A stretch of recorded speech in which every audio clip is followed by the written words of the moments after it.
going back to the Minnesota Monthly Melees of 2022 when she was really like breaking out into the top 50 up until winning Low Tide City and all the Texas stuff and beating everyone who comes in her path. It all went uphill from the Low Tide City tournament, It too. did. But just double limbing axe.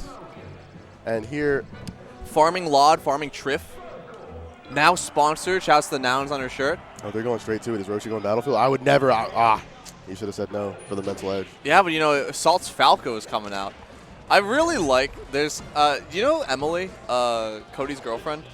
I have not made her acquaintance, but I've heard of her, yes. Yeah, so Cody's girlfriend is a... oh, my God! Salt! What was that? Looking like a Falco player. But, what is it? So, Emily, she is one of Salt's coaches. She coaches as mentality coaching for a bunch of the top players. Salt's one of them. I know that she talks with, like, Spark and Zamu and a couple of others. And she made Salt sign a contract saying, I will never play a character aside from Falcon in tournament. So this is a breach. Yes. In fact, the entirety of doubles was a breach. I didn't see the Falcon one time. I saw Falco, I saw Fox, and then I saw Sheik. I saw Sheik close it out. I saw a very soulless Sheik Peach. Very soulless. Now, Shades of Armada. Usually, you look for a good melee TO at your tournaments, but rarely do you go across states to get one. Like, had to grab the Georgia TO Roshi. So is Roshi one of the TOs of this tournament? He is. He's affiliated with the melee side of it. Oh, that's cool. Helped Budward push a lot of the advertising. That's sick. He messaged me regarding Tipped Off to talk about like the seeding for the Southeast players, and that's how we got you to be involved with that. So Roshi cares about the scene a lot. Shouts to Roshi. Roshi is probably why they call it the Kame House, right? Roshi is the reason they call it the Kame House. Like so based off Roshi. And then there was the second iteration in the coffee shop, the Cafe House. One letter difference. Salt is I love our TOs and respective TOs, but there's a reason the top players are the ones with the superstars. I mean, look at that ridiculous sequence, the movement. Salt doesn't even play this character. You know, I personally think she's scared. She took a little too much percent. She's 100 scared? She's scared. Like, I know the second game is about to be an unholy beast. Salt's picking Sheik or Fox. I don't want to see the Sheik. There's no need to Sheik. There's no need to Sheik a TO. There's no need to do that. Back? Giant melee? We're close. I think she's staying Falco. Okay, what does Roshi know it's good? Roshi's smiling. I mean, whoever got the... What is happening? Okay, this is a gentleman's agreement. Okay, Does and Yoshi's. Oh, all right. Roshi's story over here. Roshi plays every character in the book. This set would already be over if Roshi pulled out the Pikachu. Really? That's how I feel about it. You're saying this about Salt, who got double eliminated Axe. There's a new generation doing it better. Like you need to. Ooh. Hey, you know, even stocks. Look at this. I spoke too soon. I'll stop yapping. What does the 0228 stand for? I don't know. Wait a second! Oh my lord! That was crazy. Wait, this is 2 stocks to 2. This is even game. I just didn't know Roshi was this good. I don't think anyone. We haven't actually seen the Falcon in Georgia. Most of the time, you expect the TO not be that good at the game. Even Roshi's best friends in the crowd look surprised. I know June just looks dumbfounded. They're shocked. They can't believe Salt took 2 stocks. I can't either. Oh, what is? Okay. Okay. Look, I think Roshi can do this. Maybe three more neutral wins. I think this is doable for Roshi. Okay, react. A little too soon. I love these Falcons just bouncing around the stage like acrobats, looking like the Ringling Brothers circus over here. And the single hit nairs, but the counter hit back air doing a pretty good job at meta center. I need an up air here. I need something from Adam Roshi. This looks like a circus. This is so beautiful. What? Cross it. Oh! Whoa! What is that? What is going on? It wasn't enough. It wasn't enough. Salt just edge canceling everything. Roshi gearing up that elbow. Oh? Okay. Is this all best of 5? I think it's all best of 5. They're staying on stage. I actually didn't know. Roshi has one more chance to bring out the Pikachu. Someone's yelling something in the crowd. Oh, Vivid. Vivid? Yeah. Wow. Vivid's one of Roshi's friends, lives very close. Gotcha. What does the 0228 stand for? I literally could not tell you. February 28th? Close to a leap year? no pets have died recently. So it's not that. I saw both dogs last month. Uh-huh. Okay. I don't think it's Roshi's birthday. We'll never know. Salt does not want to figure out, or is hastening the game to hurry up and ask the question after. I don't think Salt even realizes there's a tag. I think she's just laser focused on doing the most swag combo she possibly can. Because look at how she's playing. Oh my god, she's... Oh! Waveland off the side platform in the middle of that combo is ridiculous. Look at her go. This looks like a task. Wait, no, Roshi mounting a counter offense here. We missed that SDI? Yeah. That was doable. Look, Roshi is still sandbagging. Sandbagging. Even, yeah. You can tell. Just not enough punishes.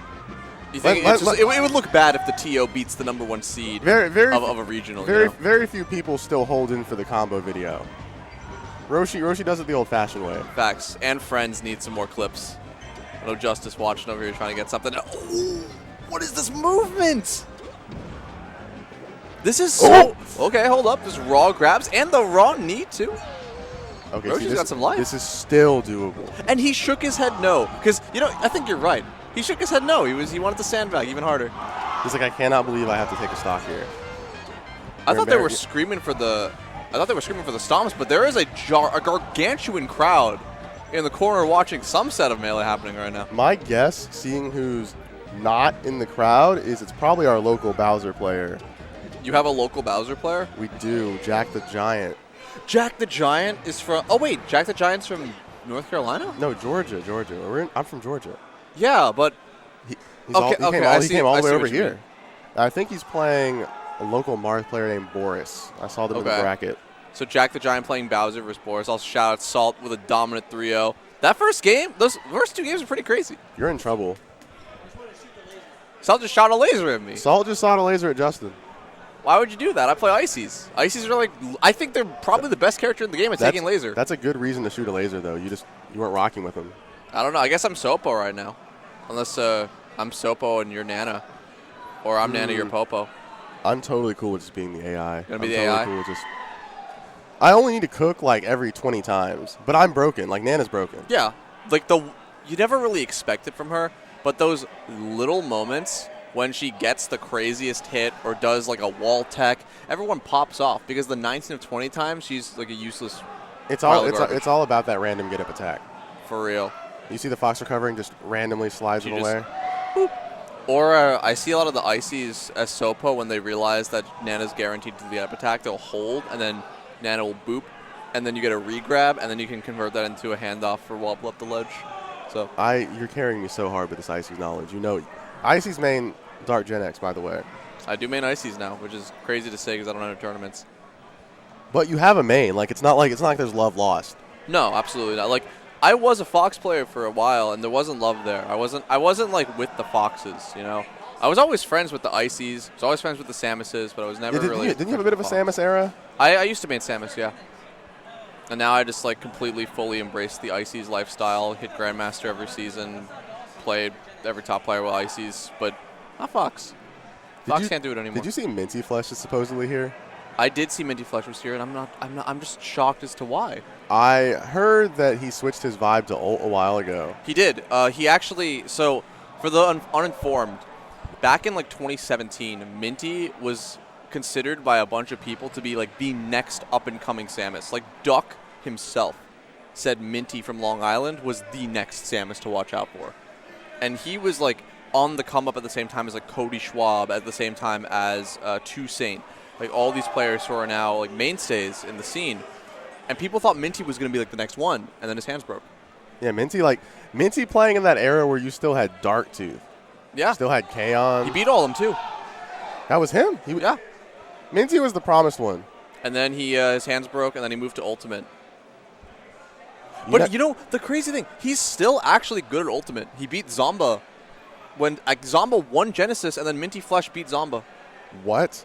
Yeah, Minty's actually good at Ultimate. He's considered one of the best Mega Man players in Tri-State. Okay, but not as good as Peebnut, the South Carolina one, right? Not. Maybe that's why he's here. A Mega Man meetup could cook. That'd be fun. Does Kameme still play Mega Man? Do you know? Kameme plays Sora now.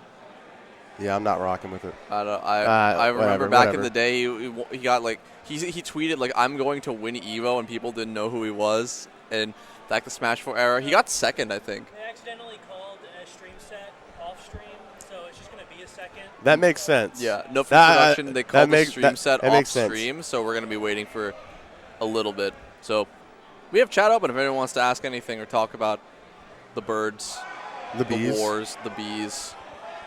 North Carolina. But yeah, the TLDR is that we're talking about Kameme. Yeah, so Kameme changes type from Kamemushi, which means I believe stink bug in Japanese, to Kameme, and then switched to Sora. And I believe he's the best Sora player in Ultimate, and he is not here, unfortunately. Japan just holds so many gold medals when it comes to Ultimate characters. There are more Japanese players than any other region. Japan's considered the best region in the world in Ult, to the point where like the different sub-regions of Japan are seen in similar ways to how like we look at SoCal and NorCal, or we have like the Austin players or the Dallas-Fort Worth players and the Houston players. Like in Japan there's like the Kanto players, the Kansai players, whereas let's say like Ingen gets ranked again, it's going to say Japan next to his name. Or not again, if he gets ranked ever, it's going to say Japan next to his name on the Melee one. Yeah, we're not going to specify. Nah. Shippu, Japan. Oh, I miss Shippu so bad. Shippu's sick. Shippu, Japan. Falcon, Japan. We don't get Shippu tournaments anymore. We don't. I think he went to Smash World Tour, the Smash World Tour finals in 2021, like the one that wasn't like canceled. And I think he went 0-4 in pools, but like had a couple of game 5s. He's still good though. He's been top 100 before. Him, Gucci. Sane never did it. Sane never got ranked. S-Royal never did it. S-Royal never got ranked. It was, what's his name? Kunatori got ranked. He was in the 90s.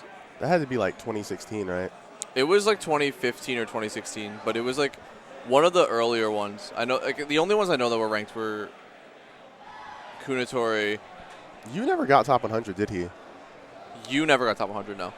He still plays in Mexico a bunch. Yo, Aiden Peele is walking up to the setup. Aiden Peele?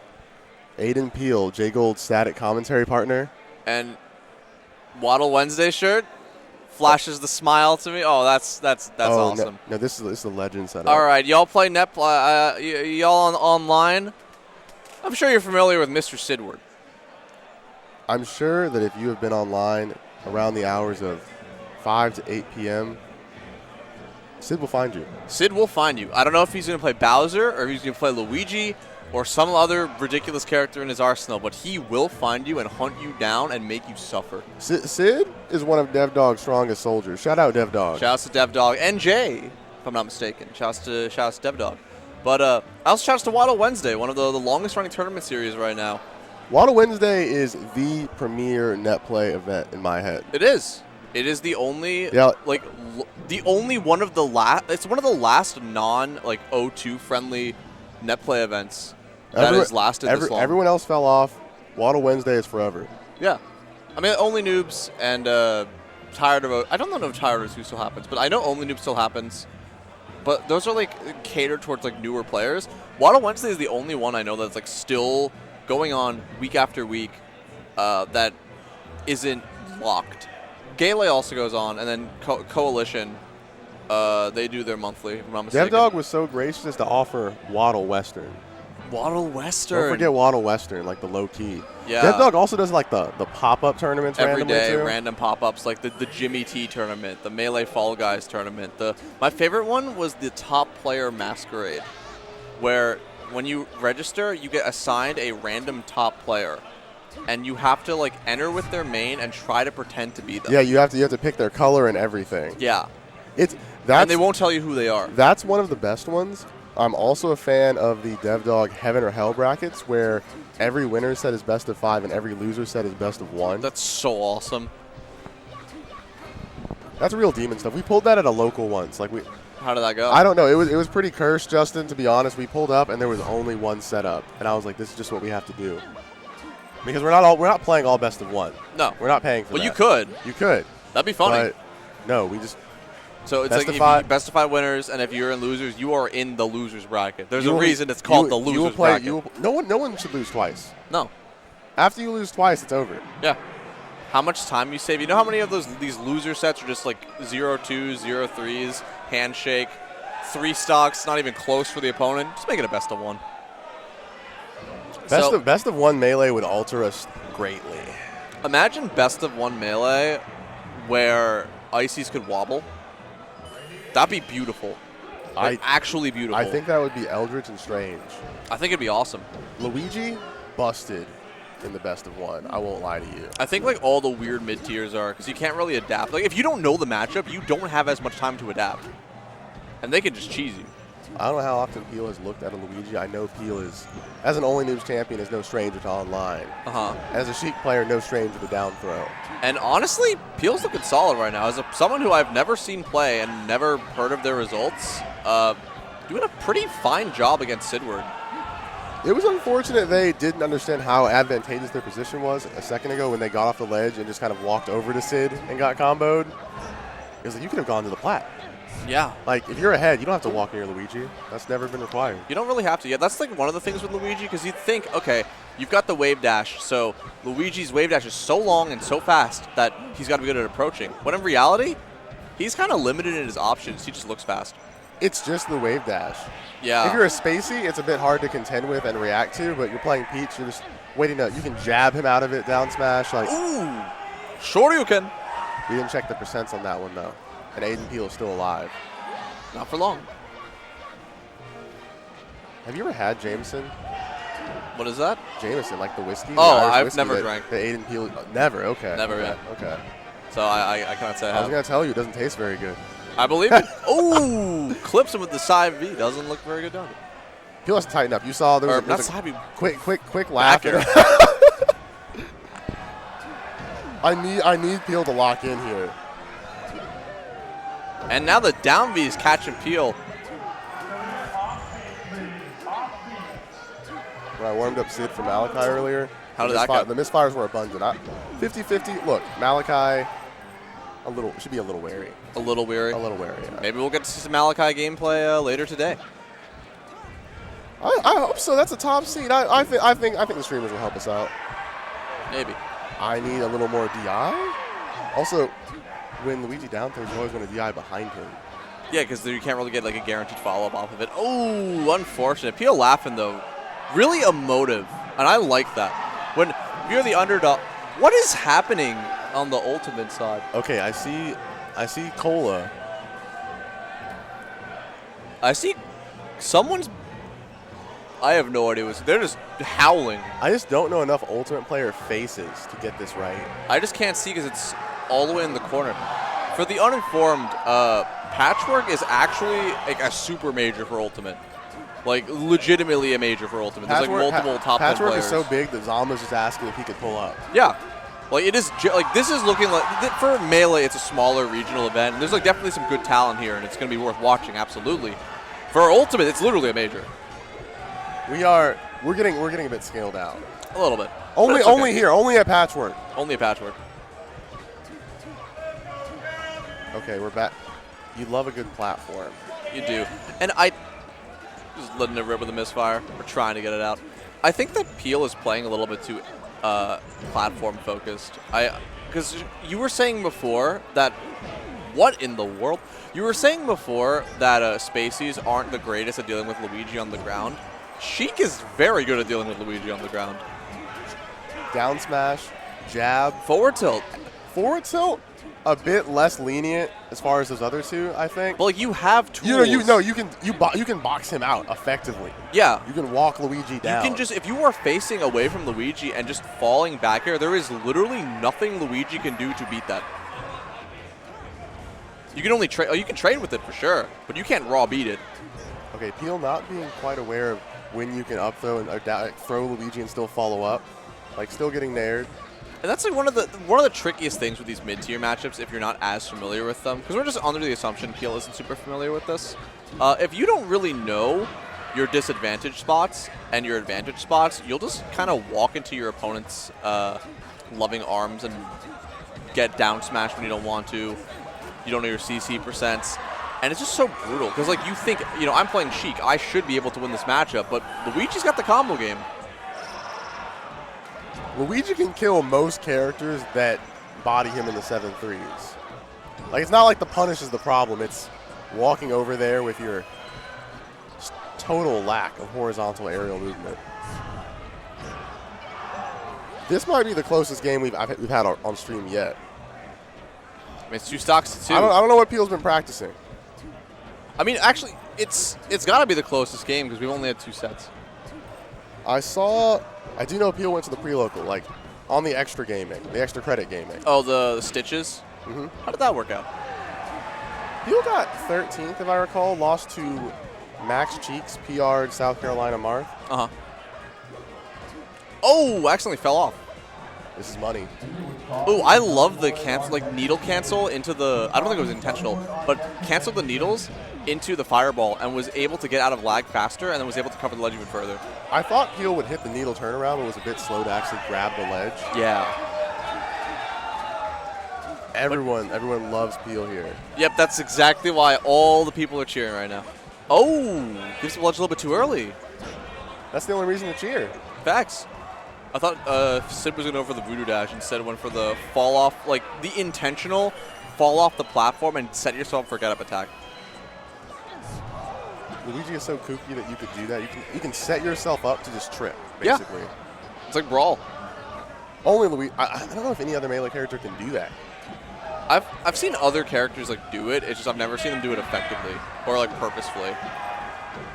Oh, there's the CC. Like if you don't know your CC percents, you are just going to get kicked in the face anytime you try to hit Luigi, and not like this, Peele. Peele was too aggressive. So there was a quick second where they were last stock percent league, and Peele's first intention was to jump down and try and fair a crouching Luigi. I'm so happy right now. Yo. I'm so happy. Yo, we thought we'd see the Bowser. There he is, the king of the Koopas. And Peele does not care how menacing this giant turtle looks in real life. Like, you can look like Godzilla, I will throw you around like a sandbag. For the viewers, this might be the first time you've looked at Flame Breath Frank. This is Flame Breath Frank. Is that the name of this Flame Bowser? Breath Frank. Local Bowser secondary. Bowser legend. Do you know why Siddward plays Bowser? For why this started? a while, Sid was not interested in playing singles in a serious manner. They had a stint where they were just playing only Bowser at the local. You see, I don't know about that, because Bowser's a very serious character.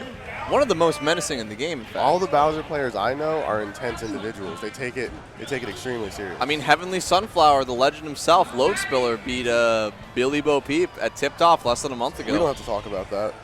Hey, we didn't have to mention that set. Expert. Oh, the headbutt into the Roaring Thunder. But Godzilla -2. Facts. So you got the Godzilla. What is it? The Godzilla costume on with the green skin. Godzilla was never quite the shelled creature, though, was he? Nah, there was Anguirus. Who what is is that? Anguirus debuted in the second Godzilla movie, Godzilla Raids Again, and was the first opponent Godzilla ever fought, and he's a giant turtle with a shell. So Godzilla had no enemy in the first movie? No, the first movie, Godzilla is the enemy. The enemy of Godzilla is the Japanese people. And the Japanese people ally with Godzilla. So I can go. I really like Godzilla. I can go into this for. I mean, we have ages. time. Like we're watching a kaiju right now. We're watching a kaiju get executed right now by Super X. But the original Godzilla movies, Godzilla is an allegory for the nuclear bomb and for the dangers of atomic testing, like in the Bikini Atoll. And eventually, after the first movie was made, they made Godzilla Raids Again, which was a very low budget, used like a lot of the same sets versus Anguirus. And then they started realizing, wait, this Godzilla character is kind of a marketable figure. We can just like, ooh, headbutt. But they could use they could just market the character as like for toys. And then he's easy. He's sculptable. It's hard. It's easy to produce a Godzilla action figure. It's just a T-Rex, essentially. Yeah, well, exactly. not even a T-Rex, but a dinosaur. And he's a mascot character. And in Japan, they love mascot characters. Like even Denny's has mascot characters in Japan. There's nothing that sells like a character that shoots a laser. Exactly. Atomic Breath. Doesn't sell there, though. But yeah, the TLDR is that eventually they started realizing, Toho, the producers of Godzilla, realized we could just make this character into a superhero and just have him like as the good guy. So eventually he became more like campy, more like childlike, and then eventually I think it's Dae released Gamera, the hero of the children, like the guardian of the children, who's a giant turtle. At first he was vindictive, but now he's more of a Clifford the Big Red Dog type beat. Basically. That's just my homie Godzilla. Yeah, and it's kind of a, like, right now in modern, because Godzilla was like a dead IP from 2004 till about 2014, and now there's like 2 franchises of Godzilla, where like the Americanized Godzilla movies, like Godzilla vs. Kong, he's kind of, like, he is a hero. He's very much like an action, like, superstar, and is like a very campy, like, family-friendly hero, whereas the Japanese Godzilla films, like, there's 3 anime films, plus Godzilla -1, he's like this hulking beast. He's terrifying. Like, you are supposed to be afraid of him. He is the villain. Unless it's a different kaiju. Yes. So that's my spiel on Godzilla. Big Mothra fan, low-key. I'm a big Mothra fan. Mothra. As in Moth, who's in the chat right now. Shouts Moth. Yo, shout-outs Moth. We haven't gotten the android body ready for Moth, so we'll probably see her at Warehouse War. Facts. Let's we get Mecha, Yo, Peele, the Mecha Ghidorah. Oh. Yo, Peele kind of cooking right now. Yeah. We're not talking about it, but another Z button. Yeah, I was gonna say, like, that one game on Battlefield, it looked really close, and if Peele didn't SD, maybe we'd have a different set. And then Siddward's like, you know, I'm up 2-0, I might as well go Bowser. But like, this is not looking like, you know, Sid's cooking up super hard or anything like that. Sid's so in the zone, they'd rather ledge refresh while Aiden transforms, maybe.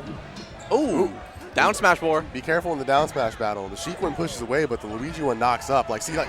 And when you knock up Sheik, you get Shoryuken. When you get down smashed by Luigi, bad things happen. Things like that. Yeah. The no-no zone versus Luigi is getting hit by his feet. Ooh, the karate chop and just taking Sheik on a tour of the stage. Sid baiting out a lot of attempts on the CC here. We just started talking about how this wasn't looking so bad for Peele, and then Siddward just turned it on, looking like a completely different player. And Sid told me they have a 5-step plan for every set. Game. Step 4, adapt. Ooh. Step 5, win. Oh, you gotta take that last stock before you can do step 5, because Peele, he's still got a stock left, and it could. Peele's mashing with their life. It's so over for them. And holds the ledge. Siddward with a pretty respectable 3-1, including the king of the Koopas. Love to see him. Great set there. Yeah, absolutely great set. I mean, this was what, winners round 2, and Peele definitely had signs of life. If I was in losers, I would be kind of terrified if I was not a. Of Peele? Of Aiden Peele? Aiden Peele. If I was not prepared for the Sheik matchup, I'd be terrified. Oh, and we have an ad for Lost Paradise, by the way. You familiar? Oh, I'm not actually, but it's an apparel brand and a social club. You can see this this merch. It looks really clean. Very it's like the stuff you'd wear to a Blade concert. I don't know how to explain it. It's very Drainer core. I don't know any Drainers but Nate Bug. I know a bunch of Drainers. One of my good friends from New Jersey, Alex the Trollface, is a Drainer. But point is, if you want to get some of this nice merch, you can use the discount code Patchwork2024 for 15% off the whole website, and the website is lostparadise.club. That's how you know it's like one of the Drainer cores. They got not a .com, not a .net, not a .org. It's one of the .club. Like Axe. Axe's site is axe.pizza. This lostparadise.club, and all proceeds will be donated to Patchwork. And we have two locally PR'd players, not both from NC. We have Zimberfizz and Super from North Armada. Carolina, and Super Armada, formerly known as Bag. Yeah. From Georgia Melee, number 9. And Zimmerfizz, I believe, is number 7. And they're just getting right into it. Yeah, Charlotte's been lacking a few. Ooh. Okay, so on the outs, before Silver moved to Ohio, he was kind of being put in the mind cube by Bag. Like, I'm talking lose 5 sets in a row. Like, the omen was there. Yeah. And I'd want to say that Bag is still quite prepped for this matchup. For sure. Once you've learned the Samus matchup, it's with you forever. It's such a bad thing for Samus, too. It's like, I'm just tired of it. I've seen it all. I'm ready to punish all of your up Bs. The absolute one thing that mid-tiers hate the most is a character that beats the mid-tier that knows the matchup. Because you can make Samus suffer. When she's off stage, Great forward tilt. When she's off stage, she can a lot of the time get back to stage with lengthy recoveries using the bombs and mixing up tethers. Falcon is one of the only characters in the game who can just run out and kick the bomb and make it back. Falcon's moves come out in such a way that it's not a danger for him to take it either. Like the chance of Falcon going for the up air, it's always pretty safe. Yeah. Oh. Great air dodge to get away from the charge shot. I was going to say, Zimberfizz also has a decent amount of Falcon experience. The very skilled Falcon Simmons lives in North Carolina, and they've had a very storied set history. And if you didn't know about Simmons, check out that Chango set where Simmons had to put the screws on it. Oh, yeah. That tipped off. Or Chango Salami at Genesis. Oh. Or not Chango Salami, Simmons Salami. Simmons takes names at the regional. If you don't know about Simmons, sometimes he'll go to the tournament, he'll beat Ober. He'll beat Unsure. Simmons comes for you. Yeah. Simmons is good. I think Simmons low-key sleeper pick for top 100, but Simmons is on the screen right now. We got Zimberfizz and Sky Guy Super Armada. Yeah, we have Son of Simmons, Super Armada. Facts. And we've got a game right here, folks. I mean, you would expect the Falcon who's seated higher to have a pretty commanding, lead, but it's relatively even. Zimberfizz got the North Carolina soil, got the homies rooting for him. And the knees are on lock. I didn't have to question that. Oh, 100%. Oh. There's another one, but I was going to say Samus is a tank, but can't take a knee that many times in a row. Sweep some hair out, preps off the Angel platform, start shooting missiles immediately. Zimberfizz is not by any means a slouch. Number 7 in North Carolina is up in the scoff at. He beat Lewis in a very gnarly Game 5 last hit set tipped off. Lewis, the S2J Slayer. Lewis, the S2J Slayer. What is it? Melee Online legend? Yeah, expert chat legend. Lurker. Good morning, experts, as he loves to say. Good morning, experts. And Jake, that's a master. Bag. Yeah, Bag is a master player. That's a master. And master of the character, too. Oh, and just runs out there going for the up air. This is where it gets so dangerous for Samus to recover, because if you know the Falcon is capable of running out there and just contesting your bombs, you can't really recover. You have to choose your bombs now. It's not as simple as drop 2, move forward, drop 2, move forward. Exactly. Your rhythm gets messed up. You got to get a new groove. Shouts to the Emperor. Oh, I love that he baited out trying to hit the bomb and made Zimberfizz drift back into stage. And because of how fast Super Armada is and how well he is in control of the drift that Falcon has, he was able to make it back to stage first and then get the knee to beat the panic jump from Zimberfizz. And you saw Super Armada was just dancing around Zimberfizz as far as all the situations where Super Armada would wait, full hop, no Samus couldn't really contest it, double jump in case he wanted, and then pick a different option. Exactly. A really good sequence from Zimberfizz, starting off with the bomb and then doing bomb into down tilt.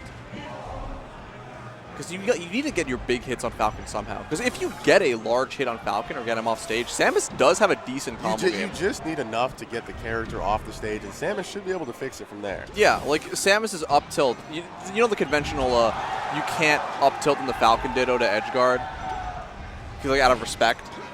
Samus doesn't care, and Samus got a better up tilt. Jake Bag or Super Armada has always said when he's getting freaky, he'll just start Falcon kicking. I've seen it. I watched him in doubles, and I walked by, and I said, is that Super Armada? Do a Falcon kick. Immediately, one comes out, kills someone. That's so funny. We were playing, Dawson and I were playing him in friendlies. We never got to play them in bracket, but we played them in friendlies. And he was doing, random Falcon kicks in neutral. The aerial ones, too, the land on the ground. So, he's crazy.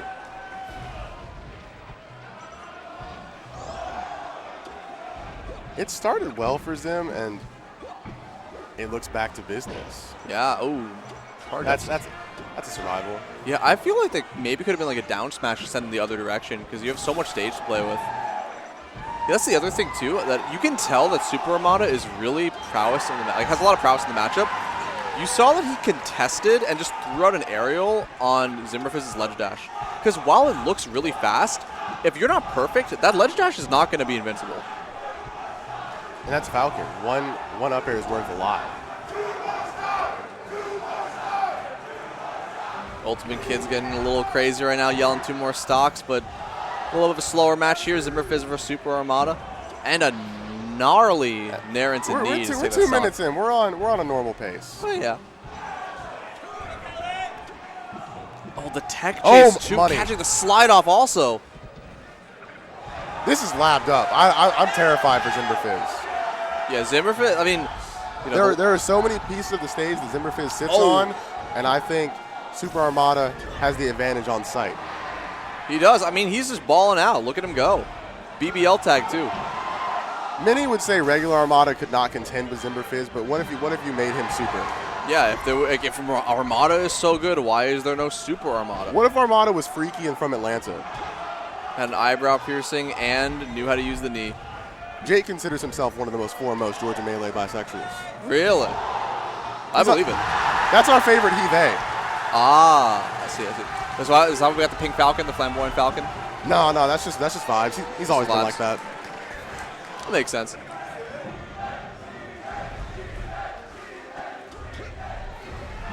Just no need to approach Zimberfizz in any amount of like haste. Not at all, because not that Zimberfizz is bad at approaching. Samus, the character, is bad at approaching.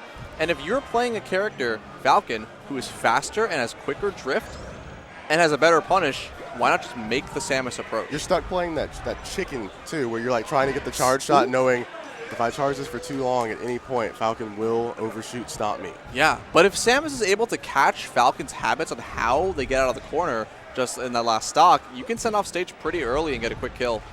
And now all of a sudden, Zimberfizz has got a little bit of a lead, and as I say that, it's immediately gone. I'm waiting for the grab. I feel like Zimberfizz has not used grab once this game. And I'm waiting to see. There's the grab. We were just talking about that. Oh my gosh. Okay. And Another there it is grab. again. It's like oh, actually, they can hear us. Does this miss have coaching? No. We didn't ban it anyways. Shouts G Money. We banned that. He was being weird about it. I hold up. This is a bag angle. Super Armada needs something of a miracle to make it back, but oh no! Lands on the... Missed the knee too. That was the miracle that he needed. Zimberfizz has one more chance to make it count. That will not kill. Forward air into Nair is a clean conversion and gets the second Nair. Zimberfizz on the board. You can tell Super Armada is exhausted that he pulled up all the way from Sweden just to play like that. Oh, absolutely. There will be some changes game 3. Oh, you already know. Going to Battlefield. And I really like that Super Armada was able to... Once he realized that Zimberfizz was getting a bunch off of grab, was starting to like dash dance and hop to the side platform a bunch. And we'll see how Zimberfizz can contest with that. Loki, I thought this would be an FD angle. You thought? Yeah. I mean, I get it. I think both characters don't really like the stage very much. And it's a little bit scary, too, because if you're, like, as Falcon, you can get combo, like, pretty hard on FD. And the edge guarding is not, what's the word? The edge guarding is, like, significantly easier for Samus. Ooh, a reversal, and gets the ledge, too. So sneaky. You can go big as Falcon on FD. It's not quite the same when the blast zones are so much further away from the stage. Yeah. Oh, the raw charge shot, too. Shoots him in the face. Looking like Swooper here with the Waveland off platform. Things you never want to hear as a Samus. Looking like Swooper. There's some that love it, though. Don't say that about me, please. You think Zimberfizz, when he hears this in commentary, he's gonna be like, "Oh my God, that's such a beautiful compliment," or he's gonna be like, "Ew, why would you say that?" I think if Zimberfizz wins, he'll say something cocky like, "I think the Swooper's kind of doing me." That's all. Is he a cocky person? No, actually, he's pretty mellow. Mellow, kind. A good chatter. I believe it. Although some call him an evil Samus. I play him at 9 in the morning in my first set of ranked in the day. I think he's an evil Samus. Audrey also does not mess with Zimberfizz. I had a Samus phase too, and I was told to watch Zimberfizz if I want to be an evil Samus. So far, I think he's pretty tame. I don't think that he is an evil Samus and that he does like degenerate things or like relies on execution testing people. I think he's an evil Samus and that he queues ranked at 9 in the morning. The employed people need to have something. You know, sometimes you get off your 8 a.m. stand-up and you know there's nothing to do. But so like, cue the 9 a.m. Is it worth, getting online, getting your 0.6 points for beating a gold Falco with 600 games? Like, is it worth it? You'd have to ask Zimberfizz. See, I wouldn't clock in for that. Don't get me wrong, I do it too, but I play Ices. Like, I'll gladly admit that I'm evil. Samus, look. I think Zimberfizz has no malice behind the Q. No, absolutely not. I do think Jake Bad needs to figure this out and go back to sharking Samus a little more. Yeah, I was now, going to say. Now you're at this point where you're kind of stuck on the top plat. And Zimberfizz, you know, if you play enough ranked, you will know exactly how to deal with this kind of Falcon. Like, the moment Zimberfizz saw that Super ARMADA went to top platform, he immediately went over to try to shield poke with the forward air. Like, he knows how to deal with it because he's probably dealt with a campy Falcon or two in his day. I'm still not sure it was the right stage. I don't know if this For was Super either. ARMADA to select, I don't know. I mean, I get it. Falcon likes the stage. And it's not like this is that, like, this is not that much of a body bag or anything. It's pretty close. One knee away from even, which means it's basically even. Samus is kind of a tank, though. Okay, two knees. You can't wave dash back if you don't have any stage. That knee doesn't count. Yeah, that was a weak one. One more strong knee. I'm never talking about weak knees. Yeah, no one talks about the weak knees. I'm talking about the gunshot. No one says stomp knee with the weak. Like, you need the lightning. Up air's not a knee. You need the knee. Someone needs to tell Bag to look at the knee button. The knee button's just that forward A. I mean, I think that Zimberfizz is ready for it, which is why he's not letting the knee rip. And at this point, you can do like a safer move and just continuously bat Samus off stage like a pinata. Because even if she makes it back, like, how is she going to contest you? Realistically, like, you have all the advantage here. Just rinse and repeat. Get that aerial. No knees necessary. Are you familiar with BBLs? Well, not BBLs in context, but JetBBL. Who's being represented in this tag on the screen? Of course, that is what the BBL means. It is. Jake. Yeah, JetBBL. Yeah, Jake has not obtained a BBL. No. He's just shouting out his friend. Do we know this? I mean, I'm sure it would come up. It would have come up. Surely. You could ask him after the set. That might be a bit awkward. You pull away a person after they possibly lost a set and ask if they've had some work done. That as the first thing you ask them, it might just be such like an absurd question that it might make them feel better. It might, but also does he make it back the drift? Oh, I think Zimberfizz has really caught on to Super ARMADA's aggression. And if Samus knows your approaches, like how you are going to try to get in, she is one of the best characters at the game at wave dashing back and throwing out a move to contest you. The down tilt pops you up perfectly. The up tilt is so disjointed and sends you flying to the other side of the stage. Down smash too, and down smash will send you backwards. Like, there's just so many things that Samus is capable of doing to deal with raw aggression, and even if she is slower, if she knows how you're going to approach, she can make your life miserable. Samus with the stock lead. It's always a bit of a thing. You'll get the stock taken by Samus, and you will watch her charge the shot, and you have no agency in the matter. Yeah. There's last slot situations where you have two stocks, and Samus has one, and she takes the stock from you and then charges it. So you're playing it. You're both at 0, but she has the charge shot. And you know that you have to watch out. It's like you're on the beach, you see the shark fin in the water, you know that the chomper's coming out, you just don't know when. When you think about it like that, we're all kind of fighting sharks. We are. We're not all winning. We're all fighting. And NC has got a long history with fighting sharks. Now he's just back in his pasture playing Omega Strikers at home, shouting sharks. Speaking of aquatic animals, sharks. Icy's player. Now just a Grand Blue player. A 10 CEO for the love of Grand Blue. Mm-hmm. Hasn't wobbled a soul in years. Lost to Toto at DreamHack last year. That sounds right. Yeah. Lost to a go-to photographer. It happens. Yeah, Toto's pretty good. Also, what do you think about the stage? The plat setup is about the same. Yeah, like I'm kind of surprised he didn't opt for like stadium. Or like, I don't like the thought of stadium, knowing that if Samus gets the lead, she'll start doing the platform missiles. I think Falcon's one of the best characters in the game at dealing with those missiles because you can just like aerial the missiles or jump over them.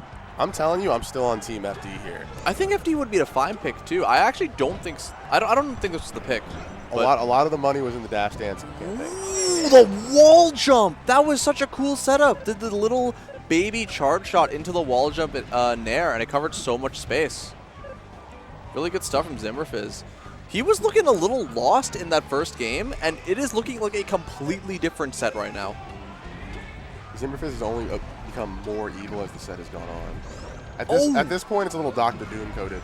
He's going crazy right now. What a ridiculous setup with the up air too. Life comes at you fast. It feels like every game has gone more and more in Zimberfizz's favor. And I know that Super Armada is, I think, the 16th seed. I think it's the 16, 17. Yeah, I mean, that would make sense, but it would be a really good win for Zimberfizz, especially in a matchup that, oh, he's getting shot. Especially since a couple weeks ago, Bag beat Karo. Yeah. Super Armada. That was Bag, actually. That was before the Super Armada change. Oh? This is looking over, honestly. Oh? Tries to do it again, but Super Armada makes it fast. You had to hit the wall jump there. You had to try it. All right, do you think Bag can do this? Yes. You think he can do this? What does he have to do? Not get hit. All you gotta do. Hit Zimberfizz several times. That's how you do it. Just dash dance away. That's not what I said. Up B is not. It doesn't count. It's not really. It kind of counts when you're over 100 and that move knowingly puts you on a plat and Samus can shark you. It matters a lot. Mm-hmm. Won't kill though. By the way, that was Zimberfizz takes out Super Armada 3-1. Yeah. We'll have to think about this. And we have Zasa. Oh, there she comes. There's the big dog. Reigning K9 of North Carolina, Zasa. Very much. Are we getting Zasa versus Mog? I hope to God we're getting Zasa versus Mog. I can't see Malachi in the venue. Yo, Siddward's in the chat. Siddward, you're at the venue. Siddward? What you doing in the chat? Get in the audience. Siddward? Siddward? Siddward? Yo, oh, it's Fries. Oh, man, it's Zasa Fries. Fries? Fries, local SCTO of Fries Day. So, is Fries, like, how good is Fries? Because, like, this has got to be pretty far in the bracket, but it's 16, 17. This is probably round 2, maybe 3. Did Fries beat someone? No way, no. Zasa had a Fries bye. Zasa had a bye, so Meat. it's true round. Fries beat Meat. Wait, what? Fries defeated Meat. Yo. That's a good win. Yo, put Meat on blast? Meat has a Kalvar win at the New England Locals ever since he moved, so that's a good win. I can't believe Fries beat Meat. That's okay. We're popping off in the chat. Loving the food names. Shout outs to Fries beating Meat. Who does Fries play? Fox. Yo, shout out South Carolina in the chat. Fox beating Marth. Yeah, shout all the South Carolina players in the chat. Yo, I see Chamu. I see Papa. Shout outs to Papa, legend of the game. I hope this is the right Papa. I really love the Family Matters bit you've been doing, if this is the same Papa. It's so funny. Dude, love it so much. I was fucking with the Zimberfizz Samus heavily. What happened with Zimberfizz? I was just fucking with that Samus. Yeah, it was good. Like, it wasn't like execution testing. It was very much just like reading all of the habits that Super Armada was going for. Like he understood. Zimberfizz had such a great understanding that Bag was like very acrobatic, energetic, aggressive Falcon, and if you're just going to keep running into Samus over and over in the same spot and never mix up overshooting or undershooting, you can just continuously wave dash back throw on moves. That was always an issue I thought Silver had. He can run you over, but his game... Oh, what's going on? We good? Test 1, 2, 3? It's buzzing a little. Okay, gotcha. Oh, but I would say Silver didn't usually adapt later in the set. Like, if you could weather the first couple games, you could pass it. But Zimberfizz was studying the whole time. Facts. Oh. I looked away and looked at chat, that's a real Zasa already got... That's a real head scratch. Yeah, that's I literally looked away again, and Zasa got yet another.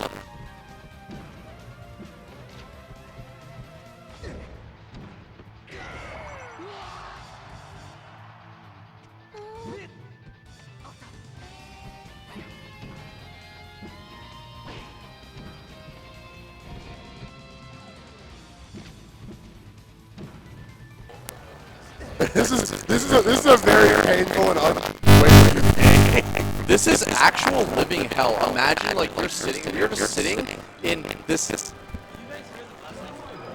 No? I don't hear the buzzing, no. Sorry, production's working on it.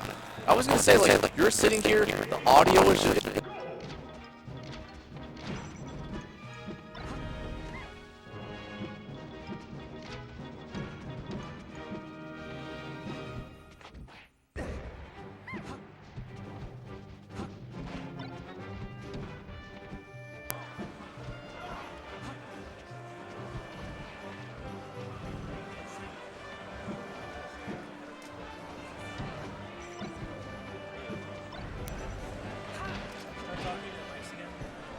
Hello? Test 1, 2, 3. Can anyone hear me? Chat, are we killing your ears or are we good?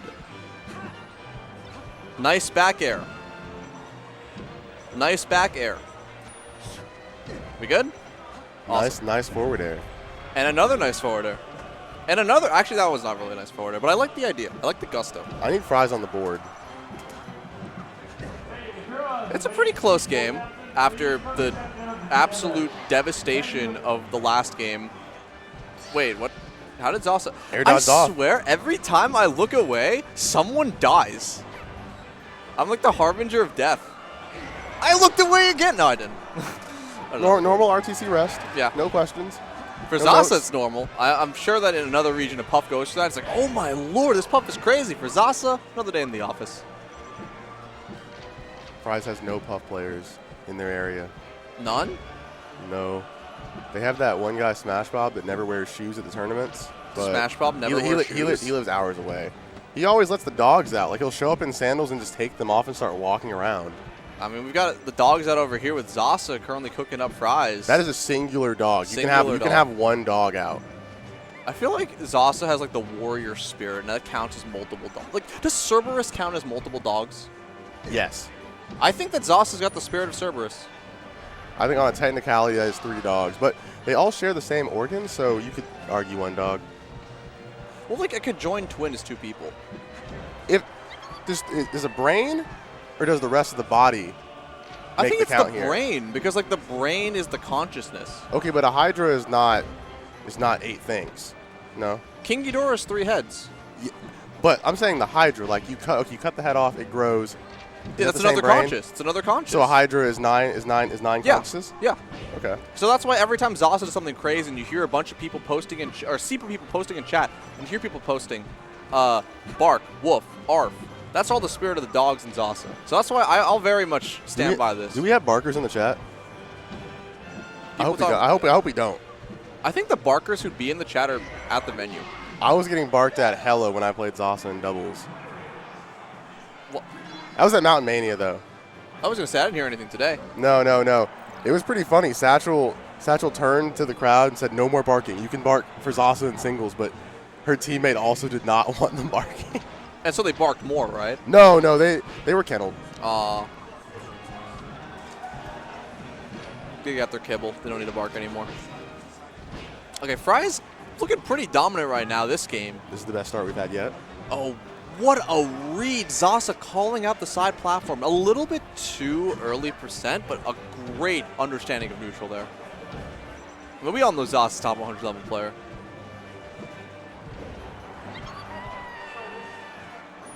And now Fry's on the board. South Carolina. That's a frag. Good strong, yeah.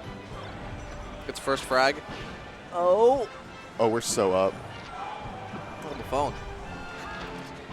Wait a minute. Yo, Fry is looking on fire right now. That's a full combo. That's not even fries. That's the biggie bag. That's the Happy Meal.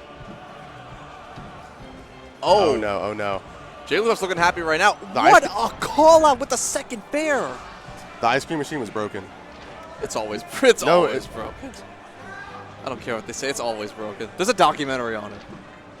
You could tell people if you work fast food, so many things are broken. Like, what if I just told you 6-piece nugget machine is broken? They'd have to, like, what are they going to do? Like, go and inspect it themselves? Well, yeah, it's like, yeah, you can get 10 and you can get 4. And like, what about 6? Like, no, we can't do that. You can't tell me I'm wrong. I have complete power over the situation. You do. You can just make stuff up. I can lie to you, and you just can be you can be mad, you can drive away, but you can't do anything else. You can care in it, but you can't contest anything that they say. Like, they could just gaslight you if they want, and you can't do anything about it. And that's what it's about when you work at McDonald's, gaslighting customers. Facts. We do not have the Cinnamon Roll Happy Meal toy available. You have to get it randomly. We don't know, but they do. We ran out of water. I think they legally can't do that. It's not about the law. If you're out of water, I just don't have any. Like Well, they got sink water, like tap water. Not at McDonald's. I've never seen a McDonald's tap.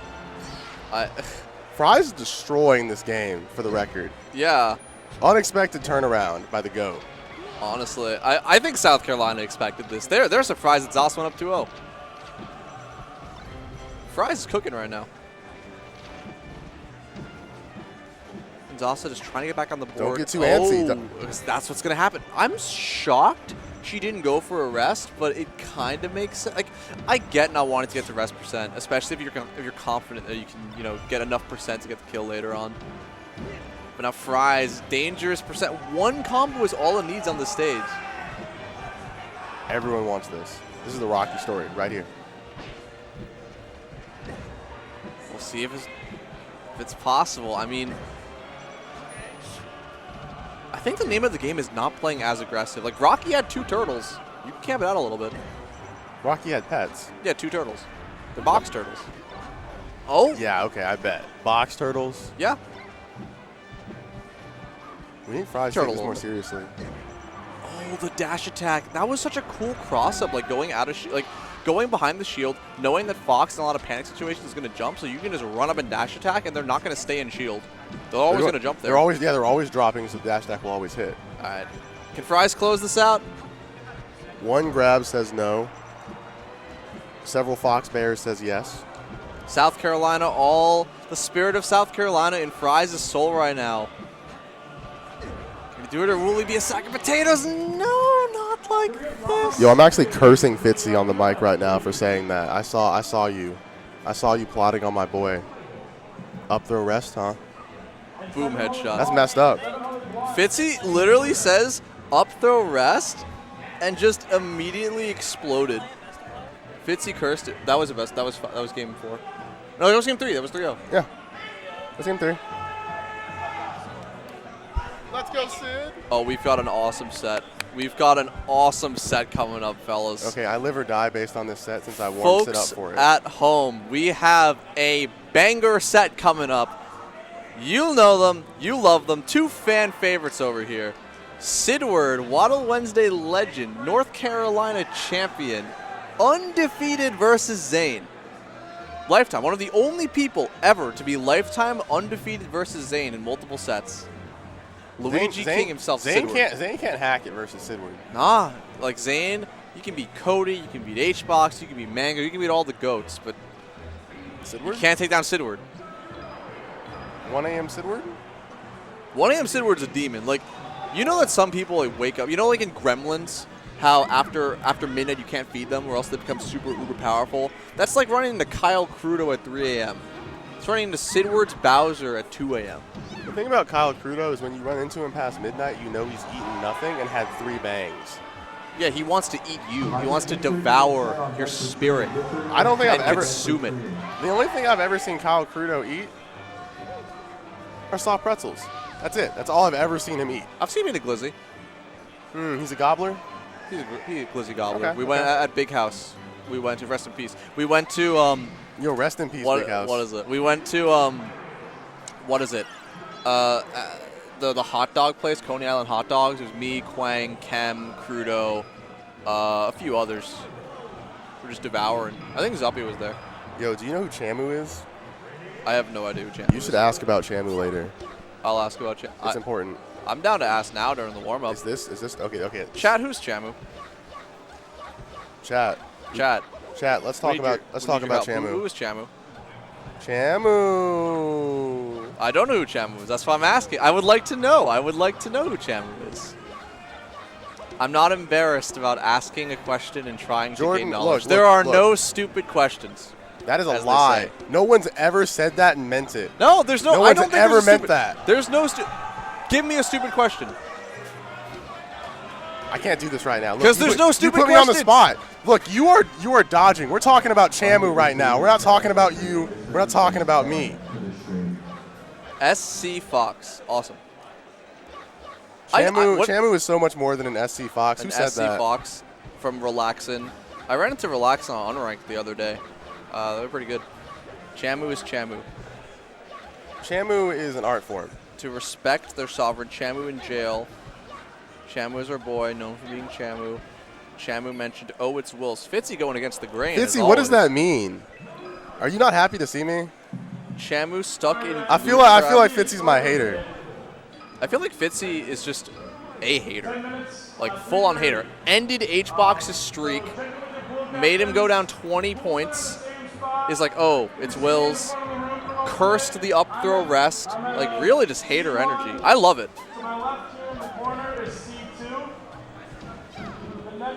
Okay, we're actually. What's your favorite number of the alphabet? It's O. There's only one number in the alphabet. O. Trick question. Yo, Sid's sweep here. I think Sid can do it. Look, historically, Malachi doesn't really like playing mid-tiers. I remember back in the day, he played Palika and Cruz and said, like, Doc beats Peach. What was that? I know Palika was fuming because Palika's a rager. Back in the day. You can't. Like, I know you say Doc beats Peach and Palika's just angry about it. It's like, that's not true. I mean, yeah. I was going to say that I don't know what just happened. Siddward did like a T-drop and then wall teched and then made it back to stage. That was crazy. Okay, now while Sid's kind of farming, Malachi's on pack watch here. Yeah, when you play a Luigi as good as Rapim, you're expected to take this. I mean, he loses to Rapim, and Rapim is literally like one of the best Luigis in the world. That's top 100. That's like the Luigi. That's I like what we're talking about. legitimately believe, like I'll look like an idiot later if you want. I genuinely think that Rapim is like the second best Luigi right now. That's not what chat thinks you're dumb about. They think you're dumb for not knowing Chamu. And I know Chamu now. That's something we can work on later, but for now, you have to suffer the fool. I know, tarot card. Pulled the wrong card, what can I say? Arcana Force. Now, Sid had to lab this out. Oh. Do you know how many sets? I guarantee you, lifetime, Siddward has at least 100 sets versus Trash Jack. You know how many times they enter Waldo Wednesday? How many times they play on Ranked? Everyone has a very inflated amount of Sid sets if you enter Waddle. Spark and Med in the chat. He's agreeing with me. Or actually, no, he didn't agree with me. I said that, I said that Rapim was the second best. It's Rapim and Eddie, and I'm not talking about anyone else. Those are the two. I was going to say one is Plub. We're not, we can't keep giving him that. CEO Dreamland. He's so good. That was a flash in the pan. We can't keep talking about it. It wasn't a flash in the pan. He has to do it again. He doesn't need to. He proved it already. No, you won't pull up twice. He doesn't need to. Oh, misfire. I love someone in the crowd said, I love that misfire. Like, yeah, I think Sid would loved it too. I love this thing that no one had control over. Someone had control over it. I love this asteroid when it struck the world. Like you sound crazy. I really liked pulling that Stitch here and winning the game. Ooh. That was in his control, though. Shoryuken off the top. Siddward takes game 1 on his own soil. You know we need this. People are popping off right here.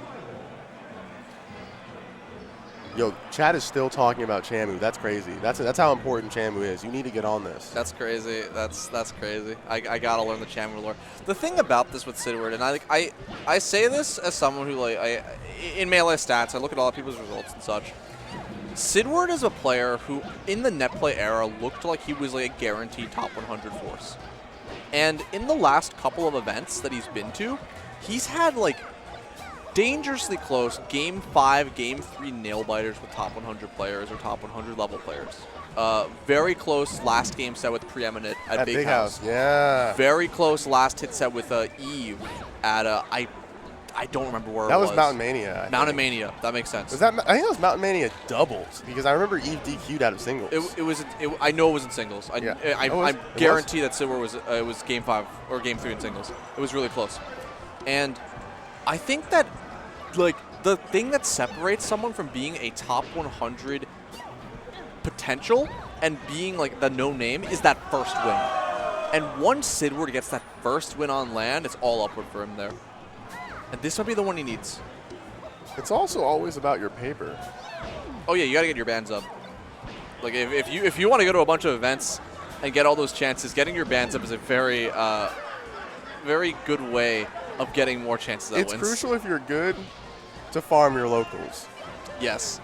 The band that like make someone else pay for your flight. Facts, or get sponsored. Zasa had that crazy run at Big House because it got sponsored by Timebones and then beat like Koopa Troopa and STJ and Spark. Very prestigious sponsorship, by the way. Sid was part of that. Yeah. It was Sid, Joe, Syched, and Zasa. Yeah. And then Syched also had a really good run too. Beat Cobalt for 129th. I'm draining your energy as you say I'm in this. so much pain. Hey, I'm just saying. You're also, saying shout outs to Cool Lime. People are talking about Cool Lime in the chat. That's my guy. I knew him. He was the first male player I ever talked to because I used to talk to him on Roblox in like 2014. Shout outs to Cool Lime. Gamed on. Okay. Anyway, Mog is kind of annihilating Siddward right now. We will wait until game 3. 3 stocks to 1. 2 stocks to 1. Can Siddward do this? Are you aware of Lily Bombshoe? Lily Bombshoe's been in the chat. Lily Bombshoe is the Lily in question. The Lily in waiting. Lily of the Valley. I don't know if she's from the Valley. I don't know. I'm calling Midwest. I thought it was Ohio. That's Midwest. Yeah, I'm agreeing with you. Okay. I was like, what can I tell you? Ooh. Tries to land on Peach's crown but gets spiked by the tiara. That was something. Caught the tournament, throws it right back. Eat your vegetables, Peach. More South Carolina is flooding the chat, even though Fries is gone. Wait, hold the phone. Wait a second. Can Siddward do this? No, this is hard. This is hard. One strong nair, we're done here. I think it's just so scary because if Siddward gets touched by any of Peach's moves, he is toast. There's no way he makes this back, right? Oh, how did he even turn around there? Messed up. It had to be nair. Fair and bare, pretty DIable as far as being Luigi. Yeah. You need that strong striking force. All right, now we got Siddward's story. Lean and green. I love they both just hold down in front of each other's faces and down smash in tandem, sharing the brain cell. The Luigi one doesn't work, though. It's like... It's such an agreeable situation when you're playing Peach that you are both just apes. It's like, my stick will be bigger, like whatever you'd like to think about it. You just down smashed 3 times in a row. It's so cool. That's It's life. so That's cool. reality. That's what you got to do. Oh, Siddward's like, I can do it too, tough guy. But now you're in the trade war. Shoutouts. Are you talking about like the free trade agreements? No, the What guy, are you- Trade War. I don't know who that is. He's a ultimate player, does a lot of like writing, does ult rank. We can't shout out Ultimate on I like Justin. him because I like the guy. He talks to me like stats, and I like him because we play against each other on Cinnanordle a bunch of the time. Back when I used to play Cinnanordle, and now he's like the Cinnanordle social media manager. Gotta shout out my guy. This is a decisive looking game. Yeah, it was looking like Siddward's show at first, and then Malachi just ran away with it. Okay.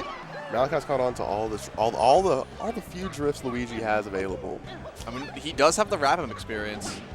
He's got the Seabass, the ages of playing Seabass plus Vist plus Rap'em. There's another Luigi I'm forgetting. Ooh, Seabass? 8va.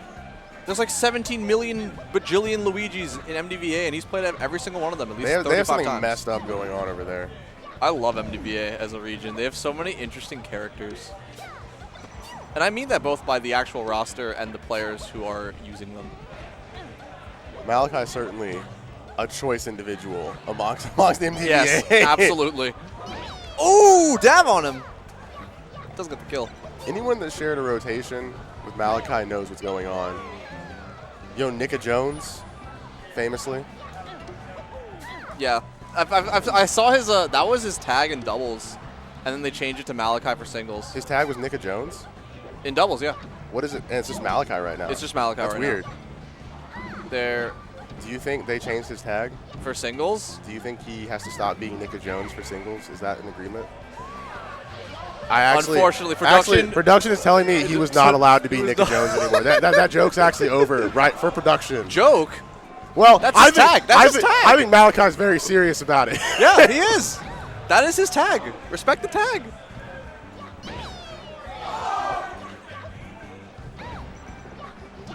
I would never have changed his tag. And the taunt. Wait a second.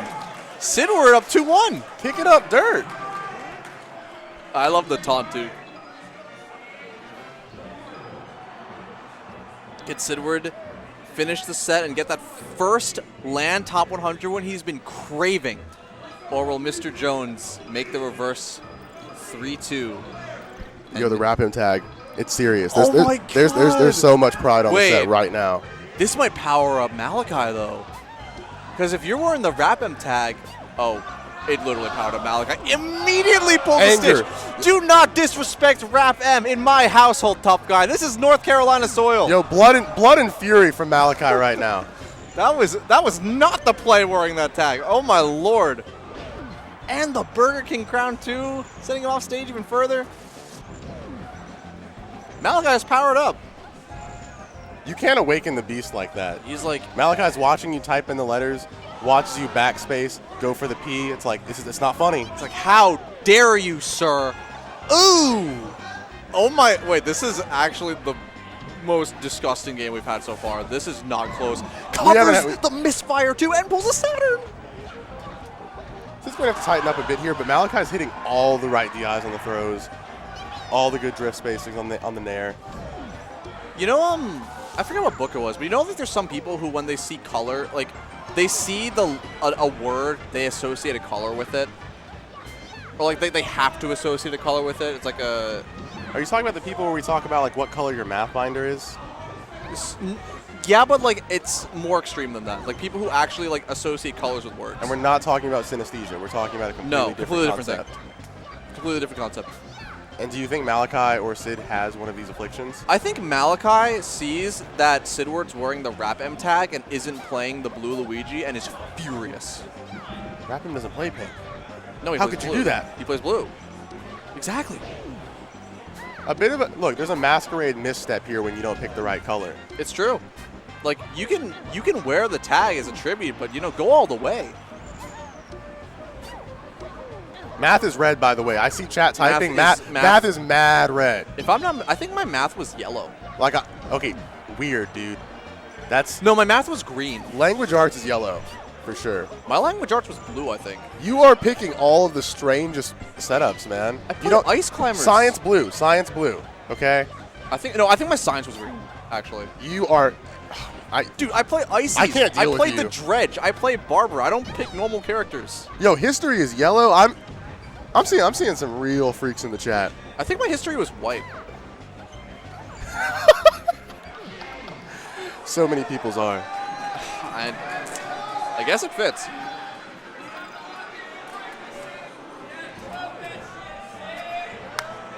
Let's go, Sid! No bias. So... All bias. Please take off the tag, Siddward. Please. Please. This is for all the marbles, as they say in my country. In our country. This is America 2024. That was the Nair. Okay, before we got on the block, you were talking about how Mog is the fastest in the world at throwing up the Nair and then immediately fast falling it back to stage. Yeah, no, the instant full height short hop. Oh, sorry, full height jump, and then like fast fall. And he'll apply it in every matchup. Yeah. And the thing is, like, for Siddward, I brought this up a little bit earlier, where he hasn't really gotten that one really crazy top 100 win on land yet. And Mog, he is looking like the third best Peach in the world right now. Like, he has wins on S2J, Josh Man. He's looking like the third best Peach player at the locals, but not quite putting it together at the big events. Like, you saw he took the set off Salt at the pre-local. I think it was Invincible. Or not Invincible, it was... He beat Ben at He beat Ben. Not Invincible, at the other one. Other Wisconsin event? I don't think it was in Wisconsin, but either way, like he... Do you see his tipped off run, though? Yeah, where he lost it was to Link bad. Swinks and Bambi? Yeah, it was bad. You have to fix it up after that. But like he has such dominant performances where those highs make him look like he's like a top 25 player. And maybe this will be another one to go in the books, but he's got to get past Siddward first. And he's doing a fantastic job at walling him out with these turnips. Siddward is having such a hard time approaching and wave dashing in. Oh, we tossed it right back. Always trap situation too. You see Luigi come off ledge, grab it, immediately can't do a lot of the moves that help him out here, can't down smash. And you're always still stuck on the ground. You fall back down near Peach while she's shielding, you do not have the advantage while you're holding that turnip. And it's so hard. Siddward now using his wave dash is kind of like a dash dance, where he'll wave dash back and forth and try to get Malachi to either hold shield or throw out a move in place. But Luigi's getting juggled right now. And Malachi hitting just the right height of up airs and the timing. Ooh, go underneath him, down on him. At first in the earlier set, Sid was trying to throw out a dare there and hope Malachi would get hit. And Malachi was getting hit by it the first couple games. Yeah. But now has found like the right sharking Oh, hold up. Oh, tries to read the dash back and almost gets it. I think Siddward will live this, but one more might be curtains for the stock. Malachi not willing to go anywhere near the ledge anymore. Which I understand. You can get cheesed. You can get aerial into aerial. Ooh. Sitting a couple clean snipes there, but we're going to need a lot more damage. Siddward, North Carolina is cheering for you in the back right now. The crowd is on your side. You need something huge to make this Game 5 happen. Sid, the only thing the projectors need to see. Oh! Let's go! Up smash to the heavens, last stock situation. The crowd is roaring for Siddward. Malachi on the heels. Sid trying her best to defeat Nika Jones here. Game 5, last stock. Oh! It is so tense, but Siddward juggling, waiting out the down smashes. You know Malachi is going to throw those out. He's fishing for them. What are you doing, Siddward? Oh, we need misfire? He needs the misfire right now. He made it back. One last chance, one last lease on life here. He can do this, making it so tricky with the fireballs. That won't kill. You can land. You can do this. Another Game 5 last stock. The lack of drift is threatening. They held him and goes for the down air, but doesn't get the kill. Tried to get that up here. Reed didn't get there in time. Just rolled right in. He has a chance to make this back, though. Not with that turn. The misfire! He gets it! Siddward wins over Malachi with the craziest misfire! He's hopping up and down the stage! North Carolina, are you watching, folks? He's saying net play was not a mistake. Net play is real, folks. Sid gets to walk into the crowd. Shout outs to Waddle Wednesday. Of their loving community. Shout out Dev Dog. Shout out Lily Bombchu. Shout out Sid the God. Oh my Lord. One of NC's greatest. All those people, everyone in the crowd, in the chat, in the world who said Siddward's just carried by net play, you can shut your trap. Oh, what a set. Yo, that was perfect. That was a movie. That was a movie. A cinematic experience, some might say. That was crazy. We talked at the beginning of the set, very early on, where the guy in the crowd was like, nice misfire. I really like that misfire. I really liked that last misfire. And that's it. We'll have Siddward playing Zasa. Sid said that in Melee Stats, too. Sid said, I'm going to be the one playing Zasa personally. And, I love the confidence. And you know what else I like in addition to confidence? More events. Daddy's Den 15, the revival, back from a 19-month hiatus. We're back with the largest installment, DD15. Was it not Daddy's Den X last time?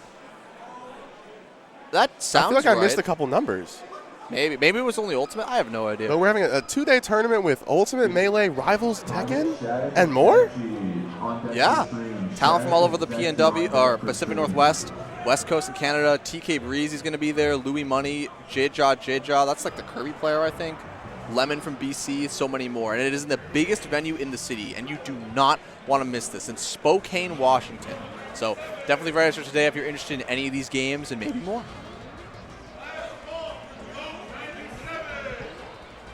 I wonder what's happening with the rest of these pools. Honestly, whatever's happening in these pools cannot compare to what we just witnessed. The glory of that final misfire. Siddward on the ropes needs that last chance. You know exactly that it's coming. Guess the side B. There's the clip. Clip a chip instead of China. And so we're about to end Pool A. I think we have another set. Pool B1? Yeah, I think we have one more. I think we have one more. Yo, Chamu. What happened to Chamu? Nothing, just Chamu. Chamu, the South Carolina Fox. We all know who Chamu is. You gotta think about Chamu. Yeah, if you don't think about Chamu, the South Carolinians will come in your Twitch chat and hunt you down and rip you from limb, Mad Max Fury Road style. So you better know who Chamu is. What are we waiting on? What's our next set going to be? That's Slatty, local TO, local Charlotte TO. Local Charlotte TO Slatty. Runs Quest for the crown. One set left. Okay, this one. Is this the final set or is there one more set? I was told you guys will switch off at 4 o'clock. Okay. Okay. So you guys have like 1 more. Okay, so Okay. this is our final set for today, and then we'll be back on. You're going to be back on tomorrow for top 8, and I'll be back on tomorrow for top 4. If I'm not I mistaken. think that's how it is. Yeah, I think you're with Signify. I'm with You're with June? I'm with June, but we're assuming June's going to make top 8, and if June makes top 8, I'll be on with Zip. Okay, now, during the school year, Slatty is the Quest for the Crown TO. It's a Charlotte bi-weekly. Uh-huh. And then I have never made the acquaintance of Joebone, Okay. but I'm fucking with the vision. I like the sunglasses. It's a really bold statement wearing the sunglasses indoors. And I sometimes see people, they just try to go really all out. Like they'll wear like a cape or wear like a trench coat or wear some really wild and crazy stuff with the sunglasses. And it kind of comes off as like, you're not the cool guy. You're kind of just a weirdo. But I vibe with this because it's very casual outfit with the sunglasses indoors. Someone forgot to take off the wrap him tag. And we have an Ices. We're fine. This is awesome. You're so excited. I'm so excited to watch this Ices get kneed and side bead over and over and over again. Alternatively, down past the Falcon to oblivion. We'll see. I really think that back air is the future in this matchup, like back air or neutral against Falcon, but we'll get to that when it gets there. Like that back air there, Falcon can shield grab it because it's only one climber, but you have 2 climbers. If he tries to shield grab, he grabs one of the climbers and you can just down smash him. Okay. How do you beat 2 guys? 3 guys. That's the only person. We don't have that. You can get 3 guys. You're not supposed to have 3 guys. Pokemon trainer. You're already breaking the game by having 2 guys. Yeah. Like you can't get into a fight with 2 people. Justin. No. You cannot 2v1. And yet they're both carrying weapons. Yeah. This is more of a mugging. They got hammers. No one does anything either when the Ices hit you. No one is called. Nothing is reported. Nope. They hit you with their hammers, they beat you to a pulp, and then they walk away. The seal clubbers or whatever they're called. Oh! I really like these overshoots on Falcon's part. Like every time Ices tries to wave dash back, the Falcon's right in their face. Do you know if Joebone is the Falcon or if Slatty's the Falcon? Slatty's the Falcon. Slatty's the Falcon. Alright, so this Ices is getting annihilated. And Falcon's pretty favored in the matchup, but I also think this Ices, like the Ices, the differential in punish is huge here. Because it feels like every time the Ices gets like a stray hit, the Falcon makes it back to stage or does, like, they're not doing like any of like the handoffs or even like the mini wobbles, like, let alone like nobbling or blizzobling or any of that. And that's like the real huge differential is that Ices in neutral, you're not going to win as many neutral interactions as your opponent, basically ever, but you can make them really count. You have to make them count. Yeah. And Ices is one of the few characters that you really can. Now, I don't know about the nobbling. I don't know about the blizzobling. I know Joebone's doing none of it. Yes. Like you said. None of it. Actually, every time Joebone's gotten a grab, they haven't even gone for like down throw down air, any of like the pummel, like pummel F tilts. Like you got to mix in some things. You know. Some things. You can also do on the like human-like characters, like the taller characters. You can do guaranteed forward throw fair and do a tech chase off of that. So there's definitely options. Would you consider Falcon one of the taller characters? Yeah. Like look at him towering over the ice climbers, like both of the climbers together. Okay, hold up. They're still growing. They are still growing. They're children. They haven't hit puberty yet. Falcon is so old he bought a gun. Falcon's so old that he bought a gun and forgot he had it. He actually forgets where he leaves it often. It's pretty problematic. It's just in the holster. Like he just has a holster. He doesn't have a gun on his belt. I don't see the gun right now. He's never used the gun. He's been at this Smash Brothers stuff for, what, 20-plus years? He has not used that gun once. And we pray he doesn't. If he had a gun, he'd be the best character in the game. Imagine Falcon with a You know, projectile. so many people change when you hand them a gun in Melee. Yeah. Imagine if these things had guns, you double Ices. Instead of Ice Block, you just shoot Falco lasers. That'd be the best character in the game. Have you considered Yoshi with gun? Yoshi with a gun would be terrible. I mean, he's got the egg. But Yoshi with a gun would be An horrifying. egg is not a gun. Imagine Marth with a gun. Marth with a gun? Nah, that's bad. That's bad. You think? I think Marth with a gun would be terrifying. Like one of those the Doom, the Dark Ages-esque guns. Probably in Fire Emblem. Okay. Oh, I really like that down throw up smash free grab. I just didn't expect. I didn't expect the Ices to go for a down throw up smash, and neither did the Falcon, so they missed the tech. Kind of an odd. Just you saw Slatty jump up. Joebone also jumps up. Yeah. You could have sharked. That didn't have to happen necessarily. Yeah. Just an empty full hop. Lesser known fact is that Ices actually, or Sopo has a chain grab on Falcon, but it is very, very hard and frame tight. And Marth popularized the use of it. Yeah, Marth was one of the better, is one of the better, if not the best Ices at that chain grab. That's the only one I see do it personally. I haven't witnessed another Icy player do it. I knew about it before Marth because Fluid posted, like Fluid the Chicago Ices. That's so unfortunate that the Blizzard saved Falcon. Fluid the Chicago Ices posted a guide about it in like 2019. But I have never seen anyone do it in tournament besides Fluid or Marth. Ooh. Just throwing out smash attacks. Looking like doubles. Okay. Yeah, I don't think that Joebone is like intentionally doing the chain grab. I think they're just like reacting. Or I'm sorry, they're not reacting, they're just hard reading it. Slatty whiling away the minutes until they go to a stage with flats again. Facts. And I really like that Joebone is playing away from Falcon and throwing out these back airs. Like, this is what I think Icy should be doing in neutral. Like, mixing up throwing out the back airs and making it difficult for Falcon to get in. And when you have two Ices doing the... Yeah, you have two Ices. Whenever Falcon does a laggy move, if you hit one of the climbers, the other climber is ready right there to counterattack you. Oh.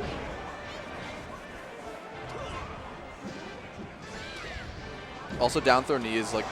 We're so back. It's crazy because Joebone did such a phenomenal job at keeping out Falcon, building up all the percent, and all Slatty needed to do was get that one nana kill, and all of a sudden the stock is essentially over.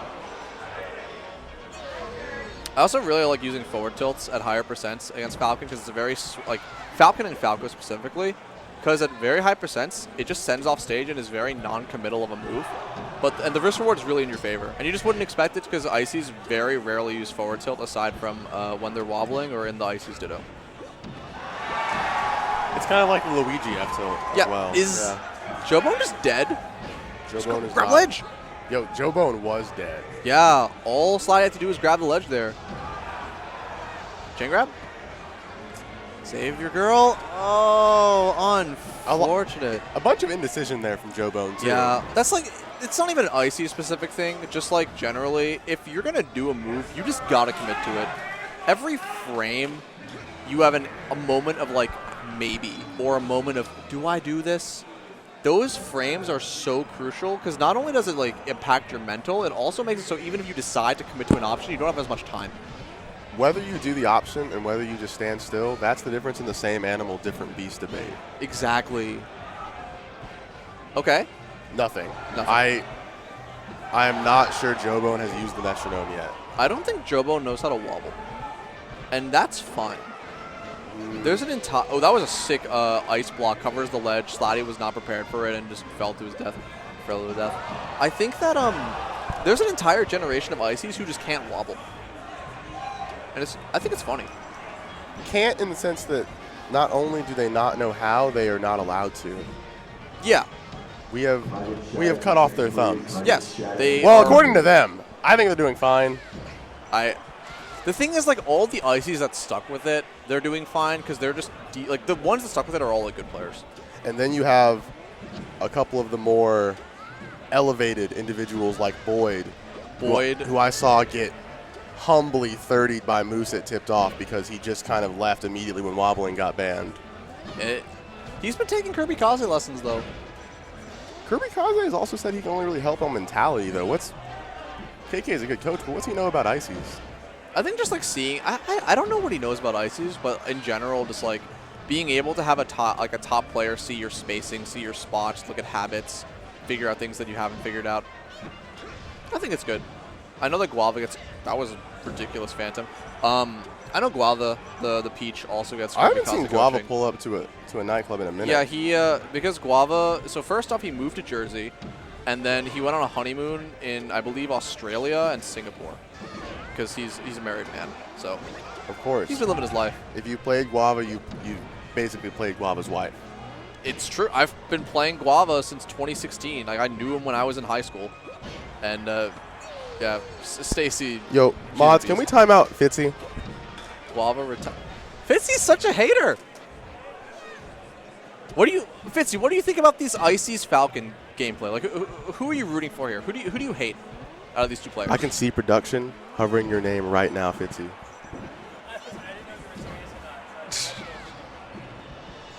I'll shout out to Kevin Maples. I know that Kevin was signed up for this, but I don't know if he's here. Fitzy's being weird. Look, this is good. Joebone, do you want this? I'm actually so shocked that Joebone didn't go for a fair from ledge or a ledge dash. Edwin Budding DMs me, dude, is Siddward going to have a top 50 win by the end of the year? Yes, he is. Edwin never DMs me weird things like that. It's not weird. It's just the truth. Edwin's never rocking with me anymore. That's messed up. You're not Hollywood enough. I'm not. Edwin. Oh, no. I'm not Edwin Budding material. Kevin Maples was someone who tested positive for COVID, so he will not be at this event. What? Unfortunate. No, Kevin, please tell me it's not true. I hate to say it to you. COVID is real. I know that's controversial. I know that's controversial. Oh, God. Dude, no Kevin Maples. No Kevin Maples, no Moth, no Ben. We got some gamers here, but unfortunate that many have been lost to the tides of time. Moth DQ, yeah. Yeah. Moth and Ben DQ'd. Ben. Oh, wait, hold up. Ben scheduled the wrong flight. Wait. Moth went to the ER. Okay. Low-key, this is like something no Icies do, and I know that Joebone's going to watch this VOD. In that spot where you F-smash, try down tilt. The F-smash worked. If you do down tilt, it lasts longer and pops up Falcon, covers the ledge, is more lenient, and will guarantee the kill in the same spot. The Icies don't do that yet, but they will. That's the future. Down tilt the ledge. We'll get Joebone right on that. Well, we will. Wait, Prof DQ'd? Yo, that's messed up. I definitely asked Moth if Prof and Vu still intended on coming, and she hit me with the Vu is here. Vu is here. Vu's literally here. I can see Vu in the back corner right now. Side platform camping a Falcon player. Kyle, what's Prof status? What happened? I need to know. We are missing all of our flyouts. Missing all of our heroes. What happened?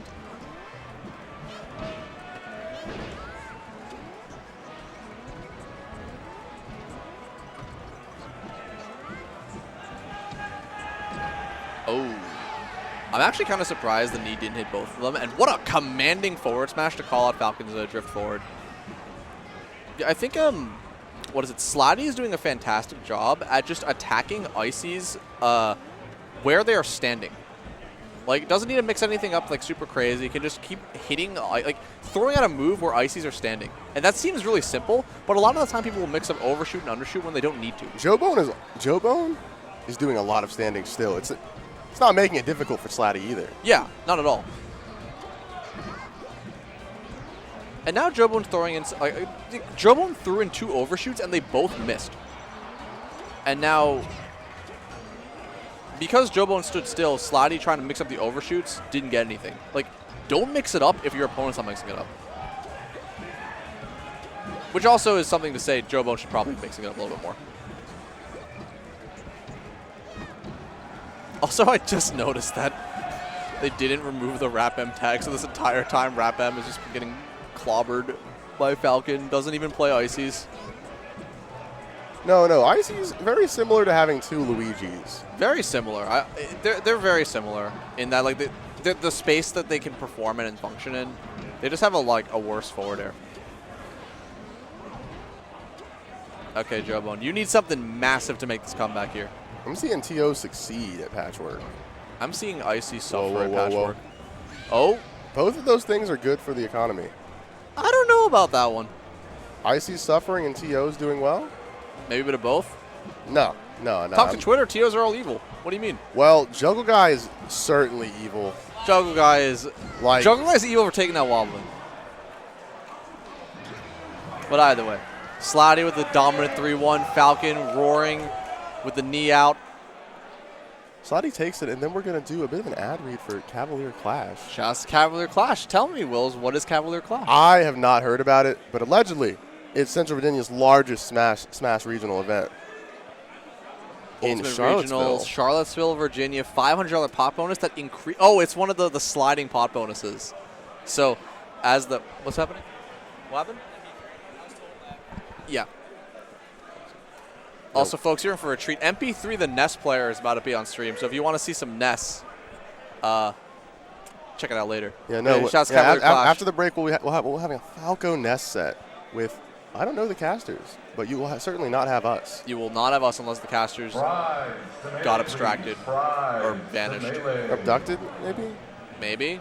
The aliens came through after the July 4th fireworks. But I'm Wills. I've been doing commentary with Dark Gen X, and we're headed out. Are we? Are we? Oh, wait, what is... I don't know. Okay, no. The production's telling them to wait a second. Wait for the commentator Wait for switch. the commentator switch if they show. I think we just stay here until we get until they turn it off. Wait. While we're still here, can you time out Nerdy Fitzy for 60 seconds?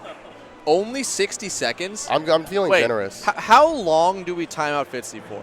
We'll let chat decide. I wish it was like 10 minutes. We'll let chat decide. How much blood do you want right now, chat? How long is Fitzy getting timed out from VG Bootcamp 2?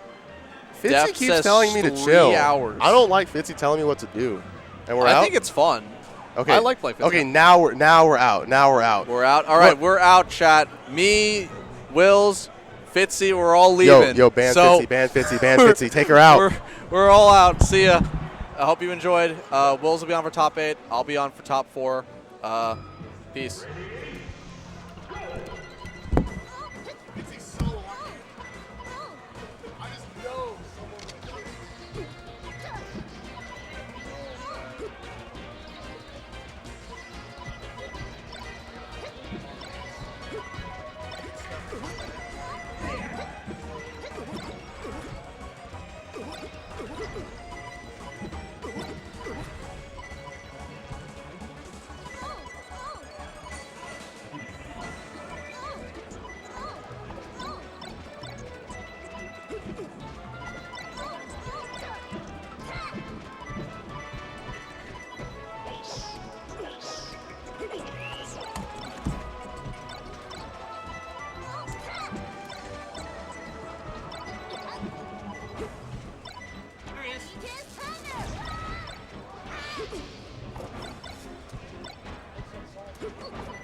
Yeah, I know we have some ad reads, but I don't think you have to worry about that.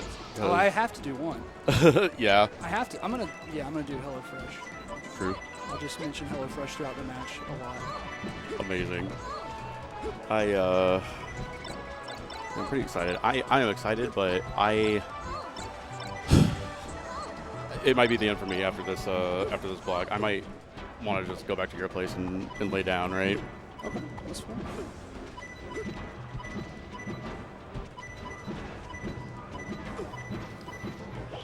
Can you run over the expectations on the ad reads again, by the way, during the block? Like when... Okay. Yeah. Yeah, they have a similar setup at... is this yours? Yeah. Is it sealed? It is, I think. It's mine.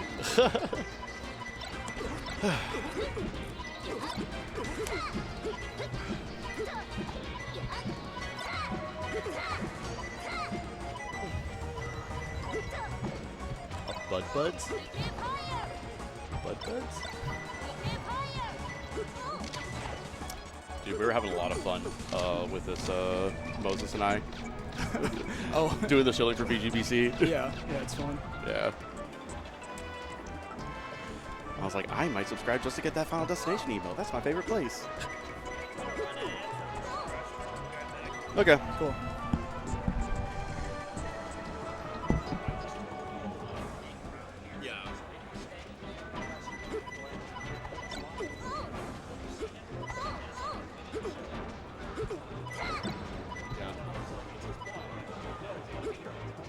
Got it. What does he look like?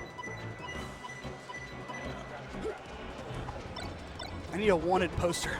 Yeah, right. I think the graphic is pinned. It is not. Black Score and Poisonous, your commissions are down at my booth. You can come pick them up whenever you're ready.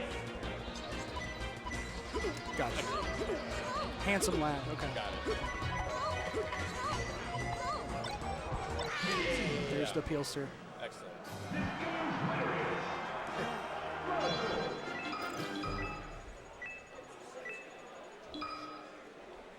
Do you want me to bring it in for the block? I'll open it. Yeah. You can open it when they come back from the other thing. From the cold open is always like my favorite. I've been doing it mostly lately at the different events I've been doing. That, I mean, dude, no one wants to do it. So when you're the guy who like is eager to do it, like I think it makes an impression personally. Like I always like I usually write like I wrote the intro for this in my head ahead of time. Like I tend to like write really I put more thought into the intro than I do the whole block. Because if they're sitting here waiting and they like are there waiting to watch like right when we come back, I want to give them a little something, you know, reward them for their patience and reward them for being here when I'm here. Nobody else aside from like the people in like NCAA and like the school here know that you were coming, right? Yeah, no one. Yeah. This is until I was on stage earlier. I wonder if there was any like Twitch chat stuff going on when I stepped on stage. Yeah, the deep cut, right? Yeah, for some people I would imagine it is at this point because I look around this venue and I don't see a lot of familiar faces. That was the like phrase of Tipped Off 15 weekend. It was that deep cut melee lore. Oh my god, did I tell you about that whole thing I found out with so you know Juan didn't make top 8 and Tipped Off. They broke like a 9-year streak, right? Of like making top 8 was the first time he had missed it. And somebody had mentioned, because he got 9th, and somebody had mentioned, like, well, what's the single digit placing streak, right? The single digit placing. And, you know, Practical Task goes and does his, like, deep dive. His magic. Yeah. And he goes, it looks like it's right now at about 17 years that he has placed at least 9th or above. The last time he placed, like, lower than 9th place was at the September 2007 Gigabits tournament. And I was like, wait a minute. I was there. I played Hungry Box. I was the last person to knock him out before 9th place. I knocked him out of loser's bracket for him to get 13th at that event. That's so funny.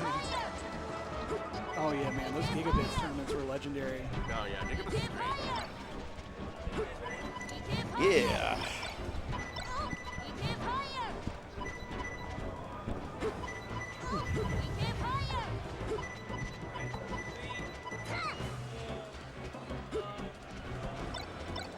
Well, surprise, surprise.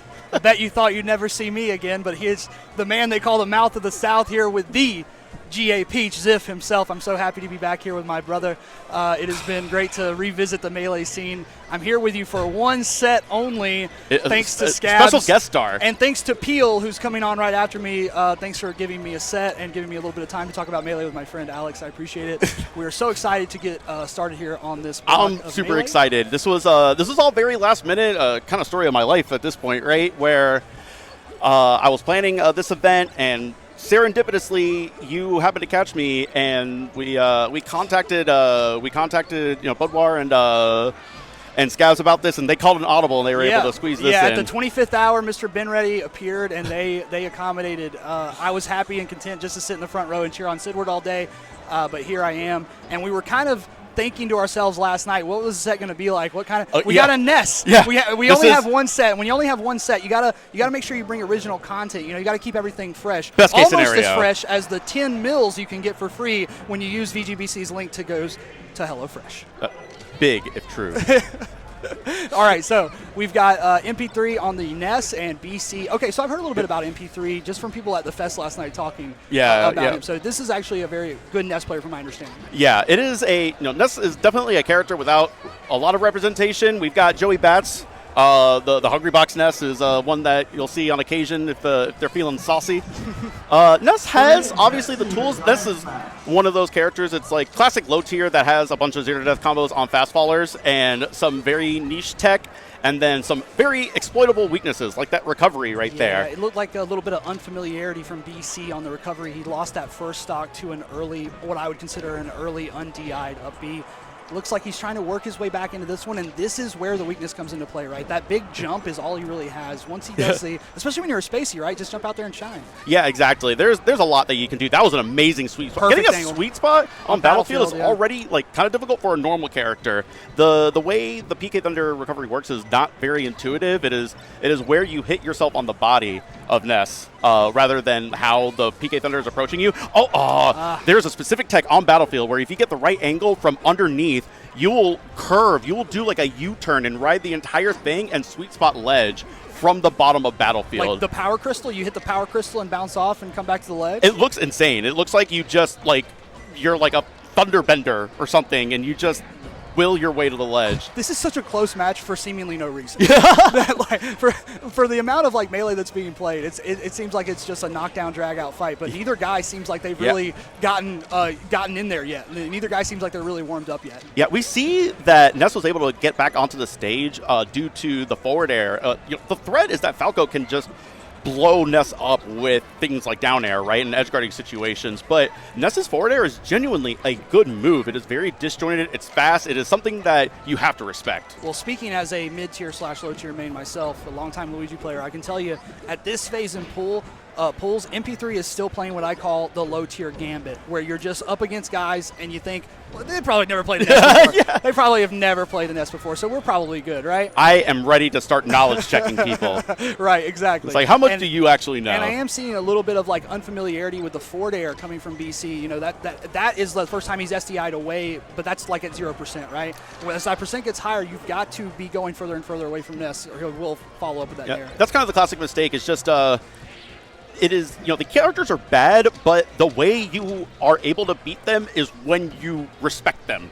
Yes, you have to know their options and realize that they have good options in order to play around it. You can't treat it like you're playing against Falcon or Marth or a character that you've comboed a million times before. You got to respect that they have a different weight, they have a different moveset, and the tech chases here were sick. Man, MP3 is really laying down these back airs. He's accurate with those. Cooking. The up smash. Almost hit him with the Omega Fireball. It's a deep cut for you old heads out there. A bunch of 11-year-olds are Googling a Omega Fireball. Sorry, guys. Yeah, that is one of the... Oh, yeah, that backer is going to clear it out. After that first stock, it really looked like BC was maybe going to be struggling with this matchup, but I think there's just the combination of MP3 kind of being so mobile, going all over the place, and a couple of nice bears there sealed the deal there. It was back and forth. It was a lot of... Falco adjusting, Ness trying to work some of the better options, but Falco able to clear it out. Back there is just the FD. Every character can chain grab Falco on this. Yeah, exactly. You got to just be aware of it. Even I remember an old friend of mine. The PSI magnet. The magnet. That's 9 damage. You ain't getting back. Yeah, it is that is something that more often than not, going for the down B with Ness is just going to kill you more than help you. There are not a lot of options. Like against Samus charge shot, sure, if they're like across the stage, but if they're good Samus, they're not going to set themselves up like that. Falco laser is oftentimes too fast, and it's just like you're just stuck in it, right? Kind of like when you try to use Fox and Falco reflector. Yeah, like the actual reflector, you get stuck in the shine animation for longer, and you just end up using that as a bait to open them up. This is where you're just getting absolutely trolled. When this like up B starts chasing you around the stage and you're just like avoiding it, you're just getting pandered to. It looks troll, and it does, like in the moment, it feels like some clown Clownery. behavior. Yeah, clownery. Yeah, tomfoolery for sure. But PK Thunder is a good move. It can be used in neutral like that. That's a pretty decent use case. If they're up above, like on a triple platform stage, and they're above like top platform, you can use that to, keep them from just camping out up there. So they're. Yeah, look at this. Oh! You didn't get bounced out. Maybe I thought forward smash. I thought that was coming too. Just that jab alone just struck fear into the heart of Falco mains around the world. Yeah. It is not the fastest move, but Ness's forward smash has insane range and insane disjoint, and also has a reflector hitbox too. Yeah, BC's definitely on now. Like they're a little bit more dialed in. They haven't gotten chain grab since that first stock. Here's a big opportunity for MP3 right here. Yeah, this is gonna do a lot. Oh, decides to go for the early throw instead. Oh, I thought the regrab was coming. I thought that regrab was there. The way I still don't understand what the knockback values are for getting hit by the PK Thunder. Great sweet spot on the Ness's part. A really good sweet spot. Then hit the immediate tournament winner. Yeah, well, it's Melee's tough. Yeah, it is a tough game, especially when you're playing Ness. Yeah, tough game. It's like playing with the Rock Lee weights on. Yeah, you are absolutely not living a privileged life playing Ness. It's like you started from the bottom, you're still at the bottom. You need melee reparations, honestly. Every set you enter with Ness, it's like you should be building interest in an account somewhere that you get when you retire. I know people have felt like Ness got the appropriate reparations during Smash 4, Smash Ultimate. That's true. Yeah. They were strong crazy character. in that game. Crazy in that game. But down to the last stock. Nice forward smash! The forward smash. All of a sudden, it's the last stock situation. Get a chain grab, get him off stage early. It could go Ness's way. Is there scary. Still alive. BC looking to get up in this set 2-0. And it is scary to try to edge guard Ness. That PK Thunder hitbox when Ness is flying at you is very difficult to compete with. It can be deadly too. Yeah. But Falco down air is definitely a move that can compete with it.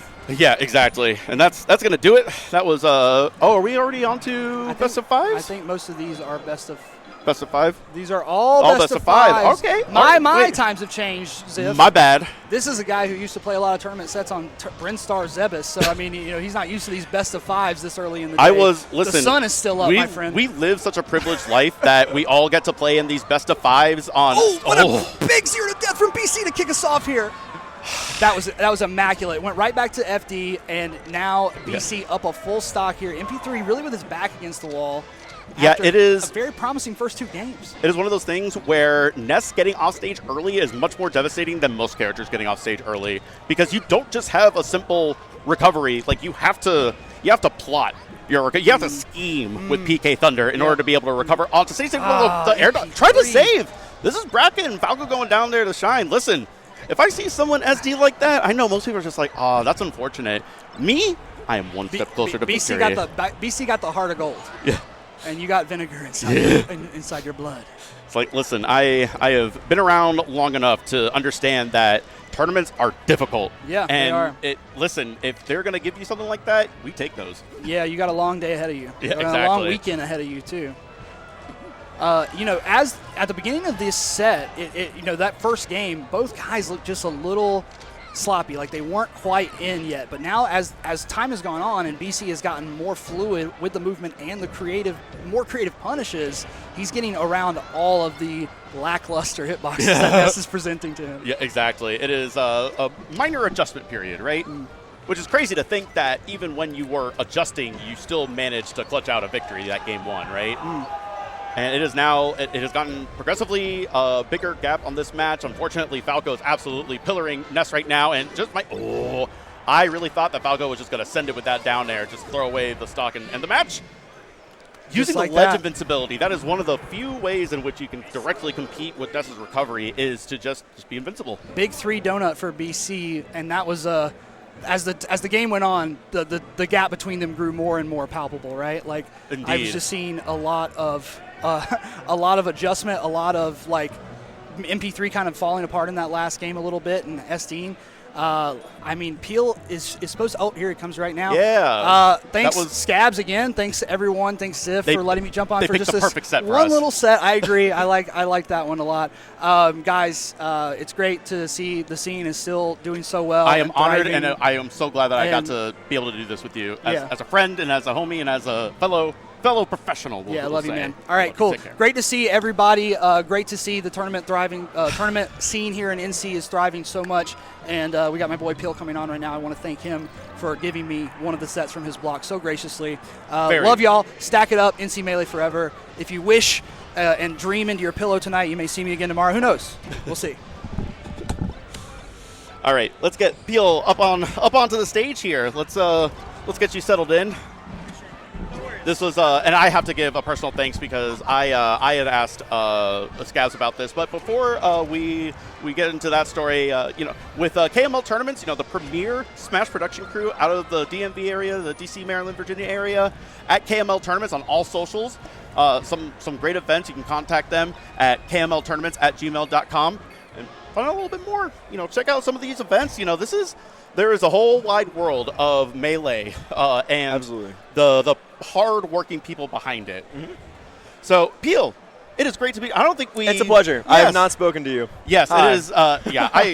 Listen, sometimes I forget because I have. You're so fun. I have met so many people, and I'm sure. I've been around for so long that some of it kind of blurs together sometimes. Listen, I don't blame you. Whenever I go into an interaction between like top players or commentators or anything, I'm like fully cognizant of the fact that they have no idea who I am.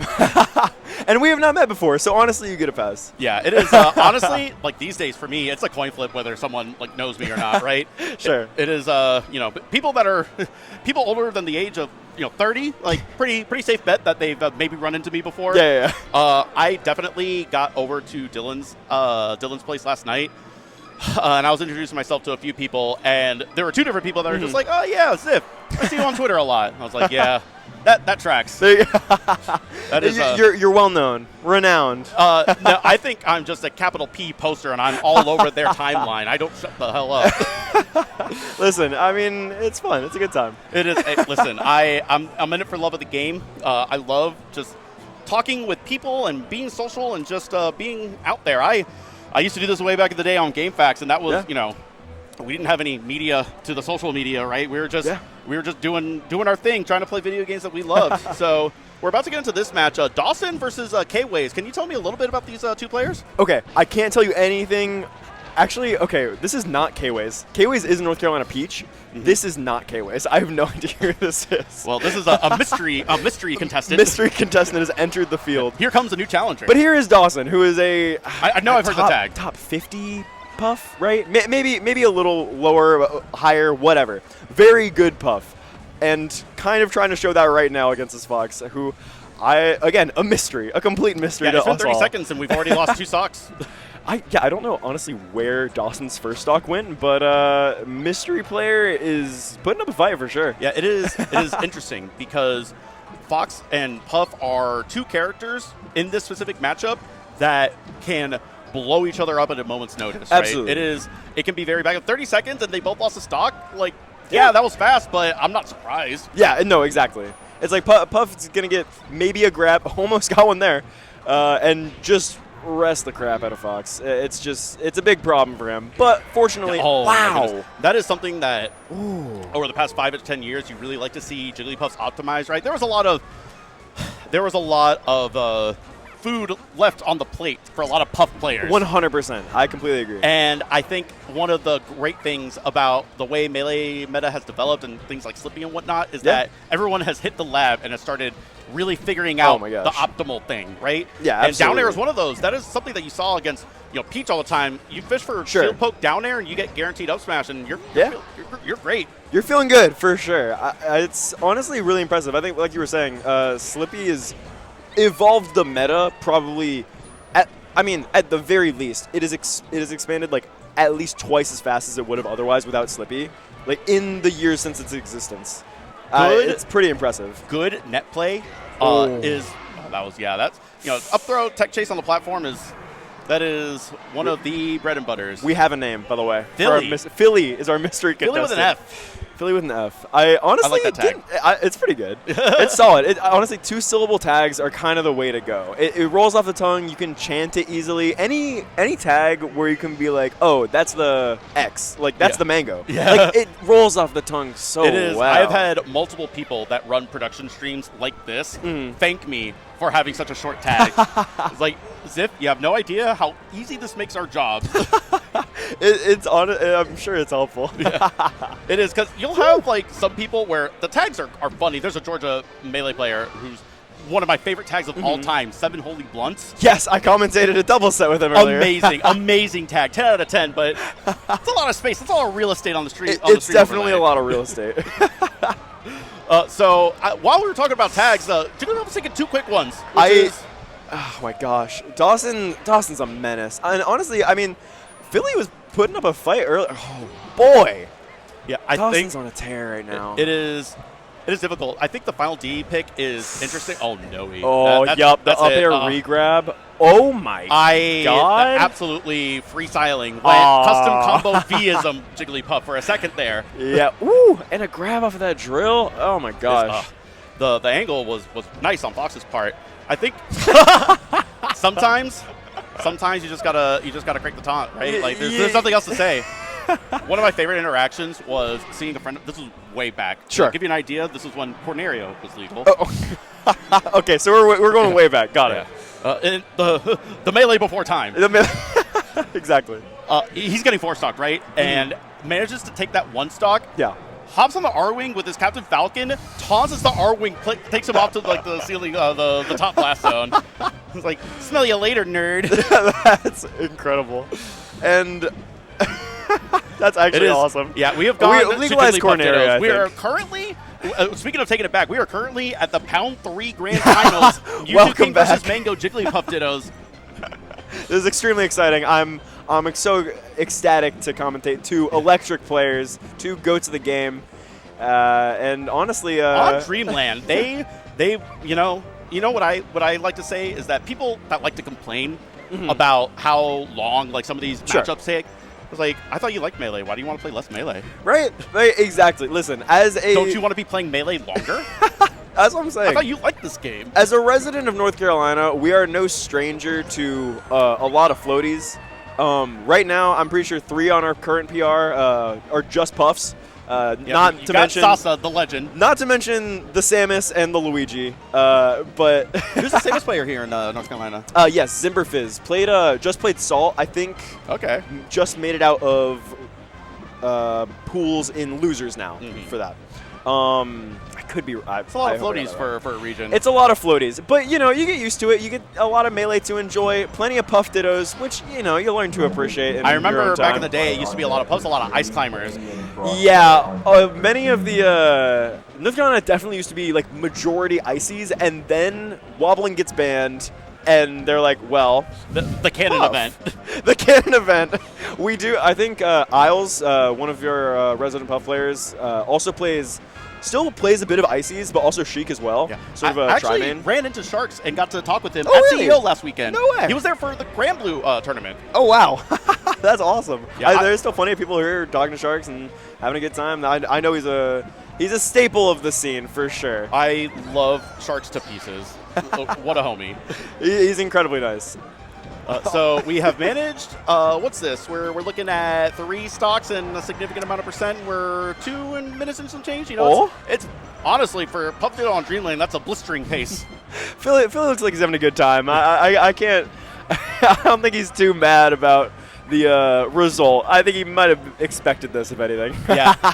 At this point, if I'm Dawson and I'm up 2-0 and I'm doing this Jigglypuff Ditto, I am starting to do the belligerent Jigglypuff stuff. I'm charging rollout. Exactly. I'm going for the most insane rests of my life.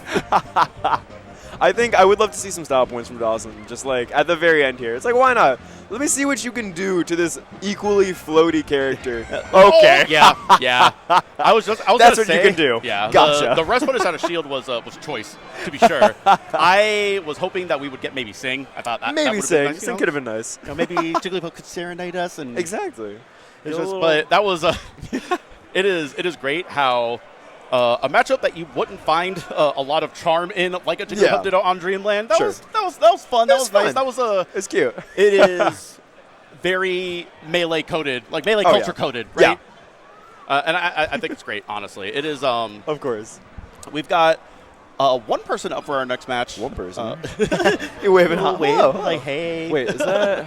Oh, I think. Okay, I feel like I saw him in doubles earlier. I have no idea if that's Maelstorm. It could be Maelstorm, who's a really good Maelstorm. Yeah, That's a sick tag, by the way. it's a really good tag. I think. I don't want to lie. I mean, there's no cam on the player, so no one can confirm this yet. I think it's Maelstrom though. Yeah. So we're at least getting allegedly a Fox. So which will be interesting. My NC Melee lore is not up to date. I have not updated my Rolodex for the NC Melee Smashers in a number of years. Yeah. So I'm excited to learn. That's been one of the great things about doing a lot of these blocks of commentary at events recently. I've been on a bit of a grind. I can tell. You were at CEO. Like, what was it, last week or 2 weeks ago? It was last weekend. Wow. So you're moving. Yeah, 7 hours to Daytona, 5 hours to here from Atlanta. So okay, so you're Atlanta. Yeah, nice. The experience of being with someone like you're local here to NC, right? Yes. You've been here for how long now? 3 years. Okay, yeah. So you are firmly. I mean, you're here on commentary. Sure. So you are firmly within the scene, and I would say so. I had a similar experience with Singularity at CEO, where he was local to the Central Florida scene, and I was able to get a lot of insight to a lot of the players local to that scene. Where, because I don't watch all the local streams and whatnot, of course. I don't get to see these people, right? Not a lot of people do, right? Yeah. So it is awesome to learn about new people, get them on the radar, start to follow maybe their path in Melee. It's a good experience for sure. I think for a while, especially like after COVID and everything, North Carolina sort of died down a little bit, but has been, I would say, unbiased, obviously, on the rise, just a little bit. Zasa, obviously, sort of pioneering that, has gotten some really good top 100 wins, beat Spark, and it's gonna kill me. I was a little sad. Ditto. I was a little sad that our Georgia Peach player Cop Ooh. had that game. I mean, it was that was a good set. It was a crazy set. What was it? 2 timeouts, right? Yeah, it was a slobber knocker to be sure. I think that's like the lightest way to put it. Yeah, a lot of people barking during that set. I may have been one of them. Admittedly. Listen, if I'm out of state and I've got one of my people there to cheer on, I'm big dog barking. No, 100%. It's like, why wouldn't you? There's no one there that's gonna recognize my face again. I'm happy to bark away for the big dog. But we've got Maelstrom and BC, who's on earlier. I did see you.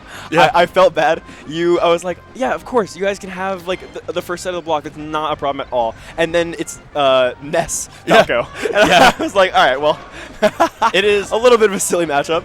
Yeah. Well, Dylan and I had been discussing it before. It was like we want one of 2 things to happen. We want some good players playing high-level Melee, or we want something absolutely degenerate and just the most hype thing. Ness was the perfect choice, right? Because those good players. They played well, but Ness was that perfect X factor. No, 100. Ness is an X factor of a character. MP3, who's the Ness that was on earlier, he's also a North Carolina player. He's extremely knowledgeable about Ness. If you ask him anything about how the moves work or certain things in certain situations, what is it? I think you can PK fire peach turnips, and it creates a little wall if you can hit the turnip, and then it's hard for peach to approach on the ground, which is just funny. It's why are you aware of this? I love the deep cuts of character tech. Oh, 100%. So this match so far has been Maelstrom playing Fox. Yes. Coming out to an early lead, getting some hard punishes. Unfortunately, on the second stock, Falco just kind of threw themselves off. Yeah, that's tough. That's bad business.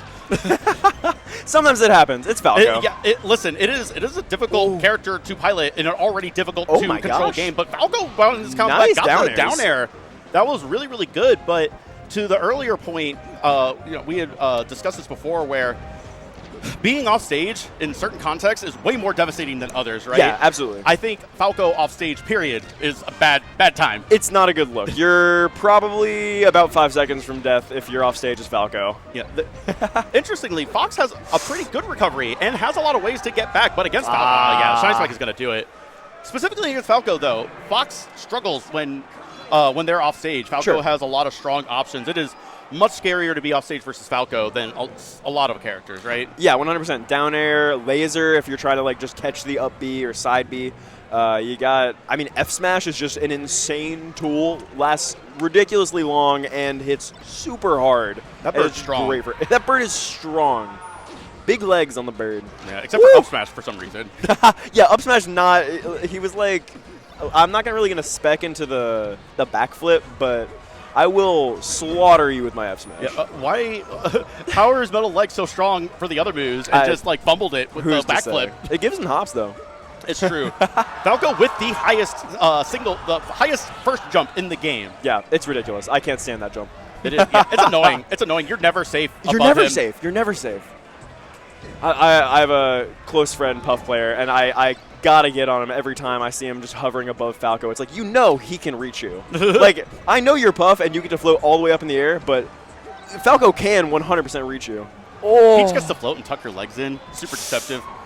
It is. It's so. Oh my gosh, Peach tucking her legs in for like float. I miss so many moves just because I assume that the dress is a hitbox. It's true. This matchup currently is kind of similar to the first game where Fox hopped out to an early lead, looked pretty comfortable, and then Falco fired back with a clutch edge guard and what was looking to be a mounting advantage for the Fox. Falco was able to bring it back, but again, Fox is starting to mount that comeback once again, and Falco is going to have to make some sort of comeback here if they want to even up this set.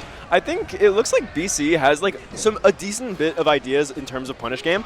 All right, catching the jump and with a laser, we take those. But yeah, I mean, Falco can definitely blow up Fox. It's probably one of like the most consistent like characters to combo that Falco has. Like, comboing Fox is some of the most fun. Either character gets a hit and they're both having a party. It's great. It's a great time for sure. Ooh, okay, nice get up attack. That was a little really bit clean to get up the things up pressure. this last stock. Yeah. Oh man. Oh, nice down smash. Not really gonna convert anything off of it, but yeah. Oh wow. Okay. The mistech could have been devastating, and this could do it. Oh yeah, that there. Yep. So Maelstorm going 2-0. But we've still got a game 3 to try to mount this comeback. I do want to see if BC can bring it back. Show me something new. Show me something nice. Stadium. All right. It is a class. I feel like a lot of Falcos like taking Fox to Stadium. A lot of Fox and Falco players like this stage, and it's a fun one. Do they have a bad stage aside from like FT versus Marth? Yeah, I guess not particularly. People. It is a disadvantage, like matchup or like position to be sure. I think people overstate how bad it is for Fox and Falco. You went from comfortable in every matchup to having to sweat a little bit. No, exactly. Like and the fact that, I mean, not to talk about players that aren't here, but Cody has advanced the matchup of Fox Marth so much just on his own. Like, just Cody and Zane playing constantly, like the amount of sets and opportunities they've had, it's changed the game unironically. It's pretty insane. It is. We are almost 25 years into this game, and the meta is still evolving. It's still evolving. Like, frequently. Yeah.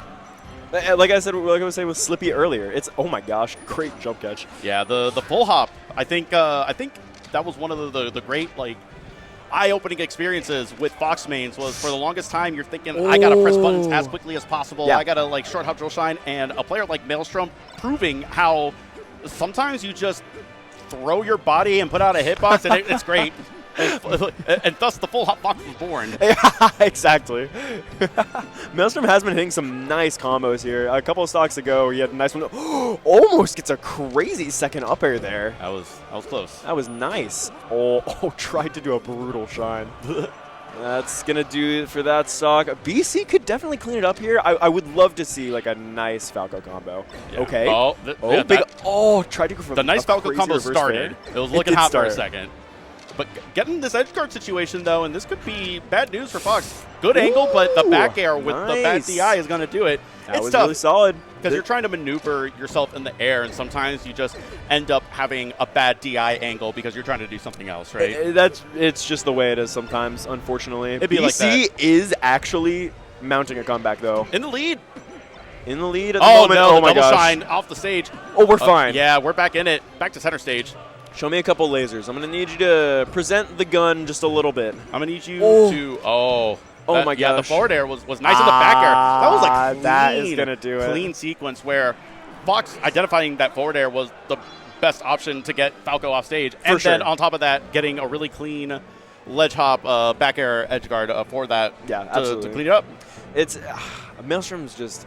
He's a very cracked Fox player. Honestly, stayed very like composed the whole time, even while BC was like. Sometimes you're, as the better player, if there's a player that you don't even know and you're just going into it, and then all of a sudden start mounting a comeback on you, it's like, it gets you sweating a little bit. It's like, oh, I should be winning this. Oh no. But I mean, Maelstrom obviously stayed like really composed. All right, I will tell you the secret. I will tell the viewers at home I'm the intrigued. secret. So I was by no means the best, but I have enough experience at tournament and being on stage to be comfortable in this advice. Yeah. First of all, the nerves never go away.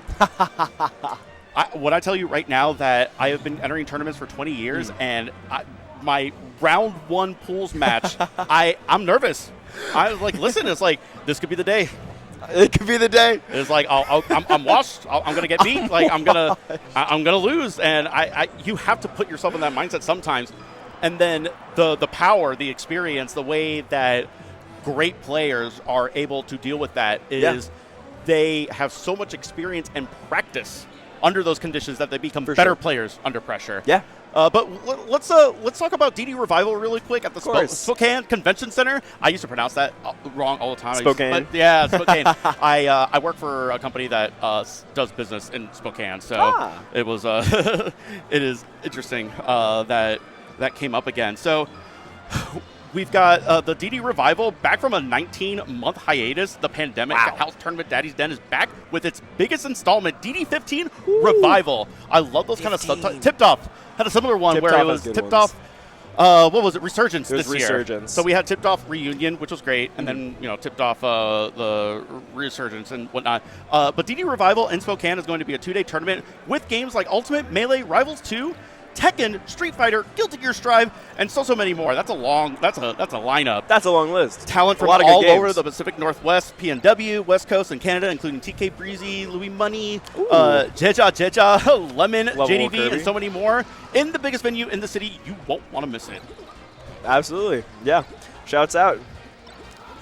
Oh. So are we? Yeah, we're hand warmer right now. We're definitely hand warming. These players I do know. Syched. I want to say I met Syched or commentated one of their matchups recently. Very good chance. Syched is one of NC's PR. I believe. I want to say second, maybe third on the PR right now. Okay. Very solid Marth. I shouldn't do that. Kind of famously lost to OG Kid at Tipped Off. With a couple too many rollouts. Listen, I hate to harp on it, but it's pretty funny. Listen, there were a lot of rollouts. OG Kid was on stream at CEO, kind of cooking. And OG Kid beat Prof. That's crazy. That was an insane upset. I did not expect that of all things. Prof is a solid player. Listen, I briefly met OG Kid now. Super sweet kid. Very nice. There's something to be said. Having been the 15-year-old in high school playing Melee and the 35-year-old with a mortgage playing Melee. You have both ends of the spectrum. Being a kid in high school, it's way easier to play Melee and get better at it during those circumstances. It's true. Like every time I go to like a Melee tournament, it's like, listen, I'm on PTO right now. I'm losing money on this. OG Kid doesn't have bills to pay. Exactly. He's dedicated to the grind. He's just got to get some A's, and then it's like, all right, you can go to Tipped Off. That's great. So no shame in dropping a game to someone like that. And OG Kid, no, not at all. The gameplay, actual skilled player. Yeah. To be clear, much better than me. But anyways, not the set to talk about. Syched Dolaire. Yeah, Syched Dolaire. Can you tell me a little bit about Dolaire? Do you know? Of course. Yeah. Dolaire, pretty solid Falco from Charlotte. Has honestly some pretty good wins on some of like the lower end of the PR, but hasn't really. Those are on Foxes, not on Marth. Definitely a much more difficult matchup, and Syched is very well versed against spaces. Hasn't had that critical breakout. Exactly, yeah. Sometimes all it takes is one tournament, one win. True. To really take it to the next level. Absolutely. Dolaire's definitely a player that I wouldn't be on the lookout for right now, but give it a couple years and Dolaire might be on people's radar. I would definitely not doubt it. Yeah, many such cases. Many such cases, absolutely. So right now, the Marth is working a little bit of a lead here. Up a stock, significant amount of percent. Falco almost killing off the top there. Dolaire's actually doing a pretty solid job of comboing Syched here. Does that up smash kill? I really wish it did. I love the heart. Close. Ooh. A different stage probably would have killed. Great DI to avoid that F smash. That was super scary. Ooh. Oh, no. Yeah, you hate to see that. That's kind of the classic. You catch a spacey hanging out on ledge a little too long. It is tough. It is tough to make the mistake. When you're playing Fox and Falco, you have to be super diligent on your ledge of invincibility. You cannot be lazy with it because of situations like that. 100%. I think I look out for it all the time personally. Just like I love hitting a fair on a Fox that is just hanging out a little bit too long and then stage spiking them. Exactly. Oh, Ooh, wow. I did not see that F smash coming, and neither did Syched. Choice forward smash. That was well thought and well placed, but we've got Marth absolutely cooking right now. Oh my. That was a dunk. The Ken combo. The Ken combo. It's brutal. It works anywhere on the stage. Melee's first combo. Honestly, I mean, pretty much. Oh, it is. It's good. It's effective. It is deadly. One of the identities of Marth the character. Yeah. It's kind of just the Marth combo at this point. Yeah. I mean, it's like obviously Ken, the GOAT, the OG, but the first gen GOAT. Exactly. Ken is champion blue. Champion blue? Yeah. I don't know what that means. Oh, Pokemon champion in first gen of Pokemon. Oh, okay. The first champion. No, that makes a lot of sense. I do know what that means. We haven't gotten to Cynthia yet. Not yet. We're close. We're getting there. Cody might be on the run. Honestly. So we've got Marth and Falco. So Syched won game one. Syched being the Marth player, right? Yes, Sorry. exactly. So Dreamland is interesting for Falco. This used to be one of the favorite counterpick stages as a Falco player for one of my friends growing up, beer person or beer man, as they are known now. And Falco has a lot of strong tools in maneuvering the stage because of how largely spaced it is with the platforms. Yeah. And also just the combos are much more devastating using the size of the stage, unfortunately. That was a tough SD. Yeah. Thought that they were going to land back on the stage and just fast fell right to the death. Sure. What were you saying, though? The extra space, the platforms, the way that they are, Falco... Yes, Falco's really strong and explosive on Yoshi's, but the neutral tools that you get access to with the extra space and the platform placement is really, really good for Falco. Yeah, and I definitely agree. It is. I used to play Peach Falco this matchup probably thousands and thousands of matches, and it got to such a silly optimization for us specifically that every single set that we would play, he was counterpicking Dreamland versus me, and I was counterpicking Yoshi's versus him. I do love that little person to person. Just optimizations of the individual metagame. Yeah, it's so fun. We reached an interesting end game there. That's fantastic. Dolaire, I want to see him do a little bit more lasering. I think he's coming in with Dare a lot, and it's not bad. Listen, Dare has its times. It has its moments, but you can't just try to Dare right onto Marth, especially on a player like Syched, who's totally going to dash back and grab the heck out of you. You ever think about how Marth's dashback is in contention for top 5 moves in the game? It's crazy. It is legitimately crazy. Fox Shine, right? Fox and Falco Shine. Jigglypuff Rest. I'm starting to listen about Marth dashback around there, honestly. Marth dashback. It is if you ever see Marth without the cape, it is shocking. That would actually be super helpful. I think the cape actually makes it very really deceiving. Helps you visualize it because Marth is actually built like a twig. And throws his entire body forward, almost parallel to the ground during that dashback. It's so evasive, but the cape masks it, right? Yeah. Especially for something like power shielding lasers, Marth dashback's so good. Oh, I guess yeah. it's part of his dash and like his run animation too. He just gets super low to the ground. Get low. But it gets low. But it's, oh man, the up tilts. No, don't easy. Yeah, this is Marth at a pretty dominant game 2 Wow. and is looking at a dominant game 3 right now, unfortunately. Let's see if Falco can clean this up a little bit. You know, this is Yoshi's story, Okay. so it can turn around really quickly. You get a couple of shines off the top at 50%, you're looking good. Yeah, got caught by the side B that time, but Dolaire was definitely ready for it. He was aware that he spent too much time, and he was like, I am going to wait to jump out of this here. Ooh, okay, nice little refresh.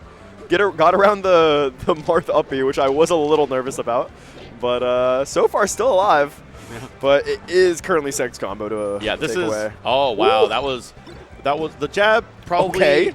Oh, Okay. my goodness, but the back air, unfortunately couldn't recover in time. Oh. That sweet spot was crazy. I cannot believe Dolaire made it back. Yeah, and also reversed it and is getting this edge guard now. Randall, let's see if Randall's gone now. All right. Randall making it a little bit weird.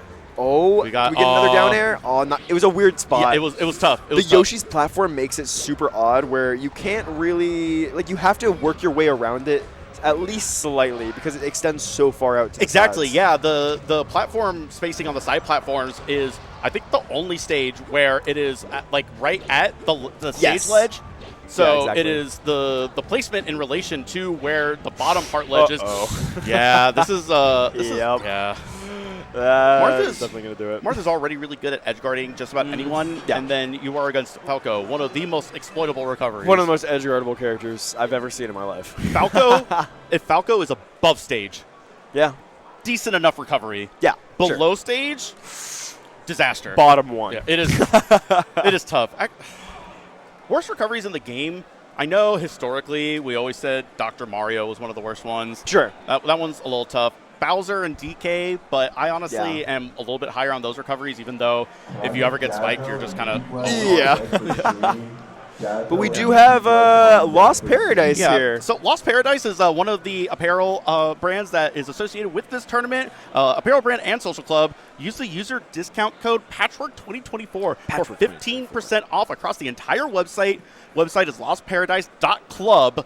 And all proceeds will be donated to Patchwork. Support, Oh my God. Support this event. Support us. Yeah. Support Budwar. Support Scabs, please. Support NC Melee and support Some hard Super workers. Smash Brothers Melee. Absolutely. And support is honestly some pretty good merch. I might have to legitimately buy one of those shirts. Those are pretty cool. I love the art. It is. I would love to buy one. I think I've bought too many shirts in the past. I was going to say, what was it? I feel like I saw you with like some merch from, I don't know if it was, I think it was Tipped Off or something. Oh, wait. Yeah, you're literally wearing Tipped Off merch right now. Yeah, okay. yeah. I've got the old timey Tipped Off Fox Falco. That one's so good. It I is was a good. big fan of that one. I really did think about it. It was, I had a couple of choices. I had this one. I have one from like DreamHack Atlanta. That is the Baja Blastoise, which is great. That's good. Yeah, Baja Blastoise was a smash hit at Smash Camp. People love that one. That's a really good. I'm also a big fan, honestly. And I'm a big fan of these two players that are up here because this is actually gonna be a hot. We have set. seen these two players. We have already. seen these two Both players. of them, Maelstorm and Dawson. This is gonna be such a good set. It's some Fox Puff, but it's some good high level Fox Puff. These are two players neither to be slept on at all. I think that was an old narrative where anything involving Puff was no bueno, but I think history has proven that some of the most hype, iconic sets of Melee have been this exact matchup. It might be my favorite matchup. Turned Off a Wall just came out with that video for the EVO 2016 set between Oh, Hungrybox and yeah. Armada. That one, personal bias on that one, but it is. Oh my! That was disgusting. The falling up air into rest. That was insane. I've never seen that. That was so cool. Looked like Hungrybox out there. Hungrybox was working that specific thing a lot at CEO last week. Really? I love that. I've never even thought about it. That is awesome. Yeah, up air is already a great tool to juggle fast fallers like that.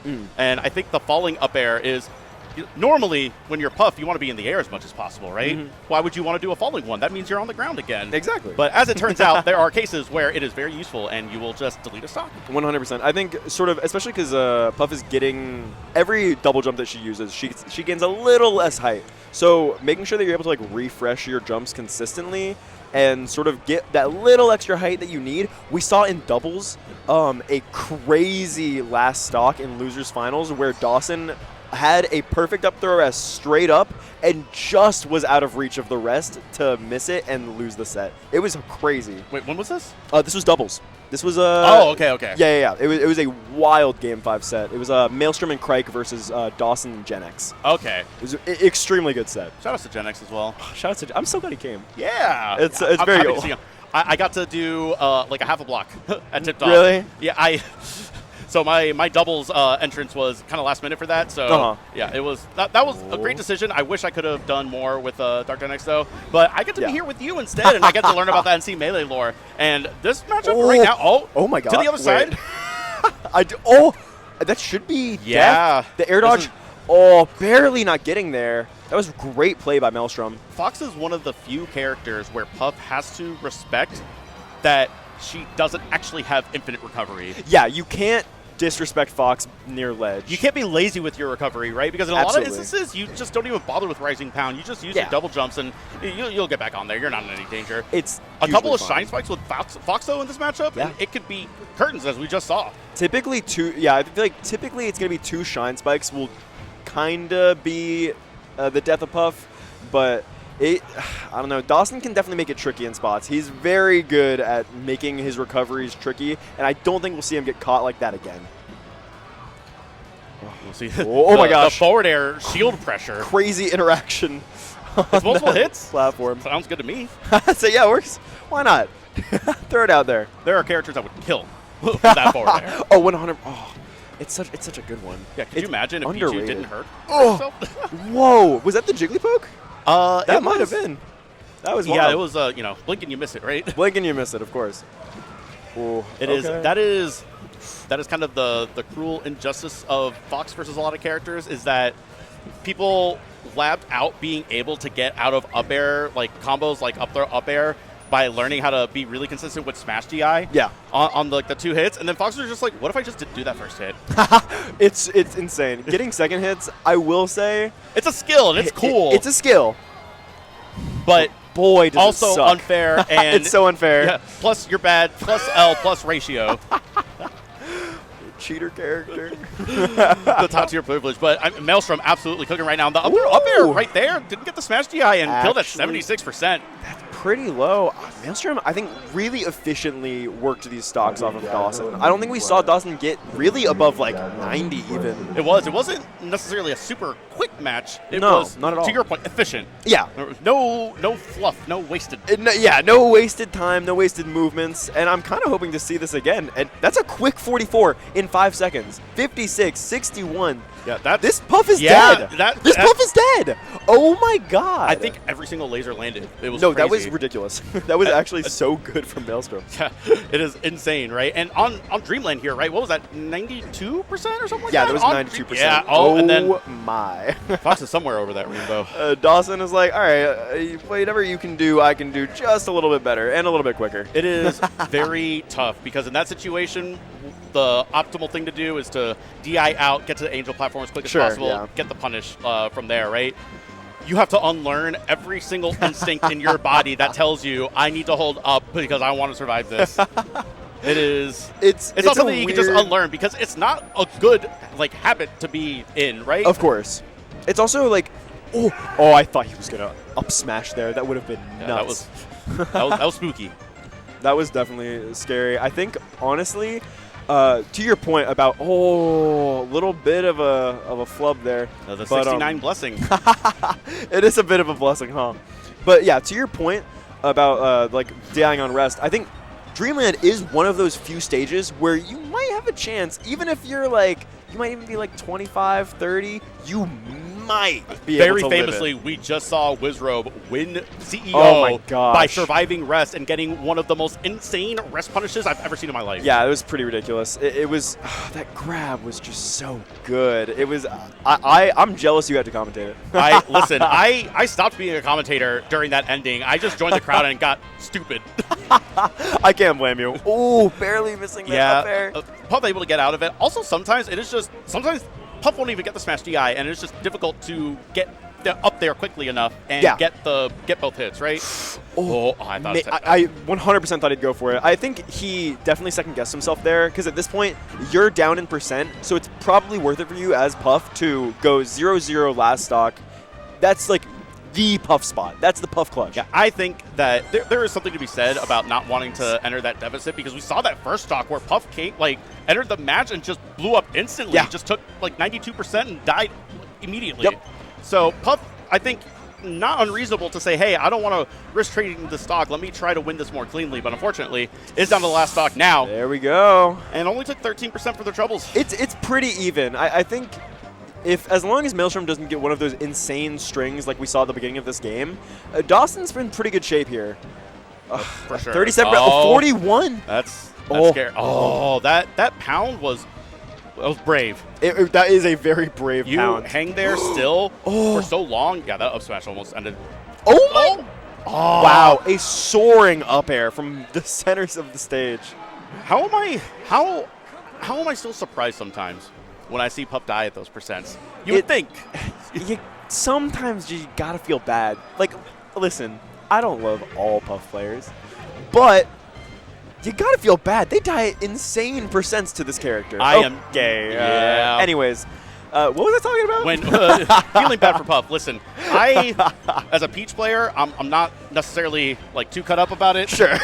However, I will never fall for the crocodile tears of Fox McCloud. Oh, never. I have no sympathy for this guy.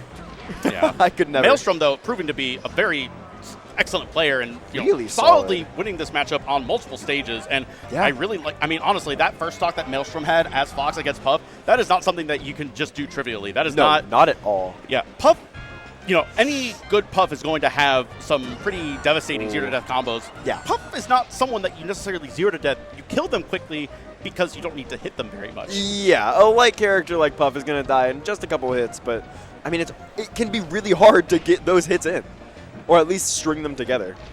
Yeah, there are a lot of situations where Fox ends up getting knocked down, and to the point that we were talking about earlier, where maybe we want to see Puff go for jab, reset, rest more.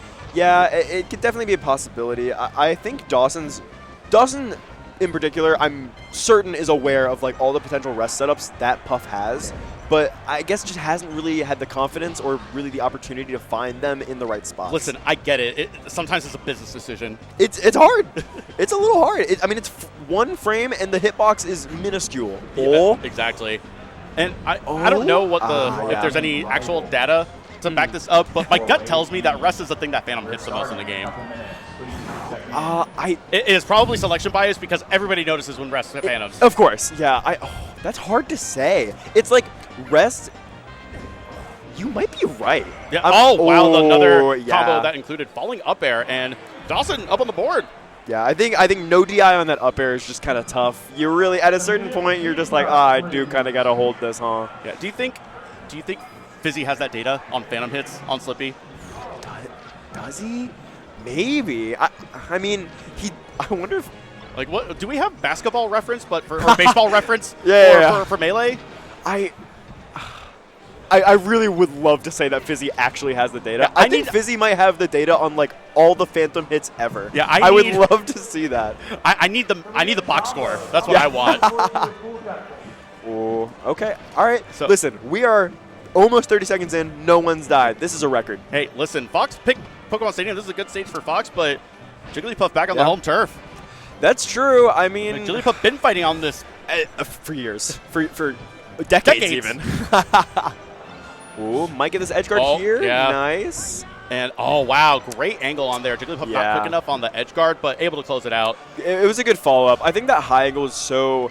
I mean, it's kind of the only angle sometimes that you can really ask for, but Puff has so much air drift that she's able to catch you in those spots. And Dawson is going to get shined. Yeah. Lost so many jumps there, spent way too much time off ledge, and that's the second or third shine spike that we've seen against Puff, which is super impressive on Maelstrom's part, identifying those situations. Wow. That's a really good RTC. That was equally impressive. Going for those tech chases on platform is not trivial, to the point that we were talking about earlier. No, not at all. Some of those rest setups are, even if you know it and you know it works, do you have the cojones to pull the trigger on that? You do still have to react. It's hard. It is not an easy feat to Like, do I get those really want to RTC rests. risk my winner side run on this? Yeah, it is scary to think about when you put it like that. I'm sure it weighs on Dawson just a little bit. Like you were saying, everyone gets nervous from time to time. The nerves don't go away, even when you're a great player like Dawson. Absolutely. So, I also like the true tag. That's the Dawson classic. I have no idea if it's a reference to anything or if it's just like, that's his vibe. We had a player in blame Central him. Florida whose tag was "Oh True." Oh, true. It was literally just because he said it all the time. That's great. Like somebody would be like, "Yo, I was thinking about pulling up," and his response would be, "Oh, true." That's kind of Catchphrase. That's great. I like so that. This has turned into a pretty tight match here, where Maelstrom had a pretty commanding set lead and was looking really, really strong. Is now lost game 3 and on game 4 is down to his last stock. This will be really interesting. Dawson's looking like he's willing to play the ledge here. It's not really to the point where I can say that any like back air kills, but we are getting to that point for sure. It is definitely that one does. Yeah, it is one of the things about this matchup where at some point the percents will build up enough to where any strong hit aerial will be able to kill. That happens a lot earlier with Puff, and it's a viable kill option in many matches. Definitely. I think it's honestly something that we haven't really even seen before. At least not in this set. Just because Maelstrom, like I said at the beginning, has been really efficient. Efficiency, yes. It's been crazy. Like those shine spikes, that doesn't happen that often to Jigglypuff. That's crazy that Maelstrom was even able to get those. But this last stock is so intense. This is pretty intense. This is spooky. Fox is out of the woods on like the easy rest setups, right? Where when you're at like 20-30%, everything combos at a rest, and now at 62%, it's a little bit more difficult. You're gonna go a little bit further on Puff's hits, and at 70, it's gonna be hard. I don't even know if a throw rest is like a viable option right now. The problem is that weird middle part safe zone is very, very small because eventually you just get knocked off stage, and then that's bad news. Yeah, absolutely. It's a scary spot no matter what. This matchup it's a matter of inches, and Dawson is so close. Really needs this to stay alive on the winner's side. Yeah, Fox using the tournament winner to grab ledge, like to get back on the stage. Oh my gosh! There. Oh boy! A miscue. Oh, trying to work some magic on these platforms. Super scary here. That is. Oh wow! Finds that up air. Oh my goodness! And we started this. Oh wait. Oh yeah. That was fun. We started this set talking about how the falling up air with Puff was so good, and then look at that, Maelstrom coming in and winning the entire set with Fox falling up air, which, to be fair, is that's always been great. That has kind of been his thing for a little while. That was really good from Maelstrom. Honestly, I'm impressed. Dawson, I think one of the that was a good set. That was a really good set. I think Dawson one of the top 4 seeds. Not like a crazy upset. I know Maelstrom's like a very strong player. But, I mean, that's pretty solid. That's a good win for him. Isn't it kind of crazy how Melee has evolved to the point where there's now like 200 players in the top 100? No, it is really cool. I think, especially, I feel like tournaments like this, like, I guess large regionals, you might say, like there have been a lot more of them. And I think it's done a great job of showcasing, like, local talent better. Chicago has Out of the Blue. I think that's a great tournament. A lot of top players have gone to that, and it's been great for their scene. That's already been growing. I think one of the best developments of the Melee scene, largely and thanks to Slippy, is that for sure. the playing field has been greatly evened, where you had to live in a very specific location if you wanted the best practice. Generally, in fighting game communities, what you will see is that the best scenes are New York, California, Texas, Florida, and those are the 4 most populous states. Yeah, you just need bodies in the you do need bodies. You need the people there, and Slippy has allowed us to connect to everyone. Right? So it really, I feel like we've gone to the next level since then. Oh, 100%. And the interesting. Sorry, I lost my train of thought there for a second with the trying to think about too many different thought processes at once. I gotta open up my a lot task to talk manager. about. What can I say? I love the yap. I can't blame you, and I'm excited to yap about this set right here. We got Syched back on Sake and Syched actually. Okay. Listen, everyone does it. Syched is a NCTO. I was just thinking about out of Greensboro. Sake is great. Sake is very good, but Syched also happens to be a very good player. Not PR, but the hair is amazing. I love the hair. Syched has great hair. He's got. As someone that has great hair, Such game a- recognized game. You honestly, you do have a great coif. Yeah, it is. Listen, my hairline hasn't moved an inch in my adult life, so I'm feeling pretty great about it. I'm 35. Count so, your blessings. Absolutely. I do not take it for granted, trust me. Many people my age have succumbed. It's tough. It's inevitable at some point. It's a fact of life. It is, I've got a lot more gray hairs than I did many years ago, and it is Make it work. It is evidence of a life lived. Of course. Having it is proof of the time spent here and the memories that I have established, right? It is, I am honored and privileged to have been able to go to all these different events and been involved for as long as I have and still be here. So I do not take it for granted. And Absolutely. I really appreciate it. If that comes at the cost of a few gray hairs, that's a worthy sacrifice. I'd say that's definitely worth it. We're going into the match, Syched versus Syched. Yeah, I'm definitely excited about this. Syched is one of the players that is sort of borderline PR. Placed second at our Arcadian in March, only to Duck, who's also a very good Fox player, now currently PR'd. I've heard that name come up a few times, and every single time I'm like, yo, Duck's coming back? It's honestly, it is funny because I got that confused so much when I first started. Not even because Duck is like an active, Samus Duck. He's not even active anymore, but I just watched like old Melee VODs before like I was actually part of the scene, so I just assumed like people were talking about Duck. I'm like, it's like I don't someone know, like shouts I out don't your know any name in others. public and you turn around because You gotta you're turn used around. to it. It's like Duck, the Samus. But a very good Fox player in his own right. Syched, I don't know if he's beaten Syched before. This is gonna be a hard matchup though. I know. Syched has a bit of a Sheik, but it's only slightly there. So we're probably going to see Fox Marth the whole way through.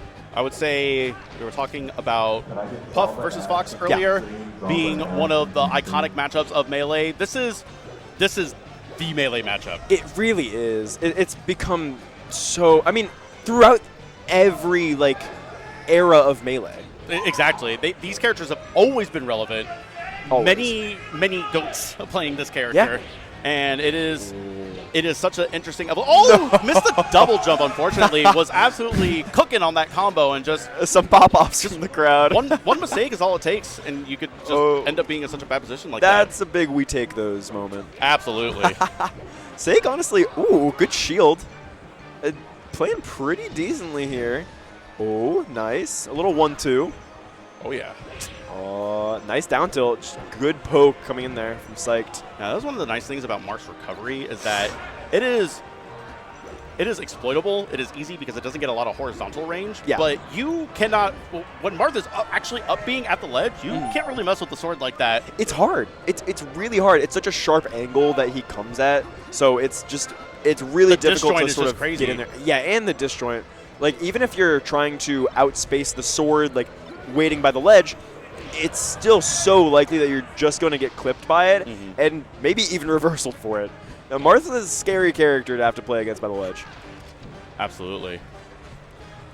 I'm really curious. Ooh, wow. Good fair grab from Syched. And I thought he would just down air that. That would have been so clean. I saw the vision. I'm glad we're on the same page here.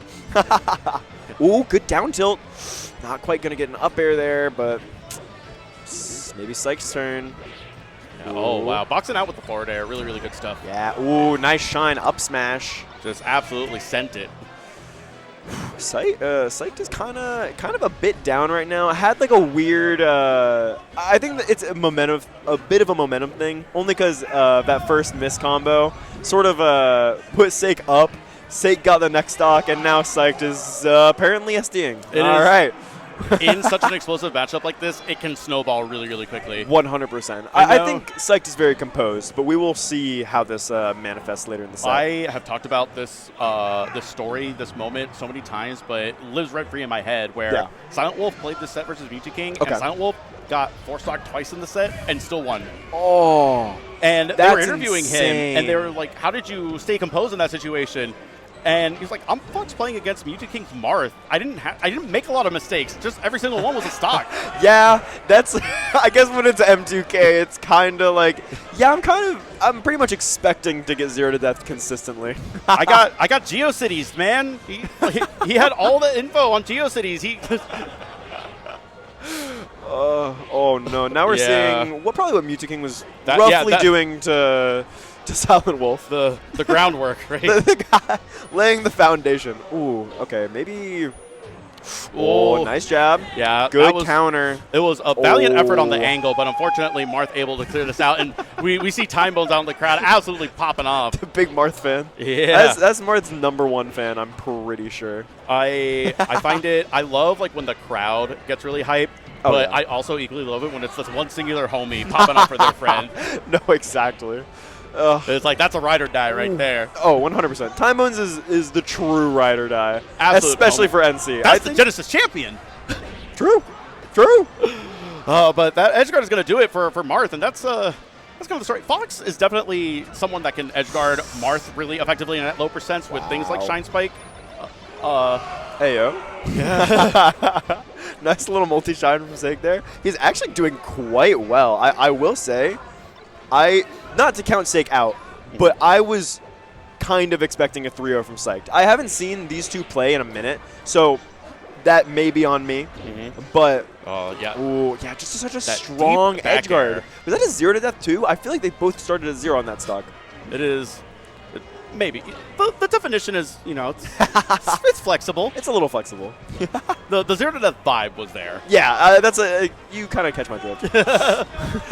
Oh, good follow-up. Nice. Up tilt, too. Oh, gosh. Yeah. Oh. That back hit of the neutral air was such a great extension for that combo. And, I love... That's really good. What if you could do Marth's forward smash in the air? No. Honestly, it's such an insane... I feel like a neutral B is like so underutilized, especially like for newer Marths. I think it's something that they should all implement like very early on. It presents so many more opportunities for catching edge guards, like high angles that other moves just won't. Like fair is really quick, but neutral B like has like a long lasting like hitbox. Yeah, the fact that you can hold it until you need to release it is it makes it way more ambiguous. It makes it more dynamic. A lot more use cases. You have to commit to the forward air because it's a static animation, whereas Shieldbreaker, you have a little bit more flexibility with it. It's smaller than Marth's forward smash, but it has the same kinds of utility properties that make forward smash good, like the arcing hitbox to it, right? Exactly, 100%. Ooh, nice stock there from Syched. On Dreamland, too. I think this is, like, obviously the traditional Fox counter pick. Marth's sword doesn't have as easy of a time as reaching the platforms. But... yeah, I think this is less about a character being strong on this stage, and this is being generally one of Marth's weaker stages. Yeah. That it ends up being this counter pick against Marth specific. It kind of just has to be. That's why we saw...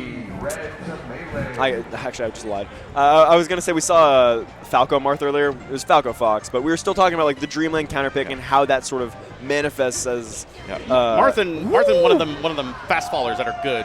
Yeah. Oh, it is. Man. But for Dreamland specifically, like as a Peach player, one of my hot takes is that this stage is low-key bad for Peach.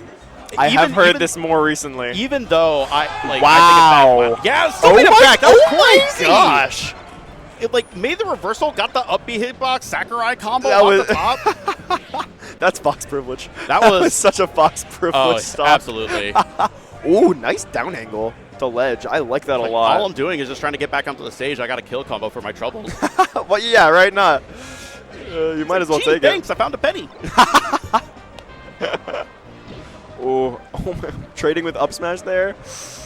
Sheik really trying to preserve this stock here. Ooh, is that a tipper? Yeah, the crouch cancel pushed Marth back in range for the tipper. That was great. The get up attack. That is an optimization that appeared a number of years ago in like the Marth edgeguard flowchart, where get up attack A has this utility that we just saw there, but B, I think get up attack has longer ledge grab frames than just rolling. I think that's why it gets used often. It's ECB. So okay. Marth's ECB kind of makes it so in spots where Fox might have barely made it onto stage, it pushes him back, and it does have a lot of. It still has a lot of like frames while you're holding the ledge. It's still a great option. It's the pushback, the character model shoving you off. Exactly. Which is honestly Fox privilege. Yeah, Fox not looking too privileged right now. It's Marth looking that he is the true top tier. Syched getting put through the ringer for sure. It's kind of just how this matchup goes on occasion. You might just lose a couple stocks. Exactly, and as we were just talking about before, it doesn't even need to be like egregious, like multiple mistakes. Sometimes it could just be one very reasonable mistake. Yeah. Wow. 100%. That was the down How smash. did that inner hit of down smash 2 connect there? I love the utility of using Marth's back air in a lot of these situations. Oh, wow. Again, crouch cancel tipper. Wow, what a call out on that up smash. Syched was ready for it too. He was like, "You side B into me, I will punish you for it. Yeah, you will regret this." We see Marth crouch canceling and getting really good punishes. We see Marth using down smash a lot. He's just like me for real. You'd be a great Peach player. Down smash is such a fun move on so many characters. Marth's down smash is really fast. It is 5 or 6 frames, I think. It is as fast or almost as fast as Peach's. And the first hit anyway, right? Sure. Good kill move, too. It is. At the tipper, it sends vertically. It can kill Puppet like 70, 80, something like that. You can set it up. I think in certain cases it's optimal over F smash, but it's like really rare. That is so menacing to see a Fox dash dance in your face and just rip a up smash like right at you, and it works. They don't care. They don't care at all. You think you will be ready for it. 7 frames.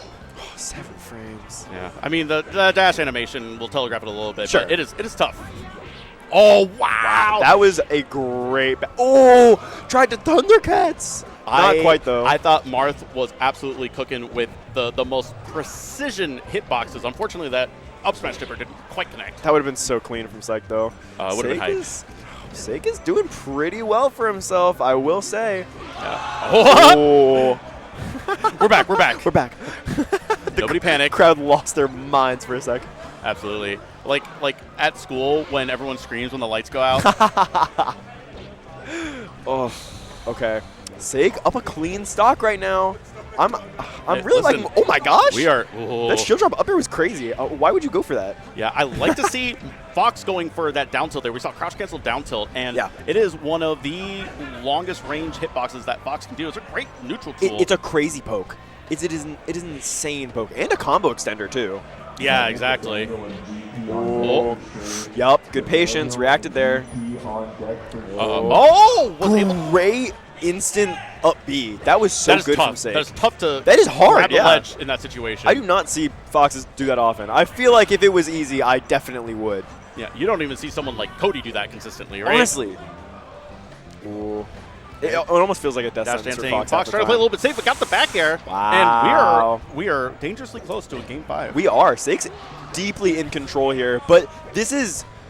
Syched is not out of it yet. I mean, Fox Marth is just brutal on occasion, but... Things on this stage can go very badly very quickly. Very quickly. So I 100% agree. You cannot... There is no such thing... In Melee in general, but certainly not on this stage, there's no such thing as just tapping it in. Oh, yeah. Like, you have to stay locked in and be disciplined and precise. But nice shorten. Oh, my. Yeah. Wait, Syched just juggles. Oh. It was... I love the use of the forward air hitbox on that side platform, and all of a sudden... Oh, Randall getting involved. Yeah, Marth has a down tilt. Back air, though. That angle, so both sides have a slope downward, and Marth can get on there and get that down tilt all the way down there. There is no sweet spotting, but Fox got him off stage. Up throw. Beautiful DI in the double up smash. Could have gotten so scary. Jab, yep, gets a grab. Double jab, almost into up smash. This is what we're looking for. This is the one. Yeah, this could be. And gets the down air. Syched trying to ride the wall, but not quite enough. That is tough. That is one of the toughest ledge techs to get. That's a hard one. It's a rough life. You know, listen, I'm not gonna feel too bad for the best character in the game. However, that is a position where any reasonable player cannot expect to get out of it consistently. Absolutely.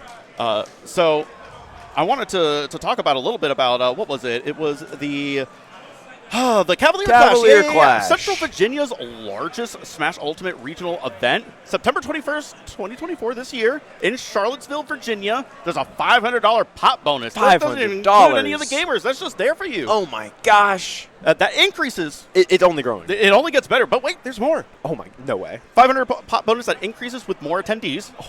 Sign up today at startgg/CavClash. Cav Clash.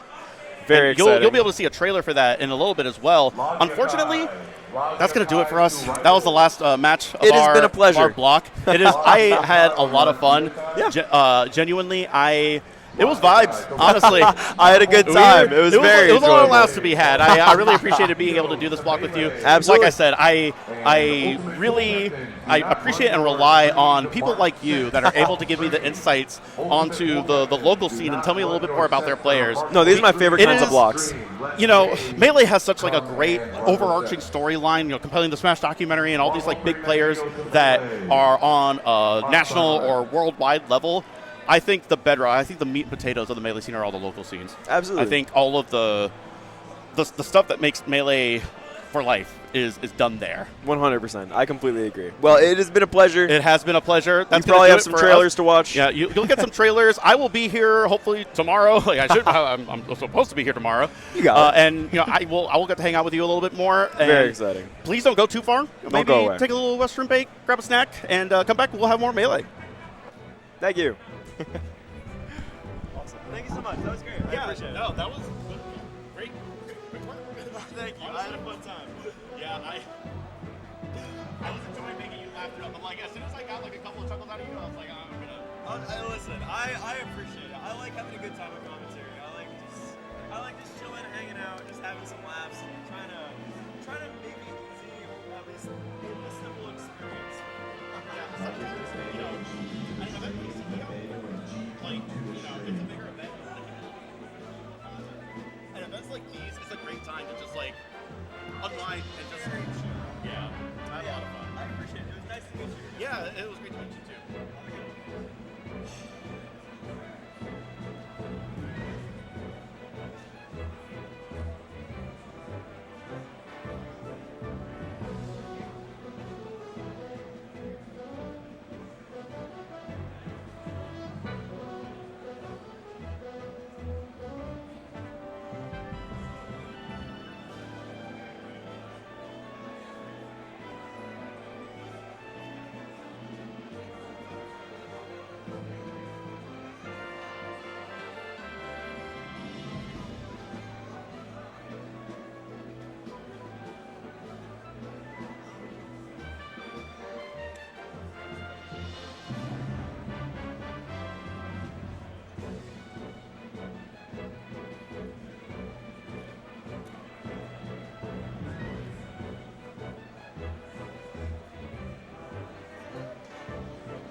Set and Peele, 4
Because I'm gonna go, surprise, surprise! You thought Mr. Been Ready was the only one with skis.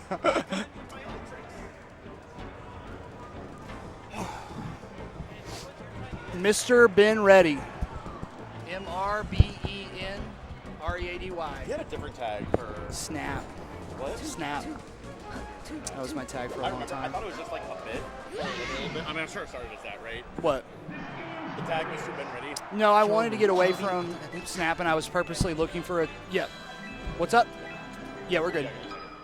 I was purposely looking for something that people wouldn't be able to say, Got it. so they would call me Dylan. Like, no one's gonna say, "Oh, that's Mr. Ben Ready." Yeah. I'll bring it in. I'll be ready. Yep.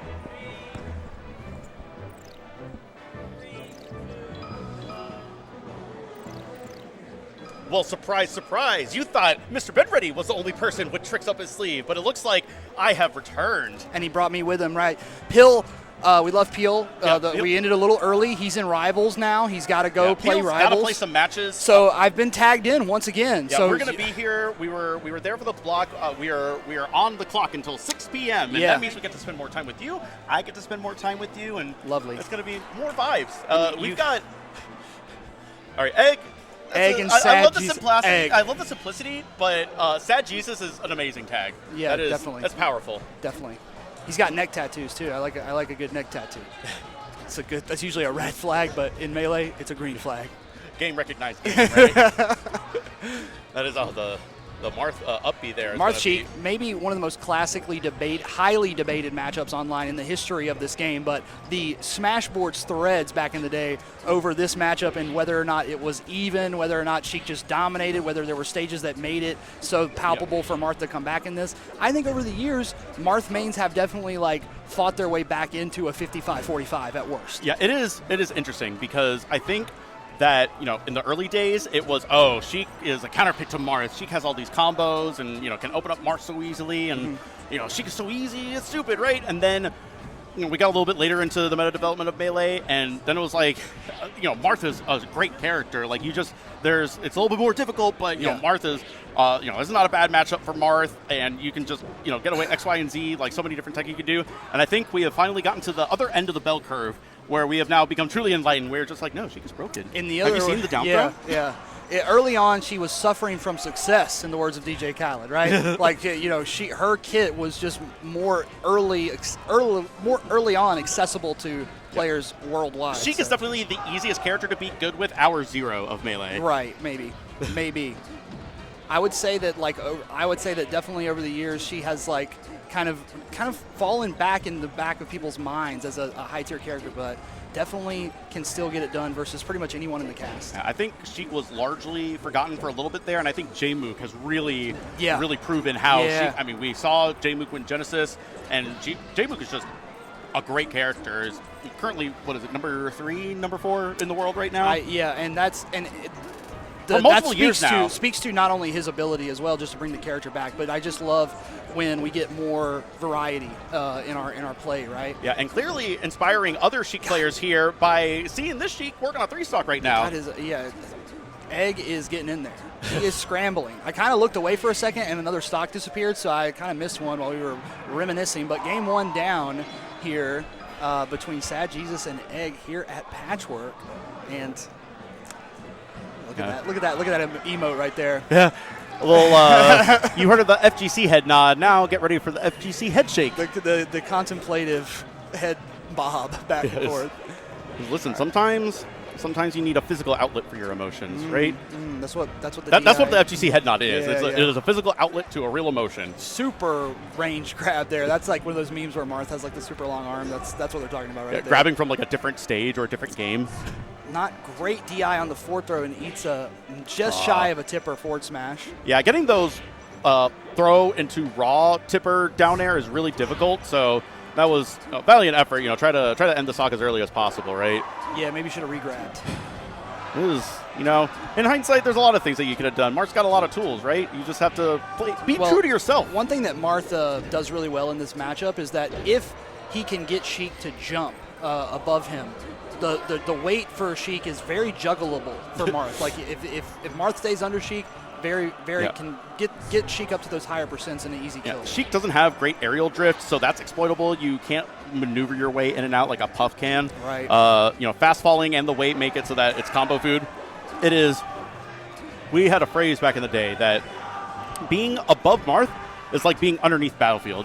You're just there's a wall and you're trapped, or ceiling in Battlefield's case. Oh, nice needle there from Egg, followed by the Nair. What a stock! Yeah, that was clean. He laid that down from the get-go. Like, as soon as he put his hands on Sad Jesus there, it was time for a crucifixion. Yeah, needles are an art form. It is, because it's difficult when you can't actually see the projectile. When do you use 1? When do you use 4? Like, when do you charge it all the way up? It's there's a lot of variety in the play. The turnarounds are even outside of the hitbox itself. It's the charge, it's the turnaround, it's the utility behind it. People forget that moves like Shine aren't just good because it is 1 frame and invincible on startup. It is also really good because you can turn yourself around in 1 frame. You can jump out of it instantly. It's crazy. So something like Sheik needles. The impressive part about a really good Sheik player is how they are able to use the breadth of their toolkit, and something like needles really gets to display that. Sad Jesus really turned up the aggression on that stock, and I feel like he suffered for it. He's really swinging for the fences, trying to get back into this one, and just exposing himself to some big punishes from Egg. Yeah, it's tough. Because, that could be the beginning. See, but now we're in that weird percent where Marth kind of starts like scratching his head, like, what do I have to there? That'll work anytime, any percent, right? Hey, listen. I was going to make a comment about where the follow-ups kind of disappear over 100. It is Marthritis. Marthritis is real. Marthritis. Rheumatoid marthritis. It is tough. There is that percent, that no man's land where you can't get anything working, right? Even someone like Fox, where traditional combos stop working, you have jab into a smash attack, right? So Marth doesn't really have that. Jab is really slow. You have to basically try to be a god at spacing and get that tipper, which he was able to do. Sad Jesus definitely has turned down the aggression on this stock. He's trying to be a little bit more patient, but that percent just keeps racking up for Egg. Egg 2-0 here, and Sad Jesus is looking for the answers right now. Yeah, love to see that. Looking to the sky for the answers. Love to see that aggressive edge guard. There is something to be said about when you are not confident and you do not want to risk yourself, you'll stay on the stage and do edge guarding options on stage, where even though it is riskier, when you go out further to intercept them, you cut off more options. You don't give them the chance to double jump. You don't give them a chance to air dodge. They have less angles to use. So it is risky, but it also constricts things. It keeps things much more simpler. Oppression and isolation is the name of the game. Yeah. We're going to see some classic Sheik play. That is about as classic as it gets right there. I'm pretty sure I saw those Sheik combos when I first started playing. I'm pretty sure I saw those Sheik combos in the background of the photos from like the Watergate scandal. That's how old school that is. Yeah. It's like pretty sure that sequence was on Forrest Gump. Yeah. In set 2, game 5. Tom Hanks and that is a beautiful juggle right here for Egg. It looks like Egg's going to go up big time now. on FD. The counter pick just not working out for Sad Jesus. Identified the correct aerial to use 5 times in a row. Yeah. It wasn't a super easy thing to suss out the combo there. It wasn't automatic, just up airs, neutral airs as a combo tool. That was impressive. Man, Egg is really getting in there. You can't even see him in the player cam. He's just a mustache. Yeah. He's just a man with a mustache. It's a powerful with a mustache. Bass Pro Shops hat on. It's like, it definitely looks like they've been teaching math for a long time. Yeah. He's gonna leave here and go whittle a nice like a toy car or something out of a block of solid oak. This guy's gonna go out here and teach me how to change my tire after this with that mustache. Oh, nice bounce there. Yeah, that was crazy. 3-0. Yeah, 3-0, a 4-stock at the end there. 3 and an egg. Yeah, went to FD, and that is, I mean, if you're a Marth fighting against a Sheik, it doesn't really get better than FD. Well, you could see it after that last game. They were really, Sad Jesus was really just like, man, what do I have to do? Like, I got to switch it up somehow. And maybe they felt like they were getting beat so badly on the platforms that if they could just get Sheik on the same level with them or out from under them, maybe that they could have evened it back up. So. I think, objectively, FD is the correct choice in that matchup, right? There's something to be said about being comfortable on your own picks. Classic Sheik and Marth, classic meat and potatoes melee, not quite much unlike the classic dish from HelloFresh Tell when us about steak it. met potatoes. Don't forget, you guys can use the link here on VG Bootcamp and get 10 free meals. That's crazy. That's 10 free meals. Who you know giving out 10 free meals? These meals are like $10 a piece. Trust me. I've used Food HelloFresh is expensive. before. Groceries are expensive. It's expensive. And, you know, with HelloFresh, you're getting fresh ingredients delivered right to your door. You just cook them, and they're ready to eat. And you also can build skills that you can use after you're done with your HelloFresh subscription. You're learning how to cook a little bit at a time. That is impressive stuff right there. I've heard a lot about HelloFresh from my good friend Jason Zimmerman. In my opinion, anything that gets people cooking is good with me. Like, more people should... I am really more bad people about that. should be, not even for health reasons, not even for, just to have like something creative to do. Yeah. And to, you know, enjoy the art of cooking, and HelloFresh is a good first step. It's like a starter deck, if you will, for Magic the Gathering, for cooking. It's like, what if Oh, you my goodness. you had the simple style combos for food. Modular systems. Yeah, you don't have to.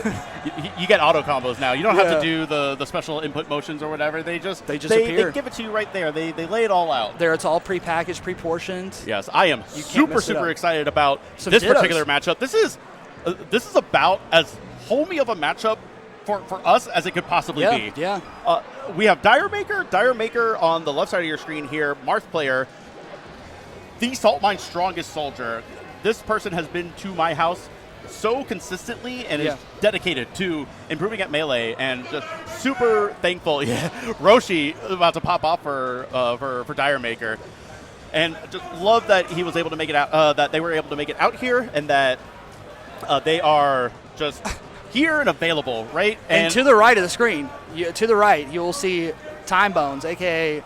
Timestopher Boneson, and that's my teammate. That's the Genesis champ. If you look at both of these guys in the player cam, they could give Marth a run for his money with these beautiful heads of hair they got on them.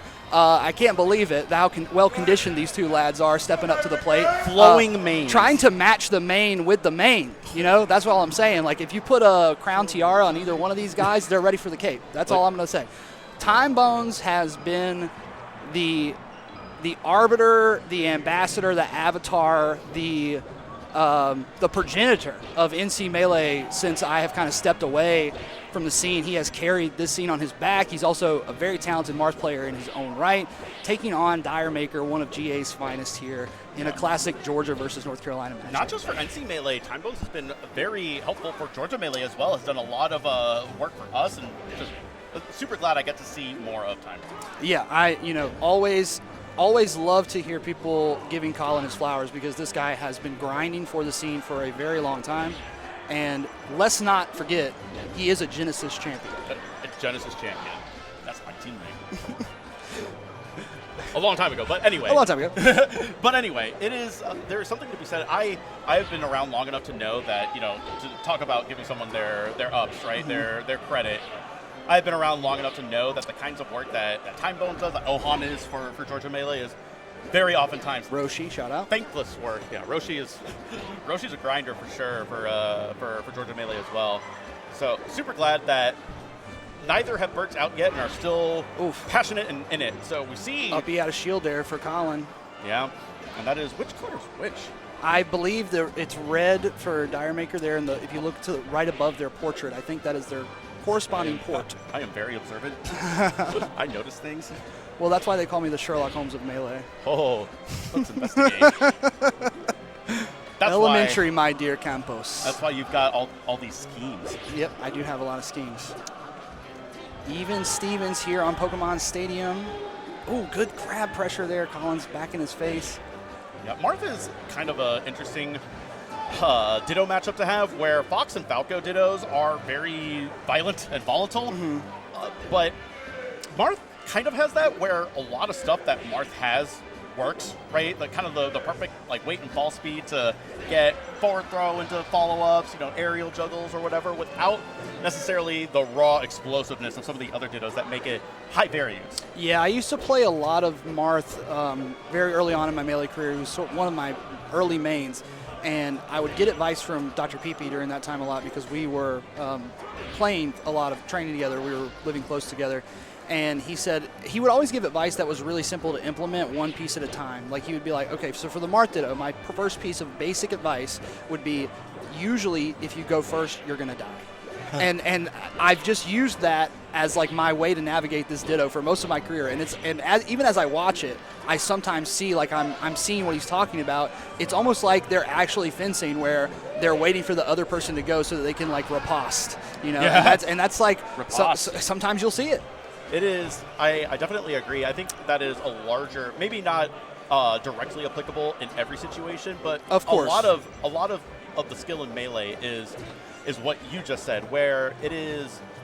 That's why dash dancing is such a strong tool. Dash dancing is a means with which to be able to wait for someone to be able to let them go first. Diremaker just hit Timebones with the Timebones. That is like the classic Timebone setup for a forward smash on that platform. Yeah. Diremaker set that up beautifully. Kind of a lost art. Diremaker they're in there. They are practicing. They are actively trying to improve. We see a very close game. Timebones was able to take it, but close game one. That was very, very close. Last stock. I'm sure Colin is thankful, but sweating. It is also just a lot of people are sweating. It was a hot day out here. It's a hot day. It's a hot venue. There's over 300 Ultimate players in here. Another 100-something Melee players in here. It's a lot of gamers. I've ran tournaments here that were 150 people deep, and I've been like, I don't know, this seems like it's a little cramped. And then I found out there was going to be a 400-person tournament here, and I was like, oh, okay. And they've done a great job laying out this venue earlier. Yeah, Timebones absolutely turning it on. And yeah, very nice opening stock there for him. What was a very methodical back and forth game one is just exploded game two. Nice forward airs there from Colin.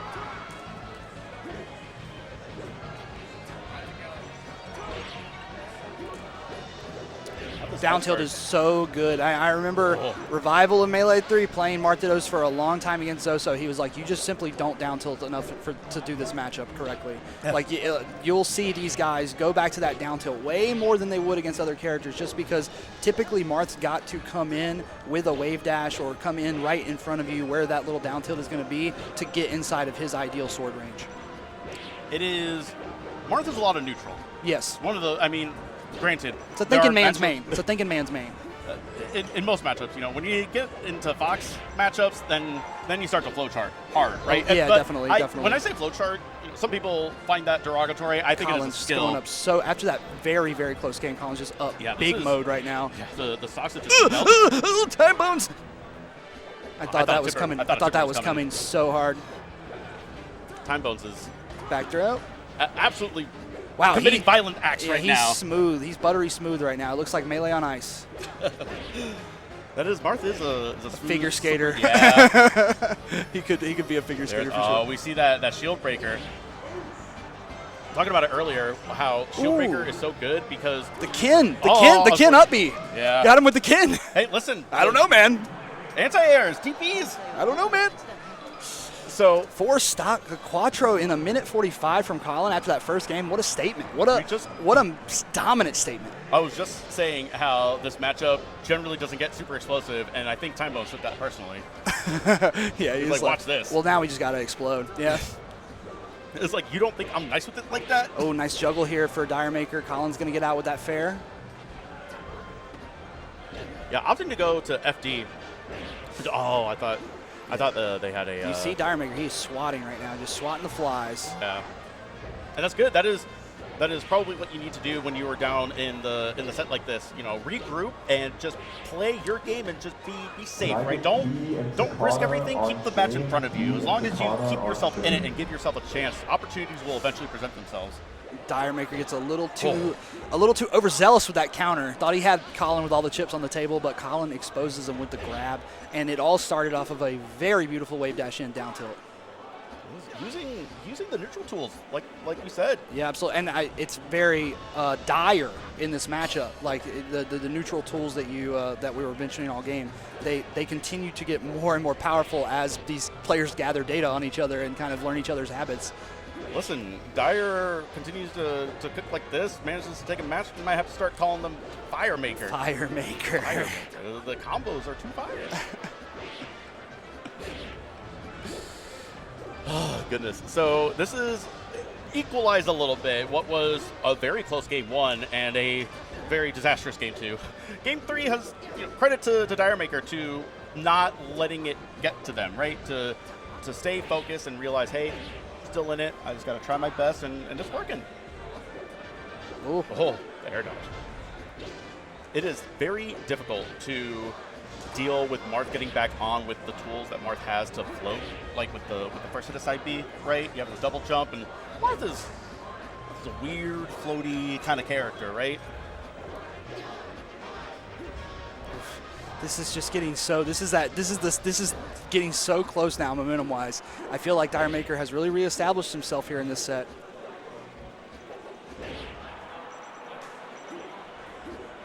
Diremaker needs this edge guard. Yeah, this is. Oh, they both have had such good recoveries against each other, and there hasn't been a lot of.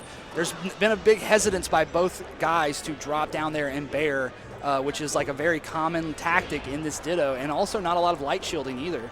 It is scary because as Marth, generally you are confident in your disjointed hitboxes, but what if that up B's coming up with that up B's coming up with a hitbox like a distorted hitbox like you're looking through beer goggles. Marth is hanging on the ledge trying to figure out what to do. He's like, he knows all my moves.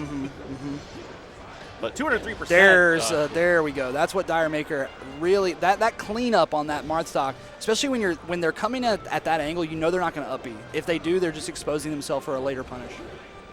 Precisely. Just, Marthritis reared its ugly head there for a little bit, able to close it out, and good back air. I like, one of the things I love about Marth as a character, just like a little side note, is how that back air, not only does it have that like crazy awesome like huge hitbox, it is one of the few moves that can turn a character around in the air. That was definitely supposed to be a turnaround jab or a turnaround down tilt there for Diremaker. Yeah, got the forward throw. The DI'd out of the dash attack. That forward throw dash attack can be tough. If you're not diligent in your DI, you will get blown up by that. Shield breaker, neutral B from Colin. Shield breaker is good. Peele and I were talking about it earlier in this block where, it sounds great if Marth had forward smash in the air, right? Yeah. It is. You sacrifice a little bit of range for a lot more utility, being able to charge it, stuff like that, right? Yeah, hold on to it a little longer, bring it down. Break a shield with People shield land and shield immediately sometimes, and you just get them for free. Keep them honest. Yeah, you gotta keep him in the game. Down throw there for Colin. This is a good setup for him. Oh, wow. Beautiful wave dash back into the tipper. Beautiful spacing. Diremaker does a great job DIing that. I can't believe he lived. A complete reversal of fortune where Diremaker looked like they were cooked. Made it back and almost got Timebones for the troubles. Yeah, Timebones definitely is feeling the two under his player icon right now. He wants to turn it into a 3 so bad, but he can feel that momentum kind of going back onto Diremaker's side, especially at 145. He's got to hit him with a big move. Up tilt or up air will do it, but forward smash will always get it done, as we said previously in the evening. Marth forward smash as punishable as it could be, and you don't want to spam it. It is Marth's forward smash is good business decisions most of the time. Yeah, definitely. Business efficient moves is what Marth's all about. Well, that is it. That's the last set. That is the actual last set of the wave this time. No more tricks up No more this false time. finishes. Yeah, we're not into. The other people out there, they might have more tricks for you, but we are done. We are done with our schemes. And there's another wave after this, right? Or is yes, this the end of the I evening? believe so. There's Okay, still a cool. bracket. Peele, So there's still Melee coming your way. Stay tuned here on VGBC2. Don't go anywhere. Don't change that dial. Grab a snack or something like that. But the Melee will return, and so will Ziff. Tomorrow you will see him in the top. What are you doing? The first I'm block doing set. top 16. Top That's 16. what I'm scheduled for that right now. Top That's what's on the 16, schedule. and maybe a little extra seasoning somewhere in Maybe, there. All right? maybe. So, Mr. Ben Ready, good to see you guys as always. Glad to be here again. With Ziff. Stack it up. We'll see y'all next time.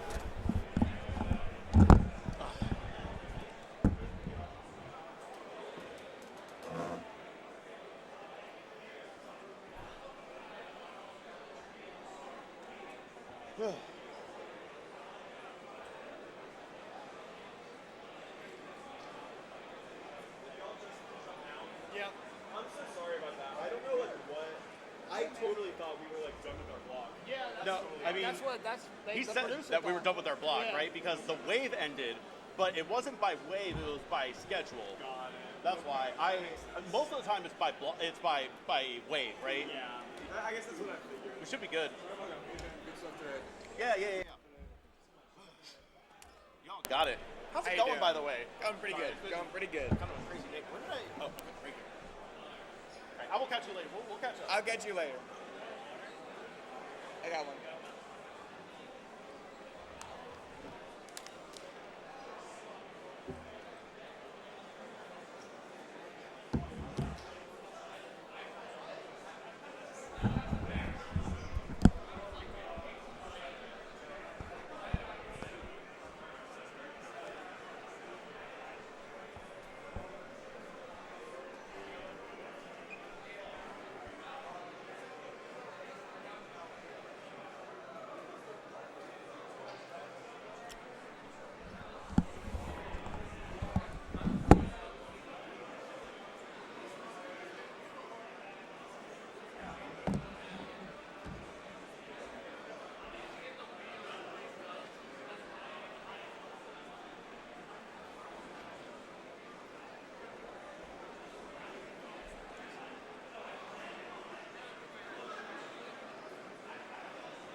Can I get Candle and Spandex to the side stream? Candle and Spandex to the side stream.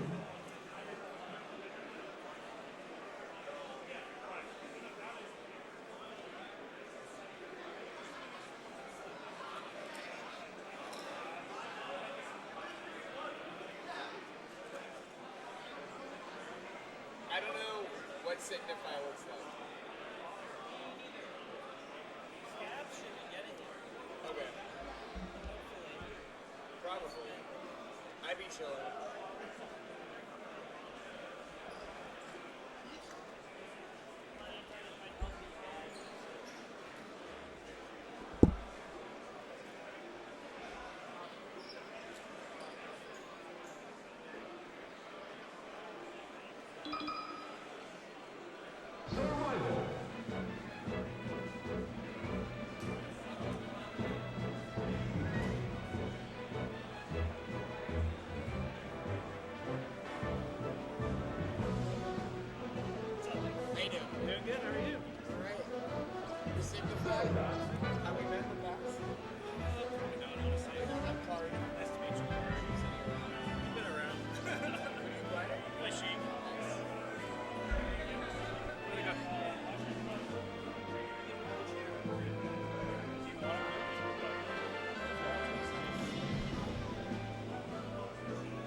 You want to just like switch off on the ad reads? Yeah, that's fine. Okay.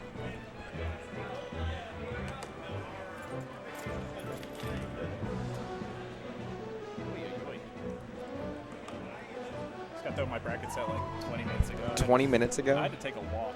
Damn. You in top 24 or no? I lost my boy BC. I brought him here too. He's in my carpool.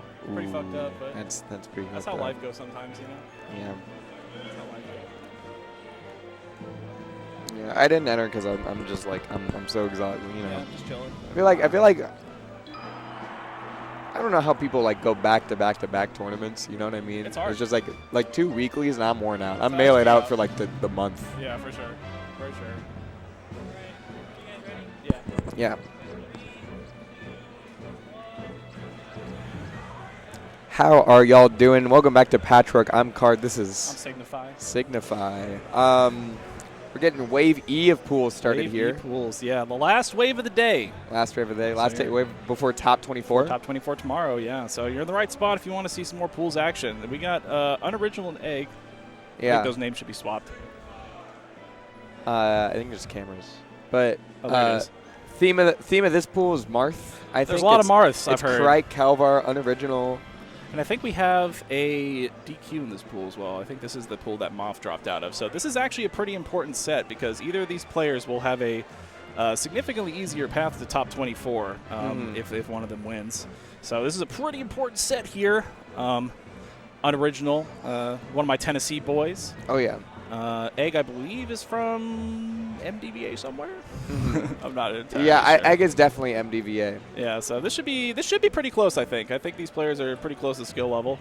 I'm also realizing I was looking at the 630 block just now. So that's we'll get the Marth pool later on. This is the this is the Moth DQ pool, but winner plays 7holyblunts. Okay. The Fox Fringe PR Fox. Can't sleep on Atlanta, Georgia. Can't sleep on him, that's for sure. Oh, yeah. Have you played with Unoriginal at all? Oh, yeah. Me and Brett have, I think, we're nearing 100 sets on Start GG. Oh, my God. It's very close, too. I would consider him probably my biggest rival. It's like a 44% win rate for him, so he's up a little bit, but maybe I can get it up to 50 before 100. That'd be kind of hype. But I think we're going right into it. Okay. Found a dream start. Pretty standard for this matchup. Yeah. You don't want the Sheik to have,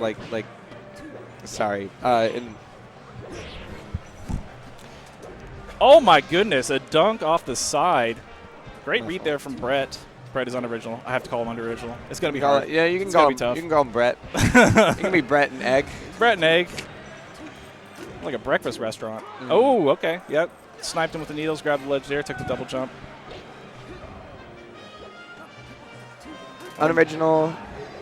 Unoriginal, a Marth that I think values stage control a lot. He does, a big walker. He's a bit of a walker, yeah. He likes to get on the ground and down tilt. But his fatal flaw, and hopefully Egg can't hear this, but his fatal flaw is my boy loves to jump, and jumping's kind of bad in this matchup. Yes. So we'll see if he gets punished for it there. Yeah, on this stage, it's a little more slightly more getting sharked on the platforms against Sheik is it's rough. Genuinely so annoying, but. And he's keeping coming down here. Great read on the tipper. And a pretty healthy stock lead. However, she can just delete stocks in this matchup. That seems to be how it goes usually. Is Marth has general advantage in neutral, but the minute she gets a grab, it's pretty bad news. Right. Ooh, great read on the roll in there. Oh, attempted shark, but couldn't quite get there.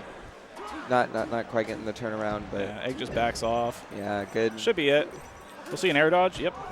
Brett does love that air dodge. But gets the grab anyway. God, I played this matchup with this guy so many times. Great ledge dash. Love to see it.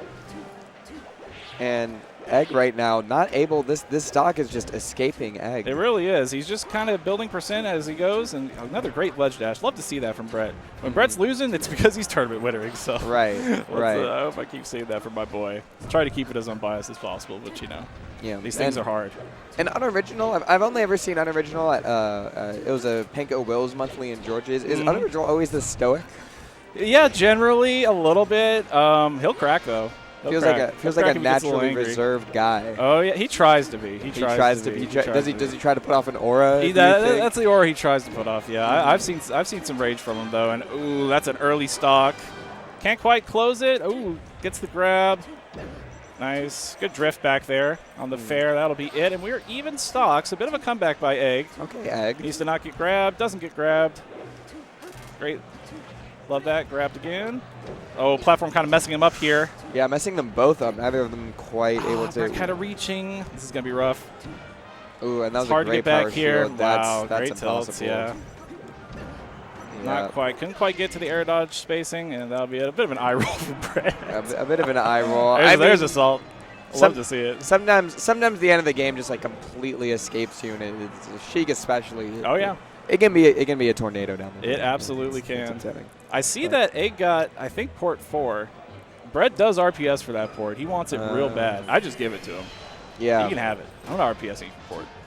He usually doesn't end up making like the difference. I mean, no, it's is literally that, one frame on the yeah. up throw. Well, That's there was always the plup on the summit commentary. Yeah, being, yeah. Like, oh, up throw you, but yeah, the funny part was I think it was Awesome Sauce that went back and watched that set or something. Somebody did, and it was determined that that frame only mattered like I think like once. Right, but the fact that it's guaranteed also like affects how. Oh, absolutely. You know, but absolutely can affect a lot of things.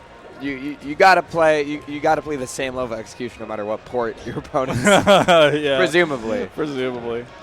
Yeah, FD's pretty strong counter pick for Marth, but you know the combos just get more strong for Sheik here as well. So can be a little bit of double-edged sword sometimes. Brett's gonna need to play some really good neutral. Yeah, more neutral, less eye rolls. More neutral, less eye rolls. Yeah, that would probably be good. Oh, great air dodge, or great spot dodge there, I should say. See if we can close out this edge guard. Wow, great reverse fair. Yeah. There we go. Just clean it up. Nice and simple. I've seen this story. Oh my God, okay, barely landed, but thank God we got the F smash. And Egg, invincible Sheik just ran up and grabbed me. It's hard to get around. Get me home. Yeah, he really wants this grab, and he gets it. Okay. Gets the bad DI there. And getting Sheik out of that like low percent is so crucial for Marth. Right. It's where an unoriginal able to get back to this. That's huge. It is huge, yeah.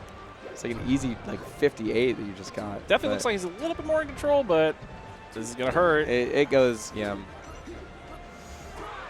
I feel almost responsible for that one. I don't normally do that F tilt. I just fair him. He was definitely DI for the fair. Right. My bad, Brett. Sorry. I'll do better next time.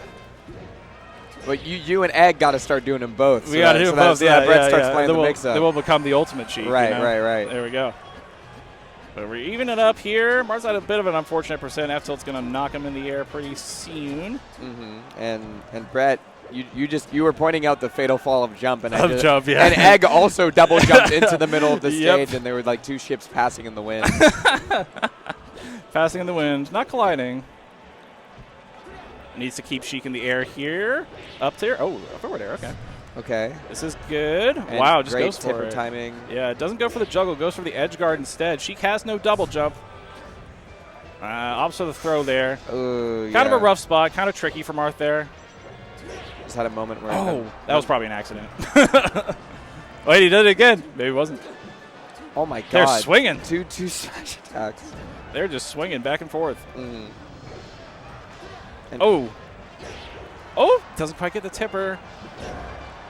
Up air is not going to kill or up tilt. I don't think I've seen a Sheik power shield down air this much. Yeah, he's I've really seen waiting like for it. 4 power shield of down airs from Egg, but maybe Unoriginal's just a down air lander. That Bass Pro Shop's hat, pretty hard, I must say. It's pretty hard. I think it's to indicate, sometimes you just have to fish a Sheik. He's got to fish a little bit. He's been doing a little bit of fishing. Oh, Marth will bite. Okay. See, didn't get that up tilt. Maybe it was the port. Who knows? Who knows? Could be the difference maker. Grabbed again. Oh, yeah, an unfortunate full hop there, and he's stuck in the air. Kind of reaching a little bit. I don't like these swings. And Sheik unable to. Ooh. Oh, it's so dicey. Oh, but Unoriginal got stage control back, but the spot dodge makes up. There we go. Sometimes the jump works.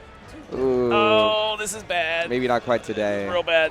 Oh, gets baited a little bit. Still gets the dash attack. Yeah, he's just a little too high. A little too high again, punishing Brett's spacing there. So many rebounds on the edge guard, like these past 2 games. It's just like, okay, I missed the edge guard, and I'm immediately hitting the execution test for you to still die. Definitely a little shaky play. That dash attack does not work if Marth spaces correctly, but, sometimes you got to abuse your opponent's mistakes. Right.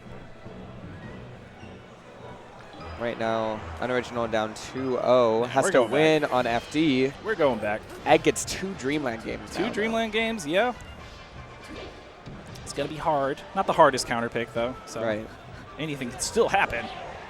Oh! And that's a double jump with Sheik. Oh, but you get hit. Gets you get right boofed. back. Oh, the spot dodge war. Love to see it. Yep. I feel like that happens a lot more in this matchup than like most of the. Both characters just want the grab so bad. Yeah, they want it so. They want it so bad. Oh, that's a great edge guard. That should be it. There it goes. No. Oh my God. Early. Just both characters making it back way more than usual. Way more than usual, yeah. I feel like our competitors are playing a little nervous, maybe.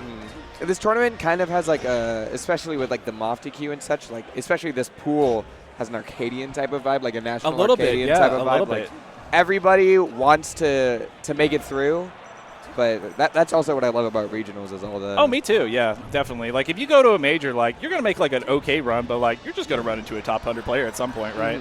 Whereas in this tournament, you know, like top 8's doable for a lot of people here. And oh my God, Egg, Unoriginal's got to take this dogger. Egg's just gonna start. Just gonna start running away with it. Grab ledge, reverse fair. Needs to clean this up. Doesn't quite get it. There we go. Off the top. Yeah, it was the first time that Egg actually recovered to the ledge there. Definitely tricked Brett up. Definitely a good spot to do it at the high percent, too. You want to cheese as much as possible, so. Yeah, it feels like often when you're at high percent, you're not even trying to hit the opponent anymore. You're just trying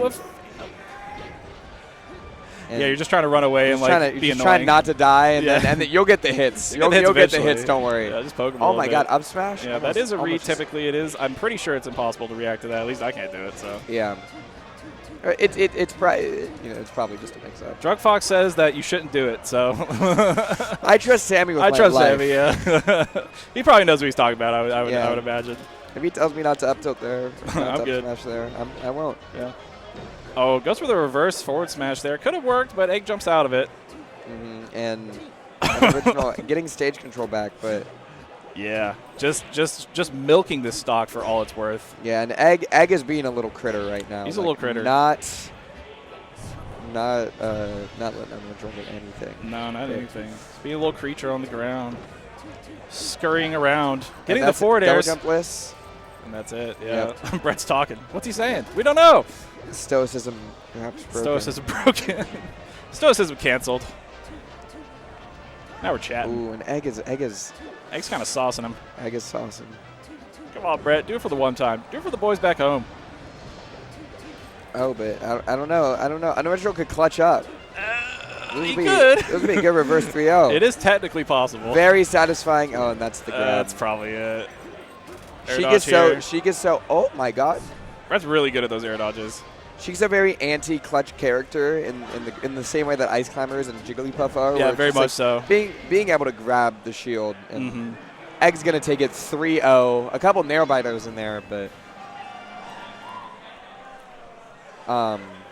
you know, Egg's going to have to face off against 7holyblunts. Ooh, a heater indeed. Not sure if that's next, but it might be Timebones Red next. Might be. North Carolina Classic. Timebones Red should be a good one for sure. But we got one of our sponsors, Ace of Cards. So Ace of Cards is an esport org supporting communities across numerous titles, including Smash. And they host events and tournaments online. And they can find them on their website and social media at aceofcardsesports.com. #BeTheAce. Oh, yeah.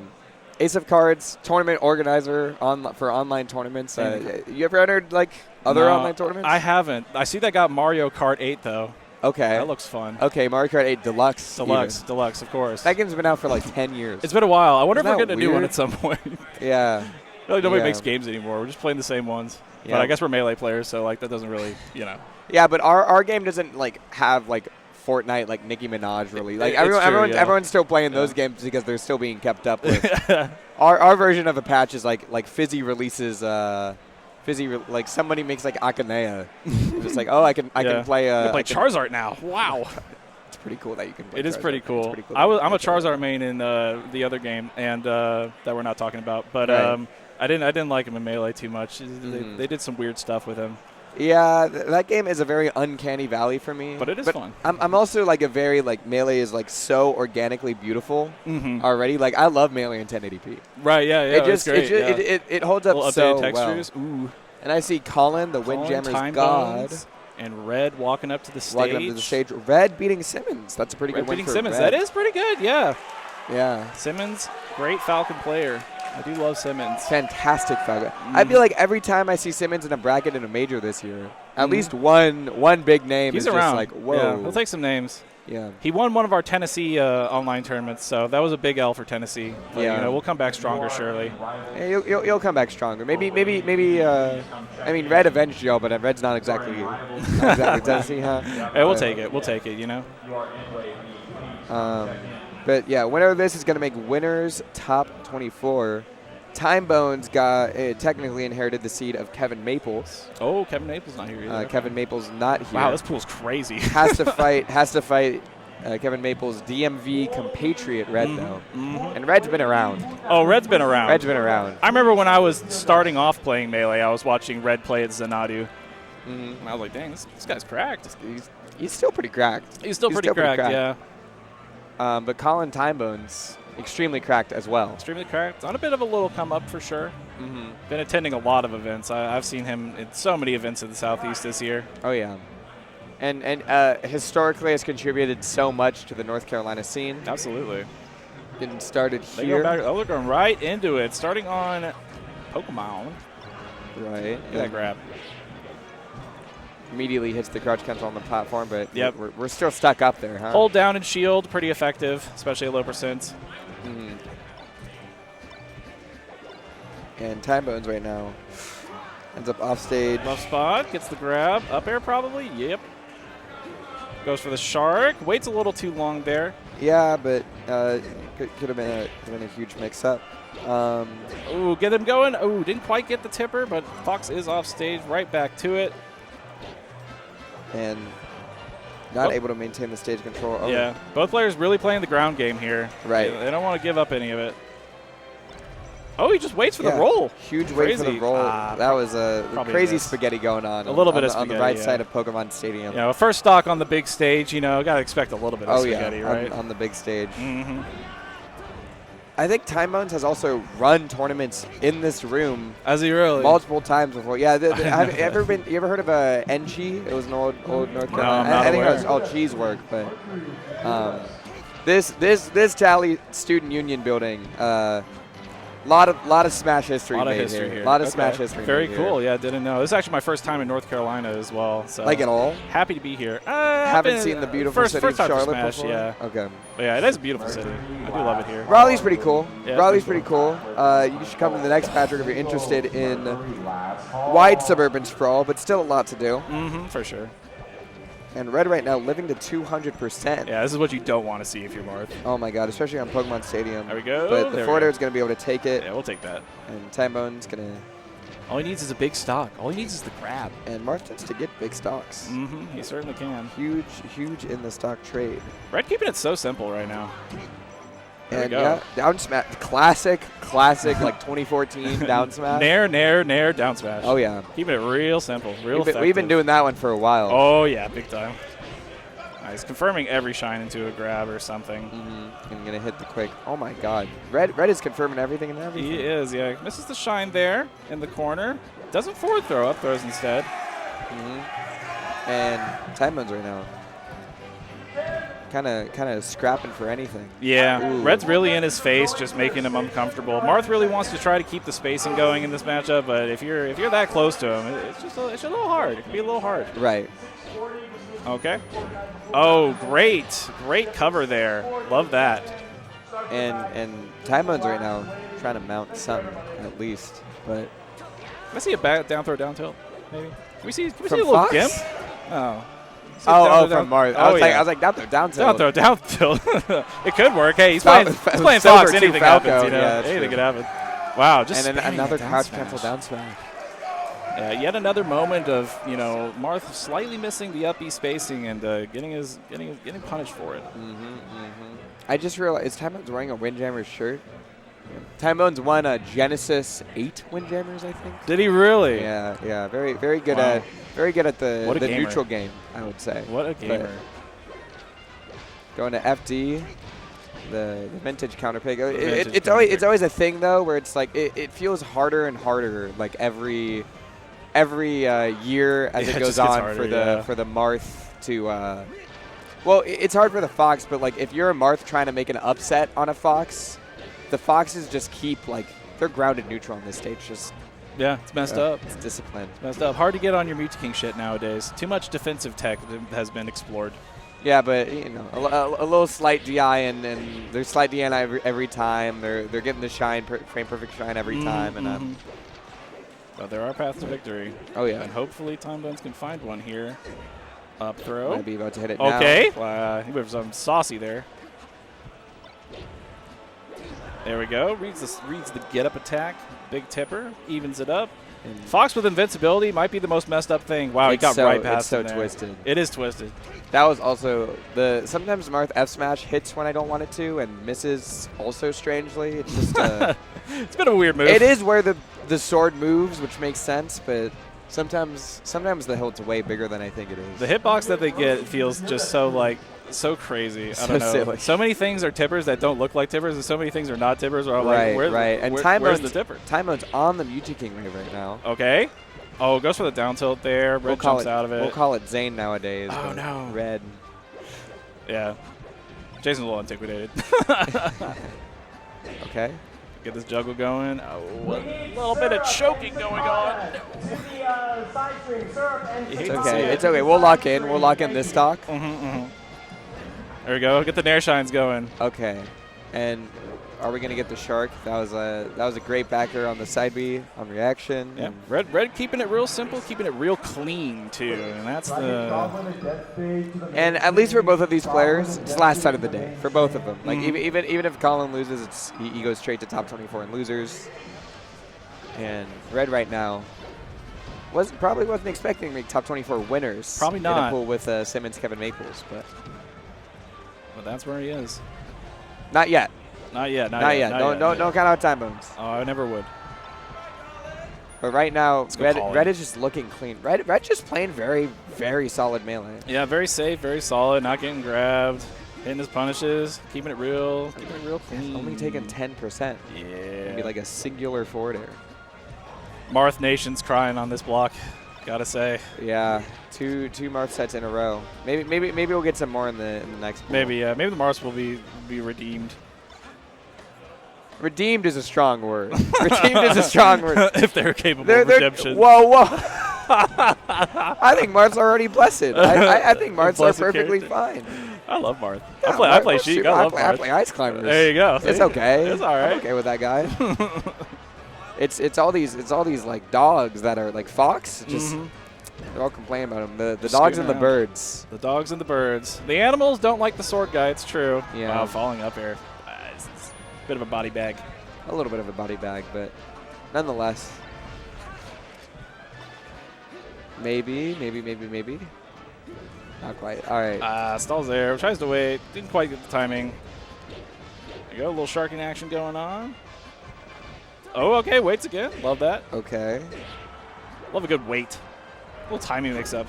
And not going for the Firefox out of the air wasn't reacting fast enough. Yeah. A crazy place to Firefox. Potentially still able to, yep. Yeah, that'll be it. And Timebones starting to get something started. He's got something started. Oh, Red. Just waiting for that. There we go. Not hitting the down smash this time. Love to see that. Oh, yeah. We got a singular member of the crowd saying, let's go Timebones. A big Timebones fan in the crowd, yes. I'm a Timebones fan personally. I'm a huge Timebones fan. Big fan. Yeah, a lot of North Carolina's finest watching in the crowd right now. Oh, absolutely. Yeah, they've been getting loud a little bit. I love to see it. The ultimate side of the room has been getting rowdy. There was a winners round 2 set over there. That was just really absurdly loud. Oh yeah, yeah. Ult gets crazy. And that'll be it. Red's gonna do a quick 30. Timebone still makes it to top 24. Yep. And we'll see both of these players tomorrow still. But Red on the winner's side. Timebone's on the loser's side. And Red Pretty nice bracket path for him. Absolutely. Meanwhile, in losers, Simmons and Blue 53 are fighting to make top 24. Okay. Sorry, yeah, Blue 53 Fox. Is he a Fox? North Carolina Fox, I think. Maybe a Falco. Played Falco like 2 years ago, but I think they played both. So I think it's a both type situation. And up next, we got Cavalier Clash 5. This is Central Virginia's largest Smash Tournament regional event. It's a Junebug's old school. Oh, really? Junebug Wow. used to I go to didn't know locals that. over there. $500 pot bonus that increases with more attendees. So Okay. the pot fee that you pay there better sign up. Then. doesn't just add to the pot, but they're going to keep adding pot bonuses as they keep going through Very milestones. September 21st, 2024. You got to sign up today. Start.gg/CavClash. Especially if you're just watching the stream because Red was on. You got to hit this tournament in Gotta hit it Virginia. up. You got to support it. Got to support your local scene. And there's going to be a trailer coming up at the end of the day for that as well. So. I see Egg back on stage Egg versus back at it again. Sky Guy, 7holyblunts. Sky Guy. Sky Guy. 7holyblunts. If you're unfamiliar with who 7holyblunts is, he has had previous tags of Augie. Carlos Danger. Carlos Danger is a good one. Carlos Danger was an interesting one. And I feel like he had one more that I'm forgetting. Probably. And the origin of this tag is that we had a player who used to have the tag 7holy Stakes. And it's from a very like artistic like poem. It's a pretty cool poem, very descriptive of the world. And 7holyblunts was a parody of that person's tag. And it just kind of stuck around. It's a pretty good tag. It's a great tag. Pretty good tag. It's a great tag. I love seeing it. Egg, very solid tag as well. very solid. Tag Very as well. simple, you know. Oh, yeah. Get the one syllable going. Don't maybe say too much, you know. Also, shout out to the Sky Guy crew in Georgia for showing up to this event. JetBBL and Bag also showing up. Oh, yeah. They're out here. And rocking the FKN tag for FKN Silver. The Samus, you familiar? I love Silver. You familiar with his game? Shout out to Silver. Check him out on Twitch. That guy goes crazy with the Samus. Oh, yeah. But Chris right now, Chris is 7holyblunts versus Egg. You got Brett last time versus Egg. Egg needs a shooter over here. Egg needs a shooter over here. Yeah, shooterless Egg at the moment. Starting on Yoshi's. This is technically a Fox counter pick, but Fox has like 3 counter picks in this matchup, so like you're going to have to play a couple of them. Yeah, Fox has a... it seems like he's having a great time in this matchup, all things considered. Yeah, it does suck, but this is why it's doable. Right here, literally right here. Because this is brutal. If you don't miss it, it's brutal. Yeah, Chris just teched in place so many times. There we go. This is clean 0 to death. Egg was hitting it. And Egg right now, shield drop forward air, and we're stuck again. There we go. We're stuck in a... Back to the blender. I like to see that mistech. Mistech's a great thing to mix up. Do you ever like feel the physical pain that your character feels in game? I've recoiled many a time, I think, from getting hit. Absolutely. But also just like physically imagine getting slammed on the floor the that many times. It looks in a like row. it hurts. It definitely does. Oh my god, it looks like it hurts. Oh, great double shine. Okay. Wait. Okay. We're still doing it. Not quite. Okay. Got the ledge. That was a very invincible ledge dash forward tilt. Love to see that. Not easy to do. Yep, and great reaction to the missed tech. Not able to hit the invincibility and instead gets tech chased out of it. It's so tempting to challenge Sheik when she's on the ledge, but like, it's just not worth it a lot of the time. It's just not worth it. She's just going to grab you. She's going to hit you. It's so annoying. Like, and it's like, where'd my stage control go just now? Oh, and what an angle. What an angle. Was that notched? We don't know. Hard to say. Could have been natty, could have been notched. Could have been natty, could have been notched. Either way, though. And yeah. The end result is the same, lab-grown or organic diamonds. And that down smash going to get another grab for Sheik. Yeah, you can SDI out of that jab. That jab is difficult to SDI at low percents. Optimal thing for Sheik to do is to crouch tech chase, but obviously it's a little harder. And right now, Chris just trying not to get four-stocked. There we go. There you go. Clean it up. On the board. On the board. And you know, you can get 3-stock game 1 and make the reverse trio. You absolutely can. Got to do great on your counter picks though. We got thoughts going through that. I just saw Egg is mouthing lyrics to a song right now. Got the AirPods in. He's on his Hungry Box shit. Yeah. Rapping Yeezus. Locked in. Egg locked in right now. Said, you are not Moth. Oh my god, the Sheik player did not get Moth. Yeah, very lucky. Very lucky. 7holyblunts would have won anyway. But True. Shots Moth. There we go. This is one of the counter picks. Oh, yeah. An annoying counter pick for Sheik at that. Definitely, yeah. I've seen some really, really nasty Fox clips on Sheik where Sheik just dies at like 60, 70%. Yeah. It is a tragedy. And 7holyblunts playing it really well right now. Tragedy is a strong word. No, for me, it's a tragedy. Okay, there you go. There we go. Gonna Great hit pressure. The backer and 7holyblunts right now. Clean stock. Very clean stock. Like I said, like you get the stock in game one, and it just reassures you that it's possible. It's just a game. Yeah, exactly. You can just win the game. Mm-hmm. And hopefully you can win this game here. Oh, doesn't quite get the grab. Doesn't get long enough on that wave dash. And Egg, that's like the first like deck choice I've seen miss. Yeah. Gonna back there 7holyblunts, almost all the way into the red blood zone. But ooh, didn't quite get that angle. And a lot more discipline around the ledge this time around. Yep, I like this. That what a short, what a mistake, but clutch short. I think it's so crazy when Foxes react to the side B and shorten it. Yeah, well, it's because we don't trust ourselves. So we're like the fact if it's in your mental stack to react to the side B like that, it means you have to have killed yourself with side B. And I'm sure every space he has. And that's gonna be an up another smash. Cleanup. Yeah, got a great edge guard there. Oh, still just a little misses from Egg here. And 7holyblunts completely giving up the stage control there, but. Yeah, goes for a Hail Mary. Would have been really nice if he hit it. I kind of respect it, especially at high percent. Yeah, and that was also just like beautiful maneuvering by Egg. Just I love to see great Sheik movement. Me too. A bit of rolling around, a little bit of a missed wave dash. And wow, 7holyblunts is all over him this game. Super cool. It didn't even feel like 7holyblunts was pressuring that hard. It was just like the slow roll just kept going. It's kind of running at him a little bit. There we go. Great CC there, and this will be a little rough. Interesting option. Maybe not quite. Very interesting option there. Yep, that's going to be another stock for Egg, and those are the ones that are really important. They definitely are. Oh my God, Egg still had the double jump. Saved it. There we go. One more mix here.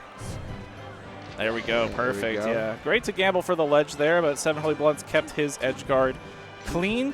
Edge guarding Sheik with Fox, not the hardest thing in the world. It is just a flow chart. As long as you keep your frame data pretty clean, it'll be all right. Oh, yeah. I remember, and didn't Tori post that Sheik killer thing a while Bonfire 10? But anyway, it's edge guarding Fox right now. Oh, great needle! Oh, great needle. Yeah. And I loved the shorten there, too. Like, you're like, okay, I got hit by the needle. I saw Sheik doing that. I'm trying to shorten, but Egg just, Not quite, yeah. But a really good game for 7holyblunts. I mean, definitely demonstrating that, he's very capable of taking it. Oh, yeah. But Egg's punish right now is really, really factoring in. It is, yeah. Egg's punish game is very, very phenomenal against Fox. Yeah, 7holyblunts definitely winning neutral more, but just not getting quite as much, and a lot of times that's the difference. And yeah, I think a lot of the time also, like, you're willing to hold some neutral losses as Sheik when the Fox like punish isn't as good, because the times that you do win and the times that the Fox like knows they're gonna win neutral but you like slightly change the spacing, it just pays off so much for the Fox to be a little too comfortable. Absolutely. There you go, forward air, one mix here, probably just going back air, there we go, perfect. Send 7holyblunts straight into the blast zone. And it feels like every stock, every Fox invincibility, Chris is getting further from the ledge. Yeah, absolutely. And you can really tell why. Yeah. The end of the invincibility is just Egg keeps winning the mix-up. Yeah. Oh, no. Oh, what an up smash. I don't go over there, no. Hey, there we go. I'll take that. Doesn't opt for the up air, opts for the guaranteed back air. And trying to get the corner pressure right now, but a great rising nair from Egg. Oh, beautiful. Cover with needles. Wow, great angle. But the angle to ledge would have been covered by the needle. Oh, my God. Oh, good tech. Tournament winner. That's a hard ledge dash to hit out of that stun. Yeah, every Fox invincibility. Chris is just keeps respecting Egg. Yeah, as he should. I fair enough. Fair enough indeed. Egg has definitely demonstrated that he's not going to get gimped on the ledge, or at least not without some wild things happening. And Egg right now. Oh, CC up smash. CC up smash. A little cheese. We love that though. Oh, charges it a little bit. Ooh, great up tilt. Great up air. Up tilt. We're going to hit the corner pressure, but it's going to be too actionable. Yeah. Oh, my God. Mm-hmm. And that's edge guard. Sheik so. She's got the long legs. She's got the big slap. We're going to corner pressure Sheik here, and still has the stage control. We throw, hit the up air. Nice, yeah. Last stock. Last opportunity. 7holyblunts winner's life, I think. Yeah. Correct. Both same situation in the last set. Both players both players are playing again tomorrow. Yeah. Ooh, goes for a read there on the up smash. Not quite trusting his tech or his reaction tech chase. Yeah, up smash hit us. Okay. Yeah, that was a wild one. Oh my just God. Hold shield. Yeah, it's fine. Nice, great grab. I like the sharking. Couldn't quite get much off it though. Oh, not able to hit that forward air. Given one last opportunity to 7holyblunts. Oh, great dash dance grab. Oh, he's just got 3 grabs and almost nothing off it, unfortunately. And that's are we swagging right now? Are we swagging? Wait a minute.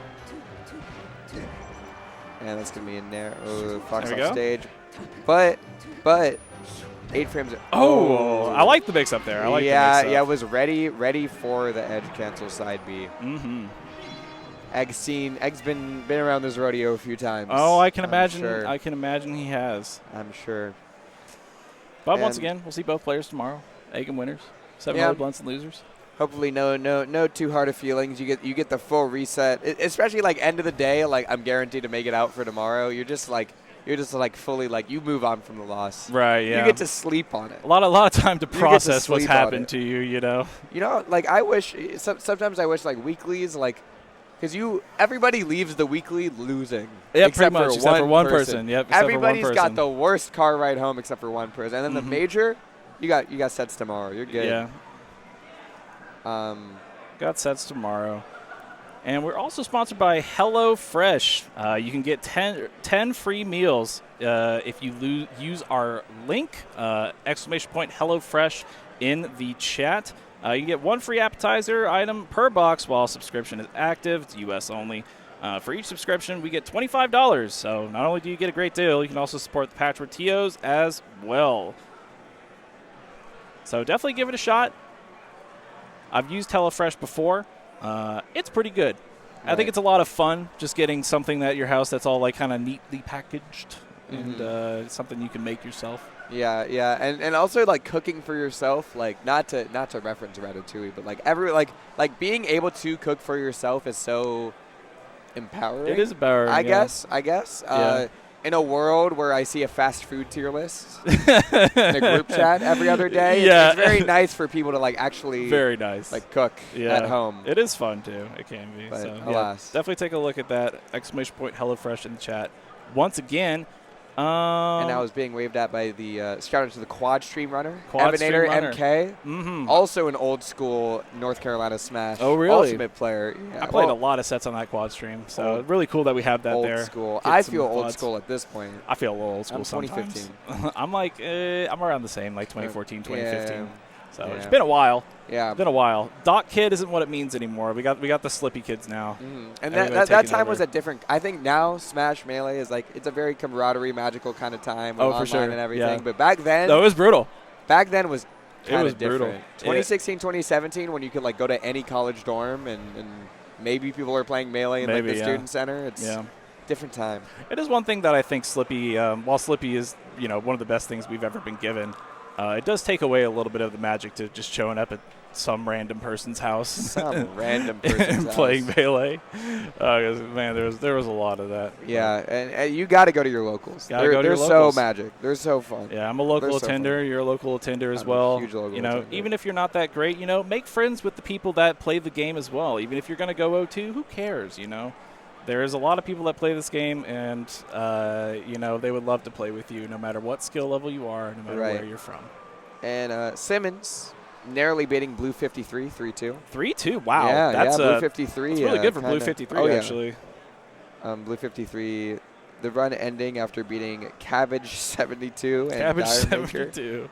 Cabbage 72 is a really wow. funny tag. Blue beat Diremaker.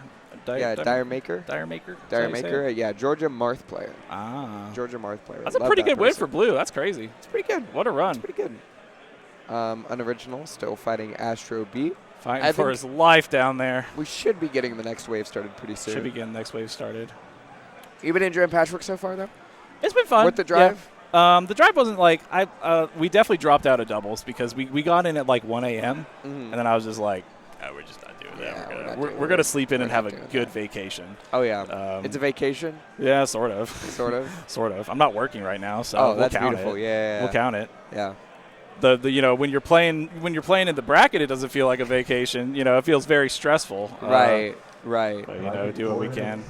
And yeah, Patchwork, phenomenal. It didn't get quite the melee support we wanted. Not quite, but you know, we're still here. But you know? it's so of course we're still here. If a tournament gets like half the entrance I was expecting, it's still an incredibly fun tournament. Still, yeah, absolutely. I do love this venue. I do love this tournament's also been run extremely well. Oh yeah, I gotta say we're really just killing these waves. Got some of the finest tournament organizers on this side of Mississippi. Absolutely. You got Budwar, Mikey Budwar, the legend, owner of the Bud Buds organization. Adam Roshi, formerly Georgia legend. Oh, Georgia legend. Run lifeblood of Kame House and Cafe House, which if you're ever in the Atlanta area, got to go to Kame House on Monday. Come check it out.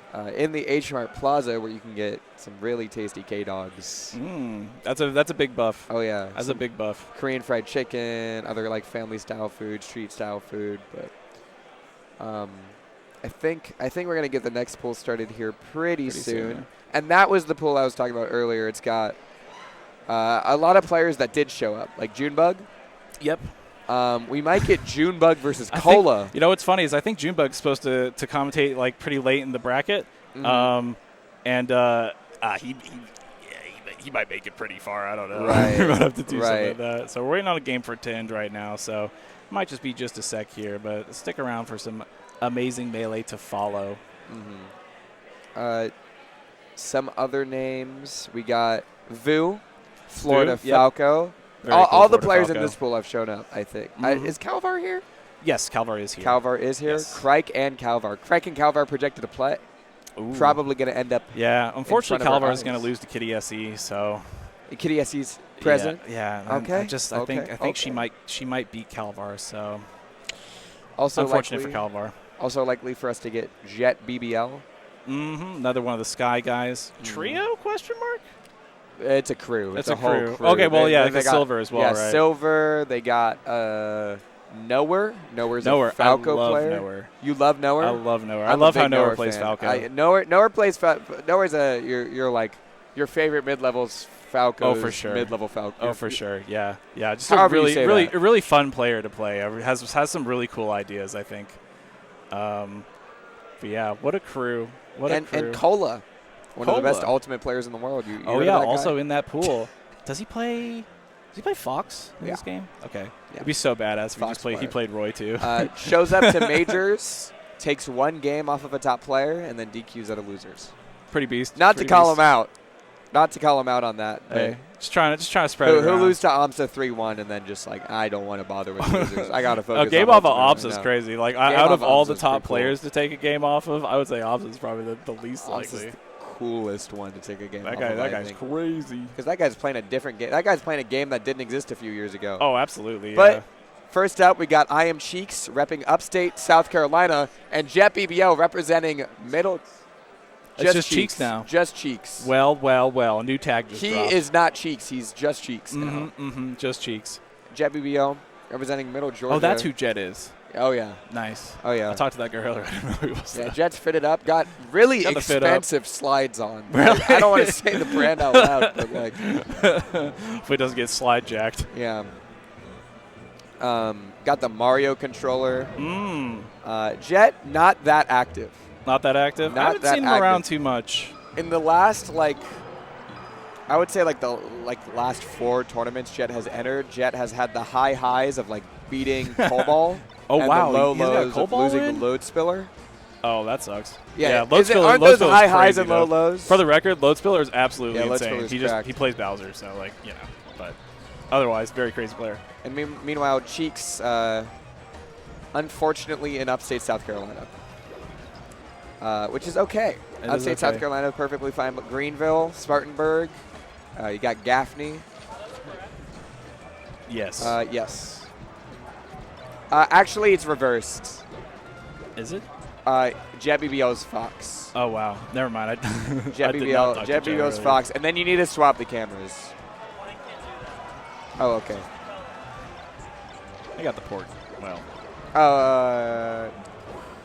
Then, yeah, just swap the names. My fault. My fault. Cheeks made a great run last night at the pre-local, I heard. Really? I don't remember. I don't remember I'll who he pull her beat. Okay, thank God. Thank God you're on duty. Yeah, There's no way I'm finding He beat this, somebody good, though. That's all I know. So And good job, Cheeks. Good job, Cheeks. Let's go. One of the best players in South Carolina right now. Mm-hmm. One of the hot prodigies. Hell yeah. I do love how so many tournaments have a quad stream now. It's just kind of a tangent, but like, just like having the opportunity for so many matches to be streamed nowadays, like this just wasn't really a thing like even like a year ago. So very cool that like more people have committed to doing it. Because trust me, I've streamed some tournaments, and mirroring is not fun. That stuff does not like to work properly a lot of the time. And we're getting right into it. 0% chance of me finding the pre-local well. now. Let's go, Jet, Cheeks. BBL versus Cheeks. Yeah, I would say this is probably Jet favored, but I could see either or. Almost certainly Jet favored, certainly. but you know anything could happen. Marth Fox, we're both playing a game. We're all playing games right now. Both in states we don't live in. Who knows what might happen? Great side B. I would say one of Jet's signatures, extremely fast. Extremely fast. Well, they do call him Jet. Yeah. I mean, it would be a bit of a misnomer if he wasn't. They do call him BBL because that thing is moving. That thing is moving on that screen. Sheesh.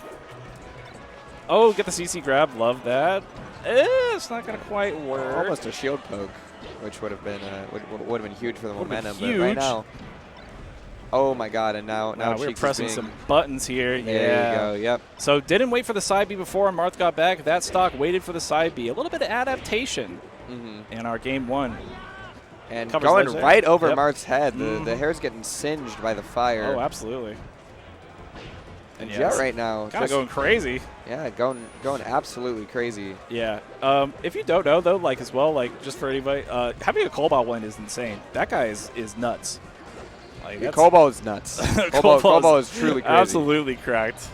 I don't remember who else Jet has beaten quite a few. I'm sure. Of the PR, yeah. Also, both of these names somewhat related There's a to theme. each other. There's a theme. There's a here. theme going on. There's a theme. Something's on the zeitgeist of the nation right now.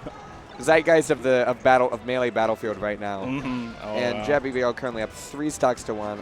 All fresh though. Just kind of running over this game. Truly, that was insane that all comboed. Yeah, no, I'm saying I didn't even know Dro could come out that quickly. I didn't know either. Got a bit of a frame perfect Fox on our hands here. A little bit of frame perfect, and it's all natty too. It's all natty. Like you don't see a box. You don't. Jet's all. He's got sticks. Been and buttons. Been hitting the gym for years. Years, yeah. Born in the mines against Shanigan Fox, another Fox from Middle Georgia who's exceptionally fast. I don't know if he plays Melee anymore. He won the Georgia Arcadian a few years ago, but Beast. I got done dirty. My first year making PR, we hosted our first Arcadian in I think it was like 6 years. Oh my God! Like, just rank me later. Let me win that. Come on. Who won that Arcadian? I'll win Arcadian win. A 12-year-old weeaboo won the Arcadian. You probably don't know. You're not even giving him a name. Well, that's Trent. 12-year-old weeaboo. Who? 12-year-old weeaboo is his tag. That's the tag. That's the tag. Yes. Okay. Yes. I thought you were despairing. You're like some 12-year-old weeaboo won the Arcadian instead of me. No, Trent's tag is insane. It's true. Yeah. And Cheeks counterpicking to final destination. I feel like we've been here before. I feel like we've seen this movie before, and good lord, what an edge guard. Except instead of red, it's red hair. The people playing against Marth today have been absolutely eating, might I say. Oh, yeah. I'd love to see Sword Guy bring it back here. Oh, you think Sword? I think we agree that Sword Guy wasn't too wretched.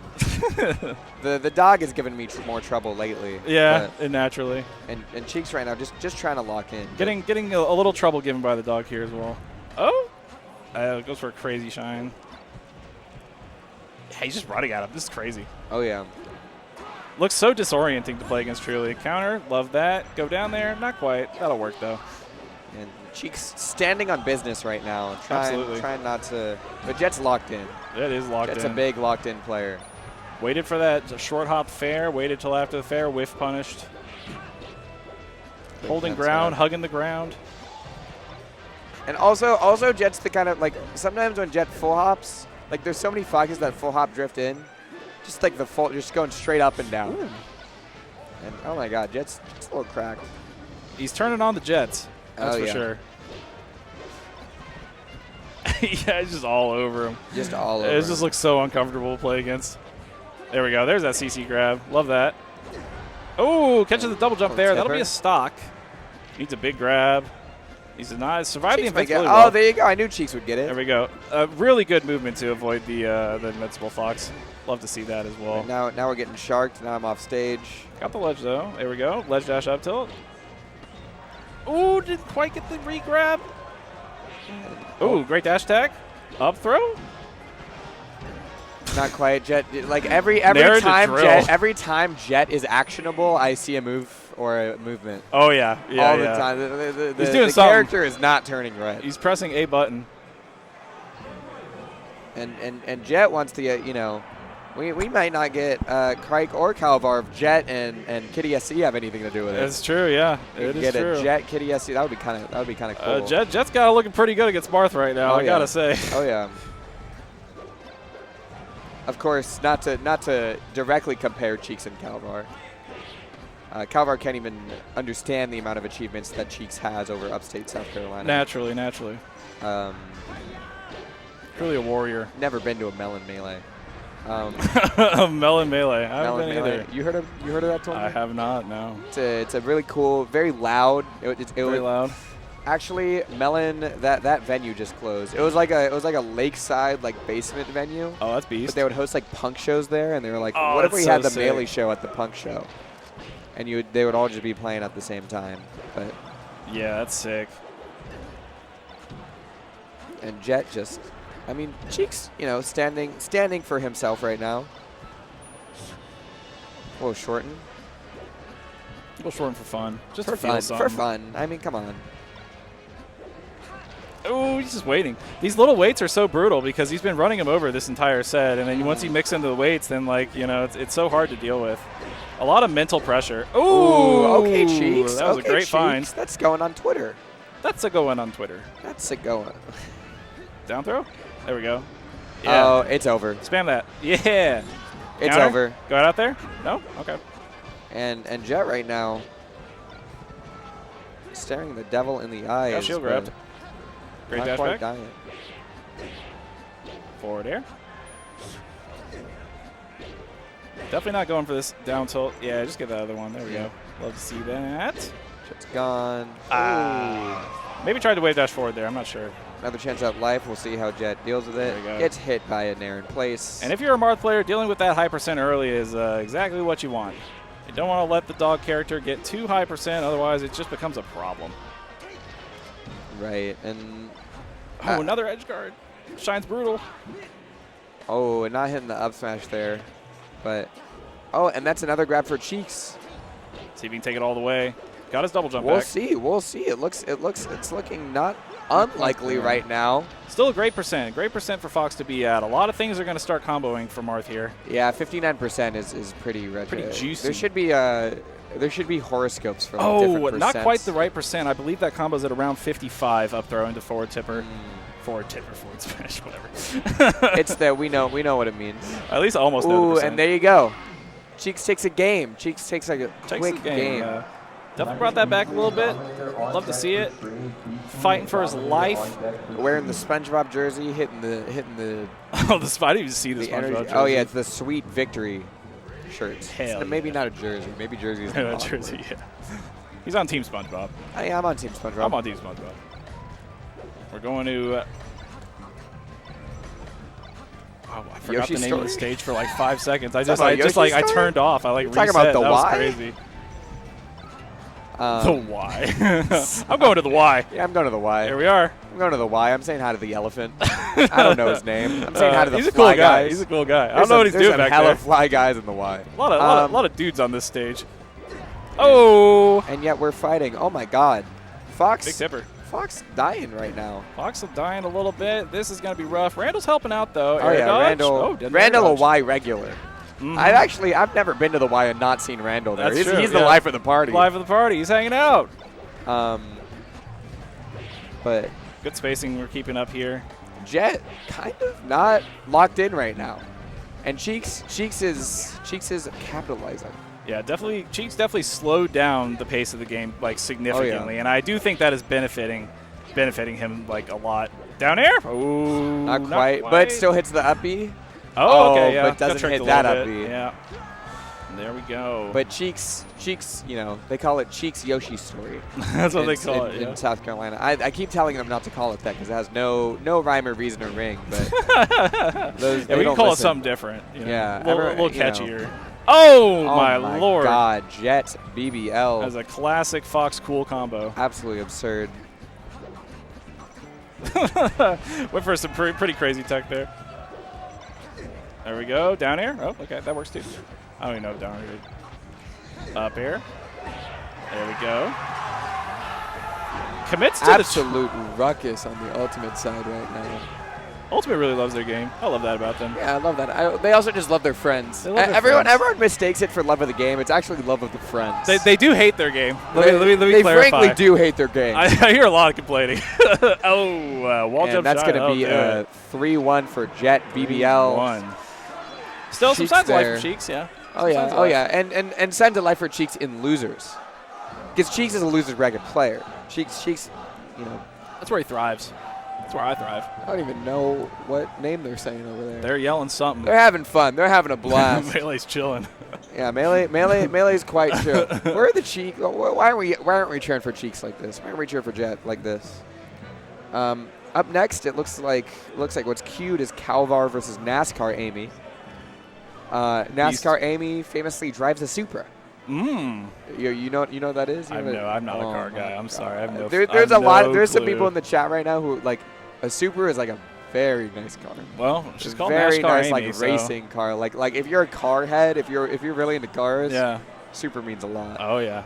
And Kalvar, do not know if he drives. Do not know if he drives. Do not know. Well, you know, if anyone in Boston can let me know. The minute you get behind the wheel, your melee skill decreases significantly. I mean, there's just so many cases of this. You know, if you can drive a car, like, you know, you're probably just not that good at the game. Yeah. Well, the motor skills don't, because you have to use up energy of your motor skills for the car. Right. Yeah. Famously, motor skills. Yeah. But yeah.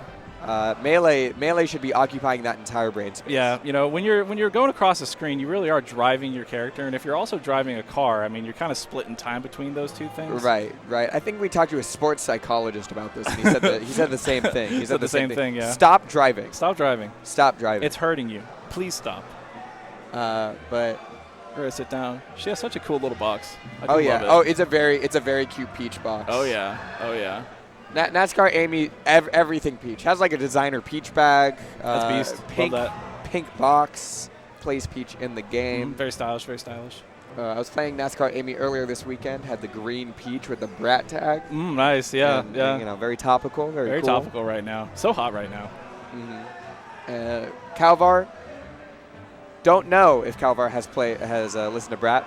Maybe that's what he's I'm saying right all now. these things I know about NASCAR. That'd be unfortunately, beast. do not know them. I don't know almost anything about Kalvar. I'll be honest with you. I see him so much though. I feel like I should. Oh yeah, that's a top 100 player right there. Kalvar is a good Marth player. Oh yeah, that's about all. Kalvar is very solid. And there we go, the Brat tag. We're some Southeast players on commentary here. Oh yeah. What even is New England? I don't know. Never been there. Oh, Boole is short for Boston on the. I don't remember what the L stands for. I think it's Boston over on Lagoon, something like that. I would have never known. I would have never known. Oh, they're just going right in. Yeah, Boole and Brat right now. Boole versus playing Brat. a very abstract game of Melee. And Kalvar instantly cleaning up Nascar Amy's first stock. I will say that Kalvar likely extremely favored here. I would say so, yeah, for sure. Yeah. That's how pools go. It's hard to make a run and win. You know, I always tell newer Very players hard. at like bigger tournaments that like winner's bracket is not for you. Your job is to beast mode as much as you can in losers because that's where the real sauce is at. And getting the down tilt. That's going to be another edge guard. Rinse and repeat. Yep, a little neutral B. And so frustrating to have to keep recovering. Yep, definitely. This is definitely one of the. It's one of the most Sisyphus boulder, but the boulder like just gotta keep pushing it. It's covered in. It's like a hot boulder. Like I have to keep pushing it, but it hurts. It does. It hurts every time I push it. Yeah, this is the classic Marth floaty matchup where like you just gotta hit her like a million times, and that's just kind of how it goes. But your character is really good at doing that, so it's kind of chill. What's up throw kill percent? 200? Right here, probably? No, surely not. No, surely not? I have no idea. Let's see it. Come on. Now it'll there we go. Now it'll do it. 210. Kalvar knows about it. Kalvar does, yeah. Of course Kalvar knows about it. It's his job to know about it. Also, I'm wondering what Kalvar's hat is. It makes me feel very uncultured to not know what Kalvar's hat is. He had a do not resuscitate hat at Santa Paws. I thought that was pretty funny. Hat? That is an incredibly funny hat. Yeah, me and Wills were talking about if like a registered nurse would like, treat that as like, like Surely, a real thing. right? Yeah, but then we came to the conclusion that if he fell down, then the hat would fall off, and then Yeah, I gotta say, if you do not want to be resuscitated, a hat has to be the worst item of clothing that you can put it's on. probably out of there, right? Oh yeah. It's getting out of there pretty quick. Yeah, like of the pieces of clothing that fall off if I'm passing out. Yeah, the hat's out of there. If I'm in a dangerous situation. It's up there with like a parrot on the shoulder. A parrot on the shoulder. If a parrot on the shoulder is saying "Do not resuscitate" over and over again, that is the only like it will fly away probably before it does he's that. Out of there. But right now, Kalvar. Anyway, Marth Peach. Oh yeah. Yippee! Many Peaches have lamented this man. Oh yes. Have lamented this man. Definitely lamented Kalvar this going matchup. for another up throw, and that's a quick down smash. Owned. That's a quick down. That's a Von Dutch down smash those. right there. That's right. Oh, great job. Have you listened to Brat? No, I haven't. I know I'm the worst for it too. So many people told me that I need to. A lot of people listen to Brat. If a lot of people are telling you to listen to Brat, that says a lot about. That says a lot about it. The people that you're around, actually. Yeah, for sure. I think. Yeah. It's been recommended a lot. I have so much trouble listening to music that people like tell me to listen to. I don't know. I have to find things naturally a lot of the time. I feel like. Yeah, it's not like out of I'm not interested in the music you're sending me. Right. It's just like. I don't listen to other people. Yeah, I'm a bit of lone wolf type. Yeah, I'm a little bit of lone wolf. I trust Spotify. I trust Spotify to get me where I need to be. It does give me a pretty good algorithm sometimes. It's pretty good. It's pretty good. I found some cool stuff on Spotify. I have too. Yeah. And right now that's going to be a quick ledge hog from Kalvar. I do love that. I think he killed her at exactly 210% off of up throw 2 stocks.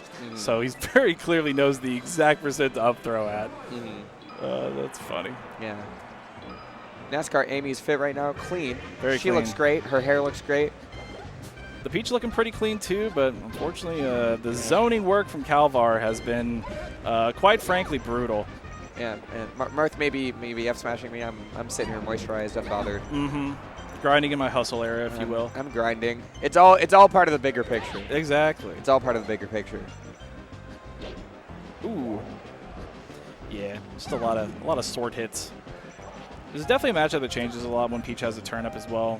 But Kalvar's been pressuring her so hard that it's been looking pretty rough to pull one.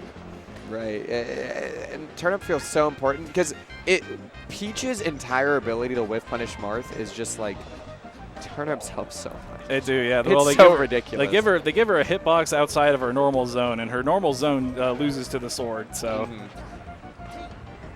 although her normal zone. Extremely threatening. Extremely threatening. Very strong. Absolutely. Ooh, And that's a little. Oh, I love that little. It was a cute little ledge stall. Not but- hitting the down air, but still hitting the edge guard. Mm-hmm. And we miss it, and I love that for NASCAR Amy making it back. Let's go. Yeah, that's right. Air dodge out of that. Let's go. Keep him honest. Keep him honest. There we go. Okay, NASCAR Amy. Oh, but the down air. Yeah, keeping NASCAR Amy honest as well. Yeah, absolutely. You can't Does go edge guard both me. ways. Does go both ways. Although sometimes Marth hits reverse edge guards, and I'm like, you already get the normal ones. You already get the normal ones. You already get the don't normal. need You this. don't need the reverse. Like deserve this. Fox gets a shine there, and I'm like, although Come on. Fox edge guards people all the time, but like, You don't need that. actually, yeah, I'm totally lying. Fox shouldn't get the reverse edge guards either. Nah. And we picked up the turnip. There we go. Awful item We didn't throw. pick that one though. I love catching turnips. I It's love so catching much turnips. fun. I love catching turnips. If there's one thing that I enjoy about Melee, Yeah. Throwing that turnip back and forth. Do love it. we love playing catch. Mm-hmm. As does Kalvar, it would appear. But Kalvar, although I will say, no offense to Kalvar, currently the turnip throwing feels very uninspired.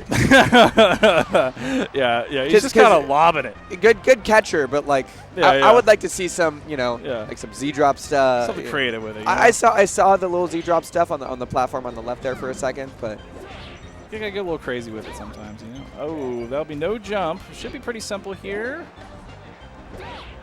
There we go. Be a peach off stage. Rinse and repeat. Oh, we're rinsing. Oh, we're rinsing and we are repeating over and over and over. We're going all the way all across. the way. Oh, that was great drift Dreamland. actually. Getting Passed back by there. Wispy's house. Didn't Heck even say yeah. hi. Nice.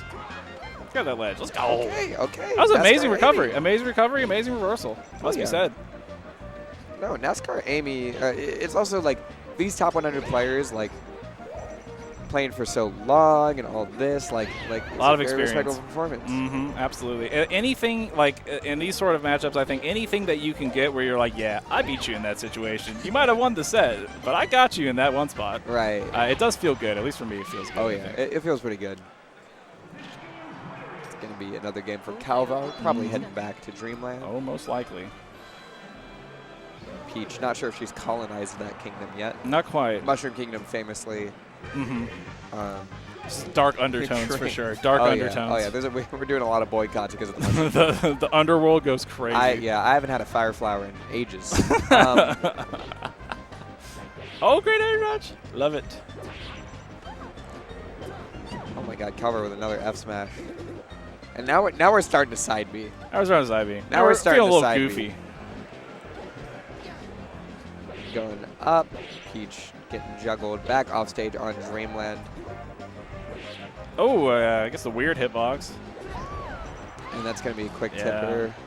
Just doesn't look like there's anywhere that she can go sometimes. Oh, I mean, this is how Just covers so how much. many Peaches feel. This is how many Peaches This is feel. how many That's true, Peaches yeah. feel. I've definitely I've heard Unless them I'm say these actively things. having stage control, it's like, oh, I gotta get off the ledge versus this guy who has Yeah. a sword. That's Yeah.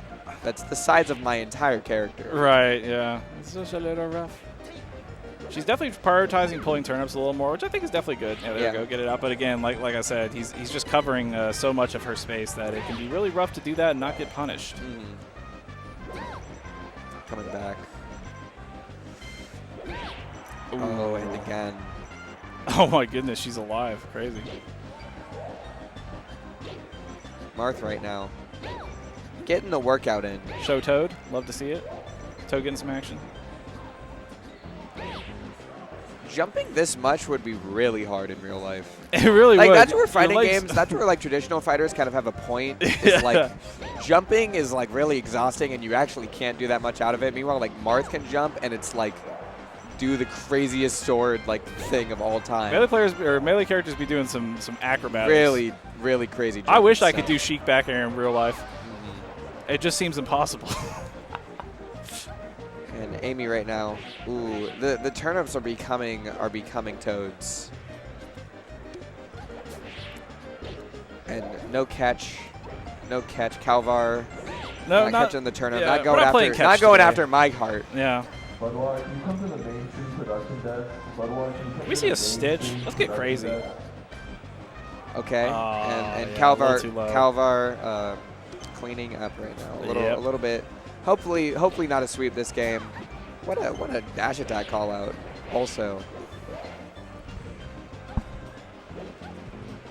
Working the ground. Ooh, big down tilt. Aw.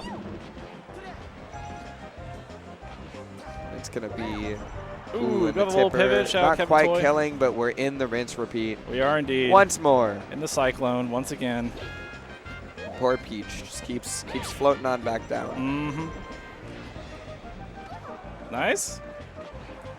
And Kalvar's movement always so clean on these ledge trapping options. Oh, absolutely.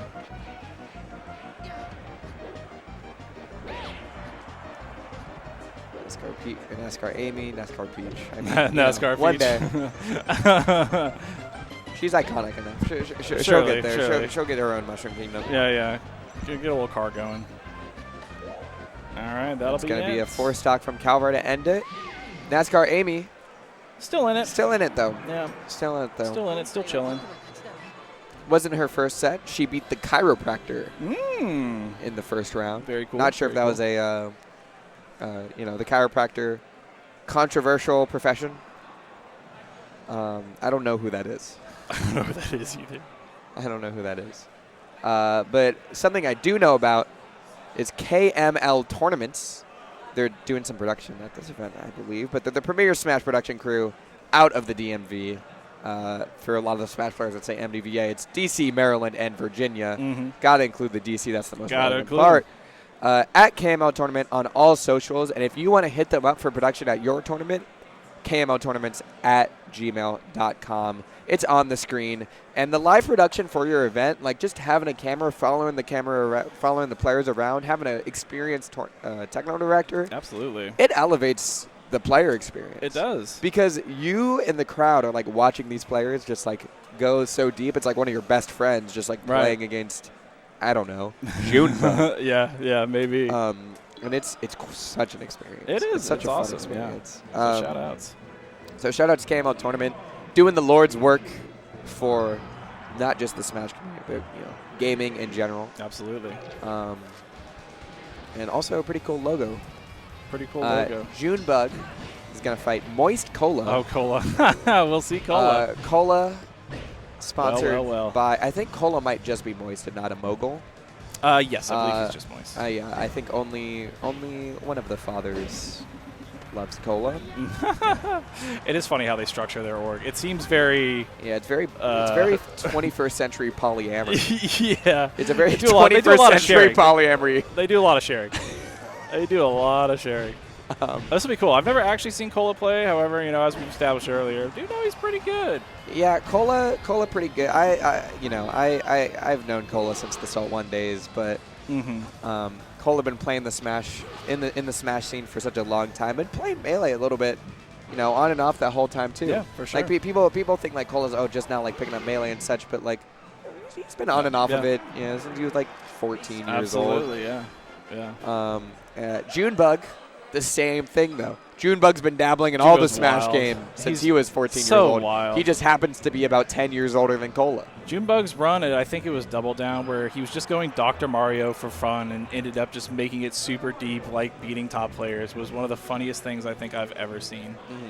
But we're whipping out the classic DK here. Oh, yeah. The DK Renaissance is upon us, and here we are. Yeah, Junebug, a big member of the DK Renaissance, a big member of the coaching Renaissance. Cola, just having won CEO Smash Ultimate as well. Yeah, he did really good. Yeah, 2-time CEO champion. Not many people can say that about any game at CEO. But maybe he'll get a 3VO next year. Cola, a real gamer. But Junebug versus Fox. Quite the marvel to see. Quite, frankly. Yeah, DK's punish game, if he can get the grabs, is absolutely brutal. Must be said.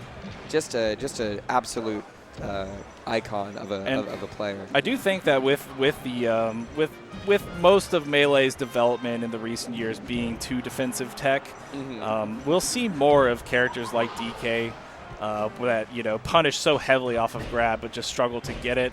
We'll just keep seeing them get better and better because there's just so many ways to grab a Fox in the year of our Lord 2024. So many ways. Cola is doing really good. Cola's doing incredible right now, by the way. What is going on? This is wild. Oh, yeah, classic. Love that. And gets the edge hop, but, Donkey Kong at 80%. That was a lot of crouch cancel stuff gone. Absolutely. Yeah, the get up attack's so funny. It sends at such a great angle. Get up attack sends at a ridiculous angle. Yeah, and CC grab. There you go. Modern melee. Let's go. Oh my God. Oh, but Cola not able to react in time. It's coming up throw upper, and Cola right now doing work. Got the fundies. Cola has incredibly good like aggressive advantage state fundamentals. Yeah, absolutely. Not to glaze Cola too hard, but like one of like Cola's like iconic one of Cola's iconic like traits about his play in like every Smash game is it's just like he's center stage and you're on the right of the stage and you feel the pressure. And Junebug missing the ledge dash there. The pressure a little like bit. I just said, feeling the pressure what a little did bit. I say? It would seem. You're feeling the pressure just because like the ways that Cola blows you up, it just feels like you feel it the whole game. Yeah, for unless sure. you're blowing him up, which is doable. It is indeed. Big punish here. Didn't quite get the right drift, I don't think, but nice. Got the re-grab. Oh, he went for some sort of mix-up there, and it didn't work. I'm not sure what. And there we go. We get the high hitbox of the up B again. A great tech chase option, and man, it hits so hard. I just really don't know what I'm getting hit by when I'm getting hit. Like, is it the Jimmy Neutron tip of his head? He puts his hand like above and behind his head, and that's the strong And it's hit. the initial like tornado. And I believe it has some invincibility on it. DK it has Don't invincibility kill on me, it. please. It has invincibility. I'm pretty sure it does. Yeah. And Junebug also a good DK coach. Oh! Currently coaching Taza, but, you know, Cola, get it shining. This is a close game. Oh, it's a that's close not game. good. No. But it's doable. Great DI. Amazing DI. He's off stage. Still not quite over. Okay, gets a lucky reverse there. That was super coping when I said not quite over. I'm not the recovery. Super coping. Smattering of applause in the crowd. At least several people love DK right now. Oh yeah, 3 people also I think loving the region of the DMV. Of course, of course. Gotta support the homies. Do it for the ones back home and such. And Junebug, what else is there to say about Junebug? I commentated doubles of Junebug earlier. What a guy. What a guy. What a stand up. What a stand up any-all. Definitely one of my favorite commentators and one of my favorite players in general. Heading over to Dreamland, Cola thinks. Fair enough. A little bit of space might help him out. We both pressed the B button. Fox gets 15%, but DK gets a big punch. 27. Oh my God. Oh, really what does an up damage tilt. off. That was amazing. This is gonna be big. Okay. That was big. It was big, and Cola waiting for the down air. I think was going to get because Junebug does the ledge cancel there, but like Fox in that situation. What's going on here? Yeah, Fox in that situation, like Donkey Kong edge cancel something, right? Yeah. But what are you gonna do out of the edge cancel that doesn't take 8 years of startup? Exactly. Yeah. Uppy, I guess. I guess so. But Uppy is just so good. You can really spam it. Like that is it's just so hard to punish. He gets so much drift. It's so active. He's so active afterwards. And back throw. Cola feeling a little impatient. There we go. Stomp. Tech chase. Ooh, waits for the spot dodge. Love that. That's some Sheik stuff. We're going down, and we're going back left. Yeah, got a weird hitbox. I do wonder if he wanted that one, but you know, who can say? Little DK hack stashing. Love to see it. I also just like I need some Uncle Punch code to like ledge guard, edge guard Donkey Kong against Fox. I feel like everybody gets hit by the uppy every single time. It's hard. It's so active. It's so really big. sick. It's rough. Ooh. What a falling up here. Cola's like answer to questions. Pretty good. Yeah, pretty good, absolutely. But Junebug, a knower for sure. There we go. Just like I even thought I saw the shine for a frame, but I don't think I did. I think the uppy just straight up beat it. What a move. I'm wondering, is he going to get the punch? Punch here? No, he can't. He can't yet. No, Not yet. I wonder where he's going. Oh, there we go. And it's a raw punch. It's a raw punch in the middle of the stage. Another move for DK that's just so hard to punish because of the invincibility on it. And he just recovers from it pretty quick. Yeah, it's hard to punish for a lot of characters. I think Fox, of the characters that are able to punish it, maybe #1. Maybe Falcon, #1. Anybody that's fast can get there, just right? Throw the knee at that on a whip punish. Also, I don't know if it's invincibility or armor. Somebody in chat's screaming probably about it, probably. Donkey Kong Discord is currently writing a... if you hit DK, you lose. That's all that matters. They're sending your information to the Writers Guild or like really the Commentators Guild, and they're saying, you cannot have this person in the comment. What are you doing? Is it Roy? You go Roy? Well, Cola, you know. A Roy player at heart. A Roy player at heart. thought he was going to go Roy Brinstar Deaths for a Lucky second there. I Cloud's would have not in this respected it. game. I would have respected it. There we go. Chain grab. Love this one. And poor Cola in the Donkey Kong punish realm right now. That chain grab's funny because if you do it in the middle of the stage, once Fox starts to DI to platform, you can just like carry him over back to the middle of the stage and continue the chain grab. I always thought that was really funny. It's like the Fox funny. Infinite on Peach, except much slower. And Much also, slower. it must be stated, Cola must win on FD twice. Yep. And that Or wherever Junebug happens to counterpick. Ayo. It's going to be an There we go, upbeat, yep. little, Good read little there. edge hog. Cola murmuring a few words to himself, but CC grab. Hey, I think every single one of these punches is hit. Must be said. Junebug's throwing them in some really good spots. yeah, Junebug's got some good punches. Absurd DI. And the uppy coming out early. It just beats it. It looks so hard to deal with. There we go. Nice.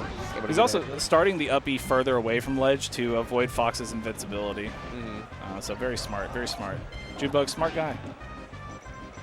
And Cola hoping to continue the streak of taking a game off of esoteric top 50 players, such as AMSA. I'm sure he would love to, yeah. But unfortunately, right now, Junebug just playing very clean, just a textbook back air. Yep. So a forward smash there, probably knows almost getting some. I don't even recognize whether it's ACI or not, or SCI or not. Oh, and yet another punch. Every single one is hit. It's crazy. Another punch. But maybe we hit a clip right now? CC grab yet again. Perhaps not. So strong. Goes for the read there on the tech chase. Donkey Kong hitting the shield grab. Why not? You got to get the grab somehow. He's not very fast. I respect it. A lot more shielding happening at the end of this game, actually. Absolutely, both players. Cola. What is this tech chase? That was crazy. F throwing as if to like really just hurt DK, like physically. Yeah, just smacking him. And Cola giving Donkey Kong so much space. So much space. So much space. And you have to. And we'll see if Junebug is able to seal this, but Cola has Junebug back in the corner. Yeah, the gets down tilted. CC percentage just looks so hard to figure out. It's pretty difficult. It's pretty difficult. Gotta keep it so safe. Oh, and finally gets the upper that he was thirsty for, but unfortunately Junebug takes it 3-0 versus one of the best Ultimate players in the world. The best Roy of all time. And a good Fox in his own right, but you know, you go up against a top Donkey Kong player, it's just a different kind of game. It's a totally different kind of game. Bit of a different kind of game. Totally different kind of game. Junebug will be moving on. Okay. Okay. Cola not liking Donkey Kong. Yeah, I feel that. Anyway, expressing we are sponsored by Ace of Cards. They're an esports org supporting communities across numerous titles, including Smash, professional esports organization, #BeTheAce. They host events and tournaments online, so check them out. Maybe enter some tournaments for, SSBU, some Mario Kart 8 Deluxe, Pokemon Unite, whatever you want to do. And you can find them on their website and social media at aceofcardsesports.com. Ace of Cards. Online community, online tournaments, esports organization. Nothing to do with me. Just be honest. I got 2 Ds in my name. Don't get it twisted. Yeah, but, yeah, 2 Ds. Different. We got Isles versus Vu, I think, now. Isla versus Vu. This is super doable for This Isles. could be very close. For Isla, it's crazy. Isles be making some upsets, I'll tell you. And speaking of upsets, I have some bad news for your southeastern feline friend. No, don't tell me what happened. Tell me what happened. It was 3-1 for Crike. Oh, she got a game? She got a game. She got a game. Let's go, Kitty. Yep. A big day for. I'll take a game. Falco Marth? That sucks. Big day for girl Falcos. Took a game off Marth. JetBBL Kalvar still happening on the quad stream. On the quad stream. Go check it out. Quad stream so hype, so sick, so glad it's here. Some losers ups, just updates. Cheeks beat Yo-Yo Guy. We've got Sketchy Snowboy over Olivia Stone. Okay, yeah. Sure. Snowboy, real good. Real good. The Chiropractor is fighting Diatenchi. Shout out to the Sketchy series. It's Snowboys tagging him and Cam Doodle run an online tournament series called the Sketchy series. And not much else happening, but you got to check out the quad stream. Gotta check out the quad stream. Gotta check out the quad stream. It makes you feel like you're there. This is where like the top player action happens, but on the quad stream, that's where the real grit, the real grinders are playing. Whistle. Okay, cool. Swap cameras. Now she's starting Puff. Okay. I would wonder if we see the Ice Climbers. I don't know if she has a specific matchup that she uses them for. Yeah, used it against my Ice Climbers on FD. That's a fun matchup. So I'm not sure. Yeah, who knows? I know she's used them against Brett before, so maybe it's more of a feeling sort of thing. Right, and I'm not sure North Carolina has Falco. Low-key, Falco kind of went extinct in the coastal South a little bit. There used to be a Lombardi party in Georgia. A little bit, yeah. I don't know if North Carolina's ever been too prominent with that guy. I'm going to say a controversial take. I think the advent of Slippy has made everybody absolutely cracked against Falco, because if you play online, you're playing against Falcos. You're playing against Falco. I have another argument. Maybe the Falcos feel okay with how they're playing on Slippy. Yeah, maybe. Because there's so many other Falcos, they feel like a sense of community. Yeah, a sense of camaraderie. When they like do the same dare, the same high dare to you like 3 times in a row, they're like, dude, every other Falco's doing this dare with me right now. I've never felt such a sense of belonging in my entire life. And Isles taking the first dog. Like we said, she could definitely do it. Vu, not one of those Falcos. No. Vu, Rock Pup. Vu's a very spacing-heavy Falco from what I've seen. But Isles, right now, getting a few lasers in the face. Keeping it real safe. Don't want to approach Puff at a bad time. You can just blow up. It sucks. I played Dawson earlier. I know. Dawson's tough. Dawson's tough. Look, the games were close until he rested me. That's all I'll say. And I just don't have a kill button. It's the story like of everyone's life, huh? It is indeed. Oh, you don't have a kill button. I got a couple kill buttons. Your character doesn't have a kill button? I don't have an explode button. Let's put it that way. Yeah. And what a downer. But what a downer. Great find. Like, good find. A lot of Falcos do that downer like instinctively because, I want to hit that guy off stage. People just kind of end up there sometimes. But Rude's pressure on Isles right now. Get the edge guard. Not quite. Goes real low there. Very smart. Very smart. Love to see it. And Isles, she's trying to steal a kill, but Puff Falco, I feel like the pace is kind of misleading. It's a little misleading. It's kind of misleading. I feel like they dance and laser and fly around a little more than maybe even Fox. But there's a lot of flying around going on right now. Oh yeah, it's a bird versus a balloon. Exactly. We're in the air.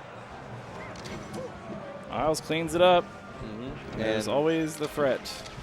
I don't have to say it. We all know what it is. We all know what it is. It's sometimes known to be on a table. Shield grab on a platform. Shout out Juan. Juan, be loving that. Shout out Juan. He loves shield grab on a platform. But I think Juan modded the setup so that shield grab on a platform works better for his pop skin. It doesn't feel like it should work as much as it does. That's for sure. It doesn't feel like it. Well, he's also, one of the players. One of the goats. One of the goats. Best Puff of all time, that's for damn sure. That is. Ooh! Reaction technique? Oh, not quite. Great timing from Vu there, actually. Oh my god. Mixing up the get-up timing to where Isles' short hop didn't allow her to double jump to get the RTC rest. But now Vu is in the famous I got backered randomly in the middle of the stage, and now I'm like really low. How did I get this low percent? What happened? Everything was looking good. I was feeling great. Yep. Here we are. And Puff at, I hate you this much, and now back at 0%. Any backer is going to knock down. Anything sending off stage could kill. And Vu had a great level, great sense of patience there, but just landing back, getting hit by the Isles Nair. Beautiful tomahawk grab there as well. She prepped for the back air spacing and then just got that tomahawk grab.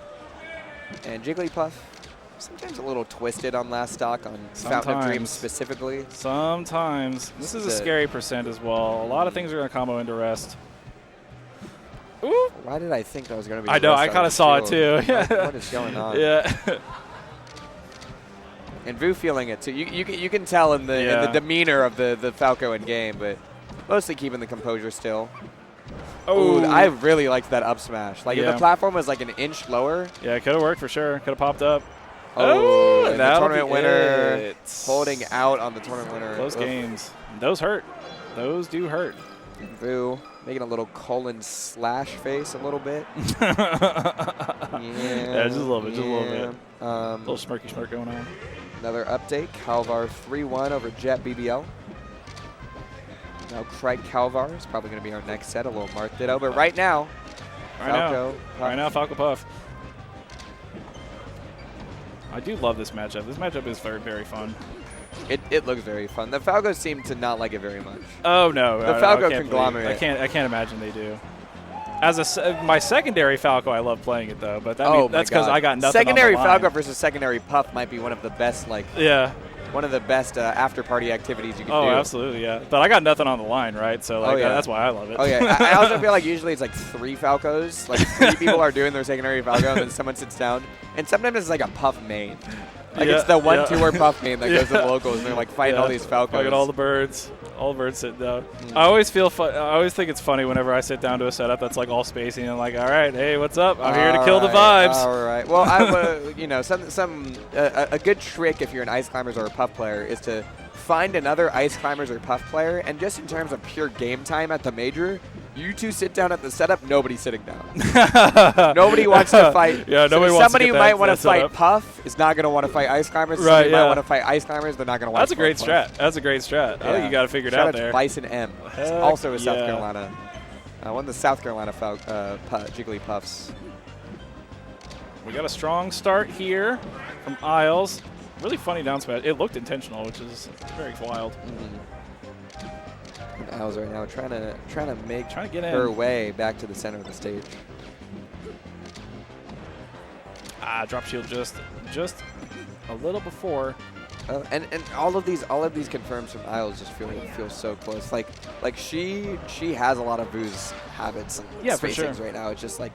I think one thing you'll notice watching Vu as well is Vu is absolutely abusing timing mix-ups to where they don't do the thing where you would at the time you would expect. Like a lot of times it's just a little slower. It doesn't have a fast fall or something. And it's really catching Isles off in a lot of situations. Right. Not able to get anything off that Falco shield, but Falco ends up off stage. There we go. Clean that up. No problem. Isles. Ooh, that could have maybe done. That could have done. I don't even know if up smash knocks down at 11. Maybe. Jigglypuff's smash attacks are like heinously strong for how much of a balloon she is. Why is it so strong? I don't know. I don't know if she has a high attack stat. I'm not into Pokemon like that. Me neither. It's crazy the things that people know about Pokemon though, and it is wild. Oh wow, oh, really safe. Recovery. Yeah, I love that. No jump. This should be it. Yep. There you go. There we go. And Isles that all the way. A little up his stock on Dreamland. She's in a commanding position. This is hard to bring back. Uh-oh. Now it's especially hard. Oop.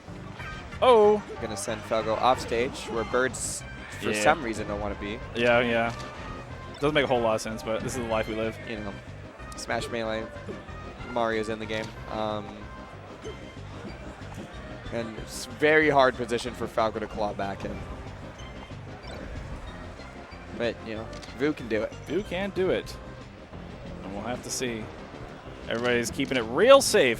Vu knows if they take too much percent here, it's going to be pretty rough on the last stock. And 75 is a pretty rough percent to be at. It's a little tough. You got to make sure you don't get the trades. That's the big thing, right? And that can be the hard part versus floaties as well. Getting clean hits that don't involve, maybe a trade here and there can be pretty rough. Yeah, because it's like, you take like even one trade against Puff right now. Yeah, and you're going to get knocked down. This is bad news. That being said, great spacing we're working with here. Slowly building up percent. And Vu, And you can see Isles is really forcing the issue with these back airs. Oh, and that dash tech not working. Oh, that was extremely scary. Yeah, it's pretty sketchy, yeah. Uh-oh. Oh, my God. Oh, the slide off. And the follow-up on the slide off air dodge. Wow. The F smash was really crazy feeling it. Yeah. The F smash would have felt incredible to hit, though. Oh, I'm sure. Isla trying to come back to the stage right now. And now it's almost looking Vu favored. Up air's not going to do much. I think it's pretty Vu favored right now. At this point, yeah. Especially with Vu playing on the top platform. But yeah, there we go. Vu not going to get should there. Be it. And Isla. Isles. She gets there. The puff from North Carolina. And she gets there. There we go. Well, okay, the puff from North Carolina maybe will disagree.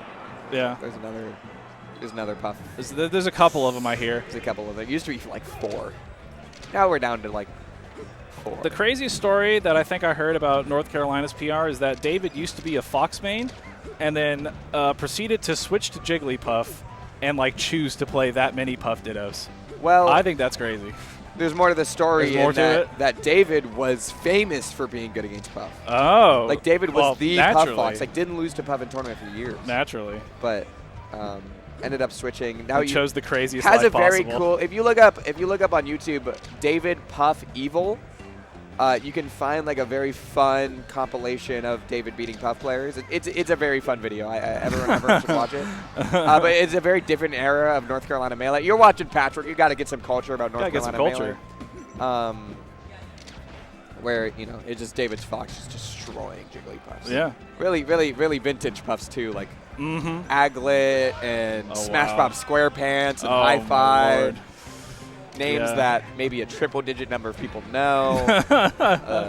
Hopefully, probably highly likely many of them in this chat. Probably, if you're watching Patchwork 2024 Melee, winners quarterfinals of pools, and this game is going about as expected, pretty much. It's fairly even. It is fairly even, yeah. A certain sleepy move could. Certain sleepy move. Anything could happen. Truly. But Vu's patience on this stage specifically must seem so frustrating. It's just like Yoshi's story when like Falco is like jumping around the top platform on Yoshi's story. It's like it's rough. It's like torture. It's like your up smash, your CC up smash. Okay. Just throw it out twice. Goes for the tomahawk again. Vu is wary of it now. Tries to get the up air. Probably would have rested there, but unfortunately Shine is a great move in this game. So I've heard. Tech chase? So I've heard. Yeah. You see that delay there. The delay does make the tech chase rest a lot harder. And again, it does go to the timing that Vu has been using. And Ella right now. He's a clean stock.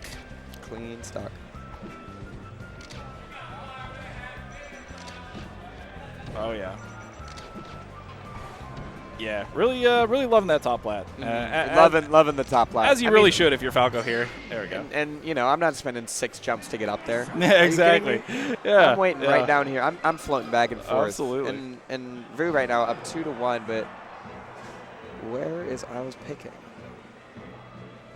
Big decision. 1 on Dreamland. FD Lost perhaps? on FOD. I would go FD. As Puff? In this matchup, maybe. I don't know. Ice Climbers FD.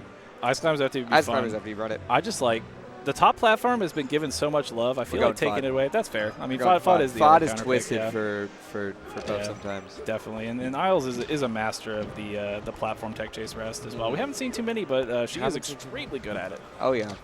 Ratioed at it. There was a ratio involved. There was a ratio involved. It was a little legendary, one may say. Okay. Oh, yeah. Wow, that was psycho DI. More up airs. Get another one. One more. Okay. Who needs a rest? Who needs a rest? And I have 114% of aerials. Yeah, that was an insane combo actually. It was pretty. Getting to the platform. In order to hit all of those, you gotta have great drift. Yeah, getting to the platform to reset your jumps and then following after, so sick. So sick. That almost died. And Vu right now just Just doing work. That combo was the last interaction I was won. Yeah, didn't let it rattle. It did a lot. Ooh, In fairness, and that down air just down air trade. Sending Puff straight to the blast zone. Yeah, not going to work out for Puff here, but any sort of little pokes. There you go. Clean it up. And we're back.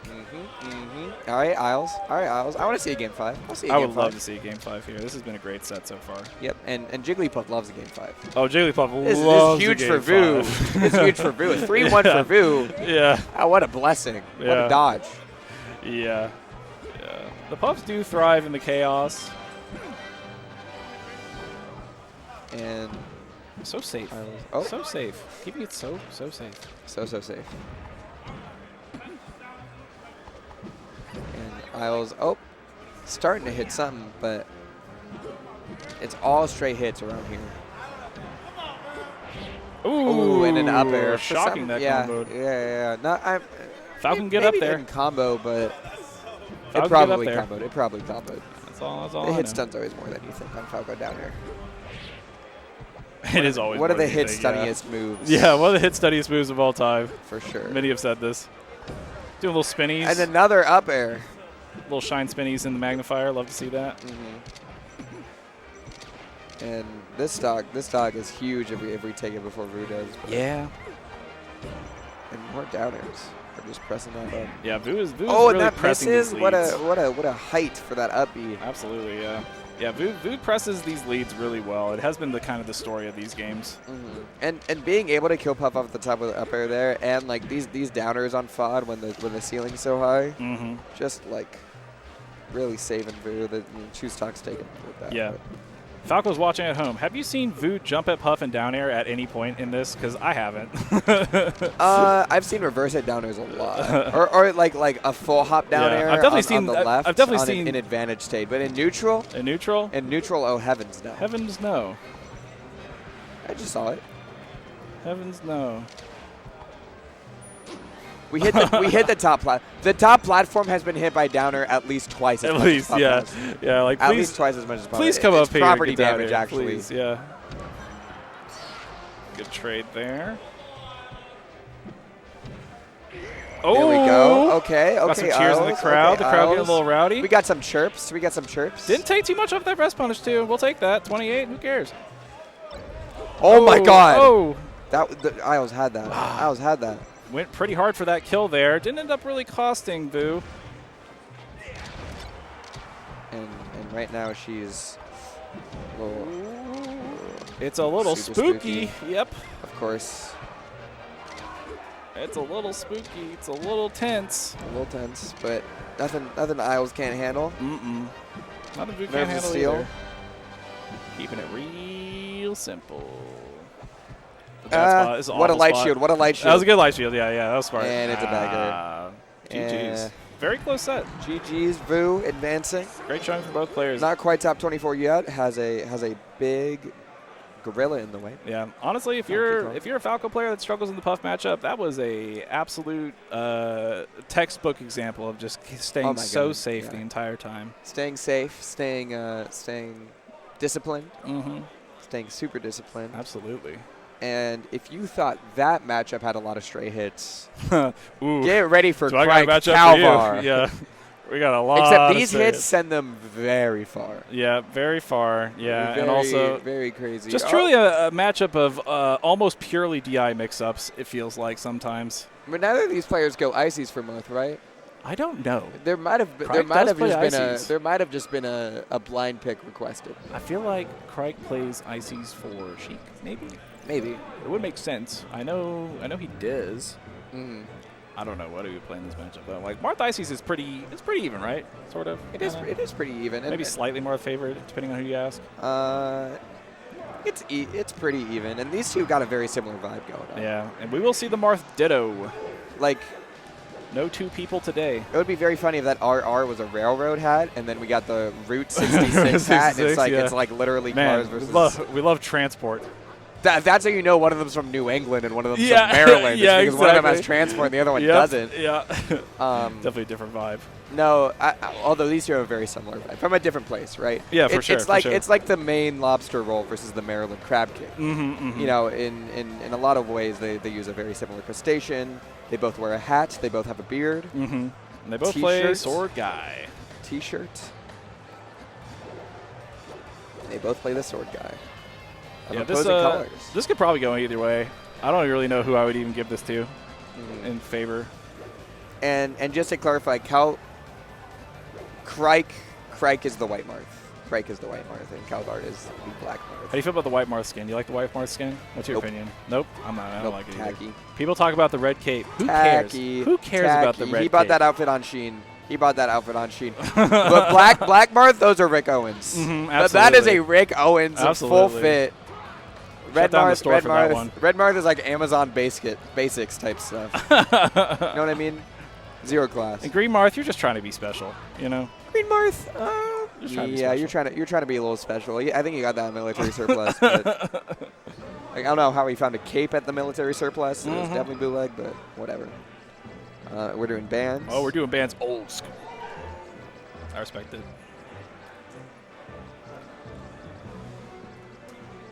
And, of course, does not need to be said, but it is all personal preference in the Ditto. Oh, absolutely, yeah. It's all personal preference. Yeah, counterpicking the Ditto is Pokemon Stadium. Counterpicking the Ditto in any character's Ditto, I think, is really cool because it does show like what certain players tend to gravitate towards. And the East Coasters with beards are now facing off. They're now facing off.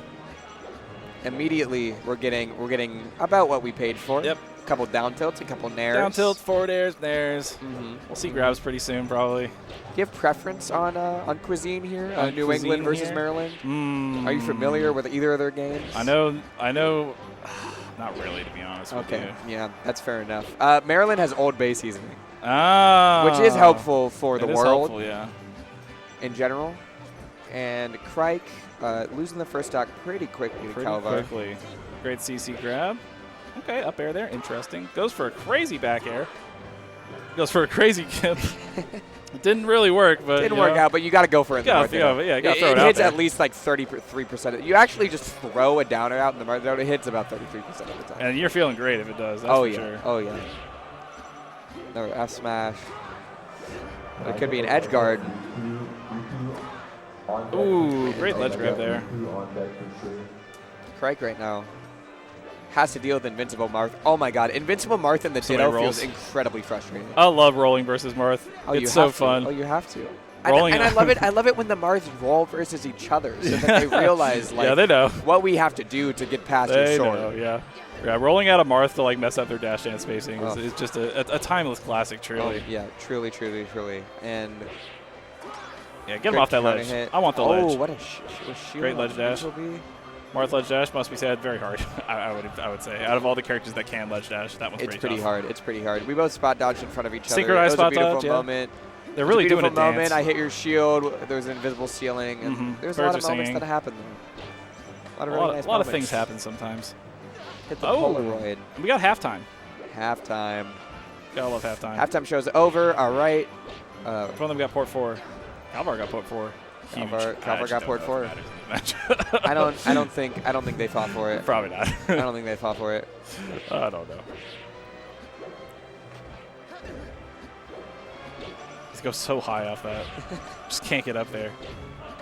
More down tilts. I love the ledge dash down. The ledge dash down is underutilized, I think, by like mid to low level players because most people expect you to ledge dash forward because that's what everybody does. Or you ledge dash you ledge dash in and then you dash. And you try to get to the center stage as soon as possible. But if you just ledge dash like right at the edge, it can really trick people up. It's very good. Yeah, especially as Marth.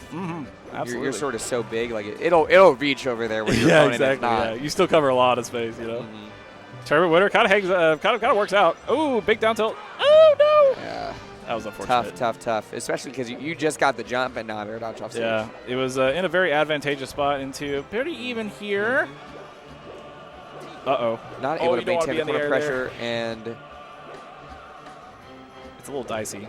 Slightly dicey. Yeah, we haven't seen a forward throw forward smash yet. What's going on? Does that only happen because I'm bad? Surely not. Surely not. Really, it's not my fault. A few things are. Down throw. Forward smash. See? We got one. That was a down throw. Well, same thing. DI down throw is more acceptable. It is more acceptable. Feels more like a move that should be doing that. Right, and right now. couldn't quite get and down Crike there. gets it. Crike clutches it out. Clutches it out. Need a sip of water. Big sip. Everybody get water. Nope. Hydration. Kalvar's got lemonade. Hydration. Yeah, we'll take it. It's close enough. It's got water in it. Sort of. No, it's pink. It's pink. It's pink. It's Unacceptable. Can't be drinking Unless it's pink on the stage. water. I don't think Raleigh has pink water. Yeah, probably not. Maybe. We could slander them.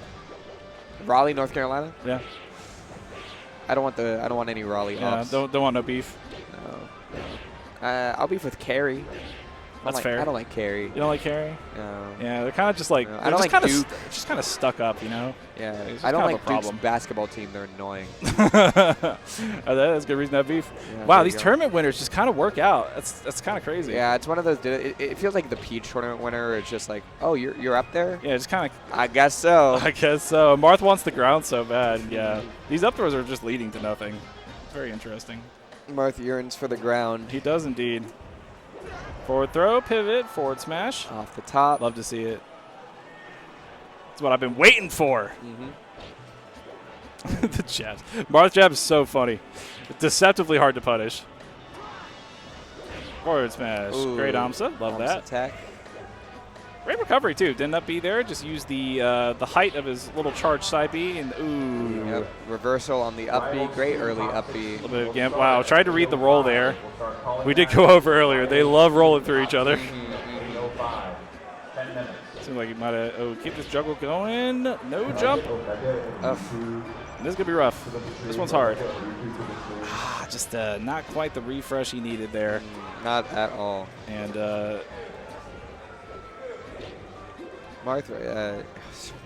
Marthritis, full in effect. But he still gets it. Wow. That pivot. And Kalvar looks really good. Holding a lead this whole game. Absolutely. Whatever that means for this matchup.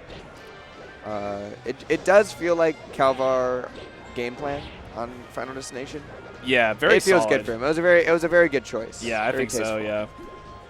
It feels But like also, he's got a really good understanding of what he wants to do. There's an element of evil where they could have got ices on this stage. That's That true. would've been That's really true. frustrating. That's true. And we haven't considered the evil yet, but perhaps we will. You never know. Two evils. I feel like out of like the scariest secondaries you can have in your pocket, I think Ice Climbers is one of the scariest ones.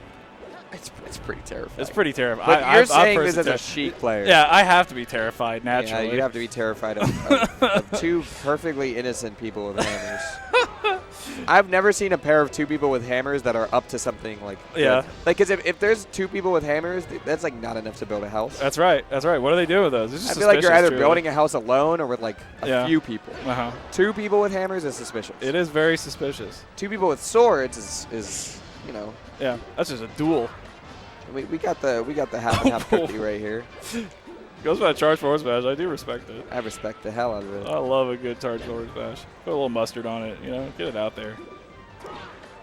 Wow, that's crazy hit that again. hit. That's probably the extended It's hurt box of the forward smash. It is huge though as well, yeah. No, and another misledge dash. But, you know. It'll be a solid game from Kalvar. Right. 1-1. 1-1. Game 3. Maybe we should be giving this more credit considering the fact it is the two Marths are very distinct. Yeah. And they're fighting with swords on a stage called Battlefield. They're fencing, truly. This is objectively a very interesting battle. Absolutely. Got to pick up the energy. Got to pick up the energy, and I just don't like it.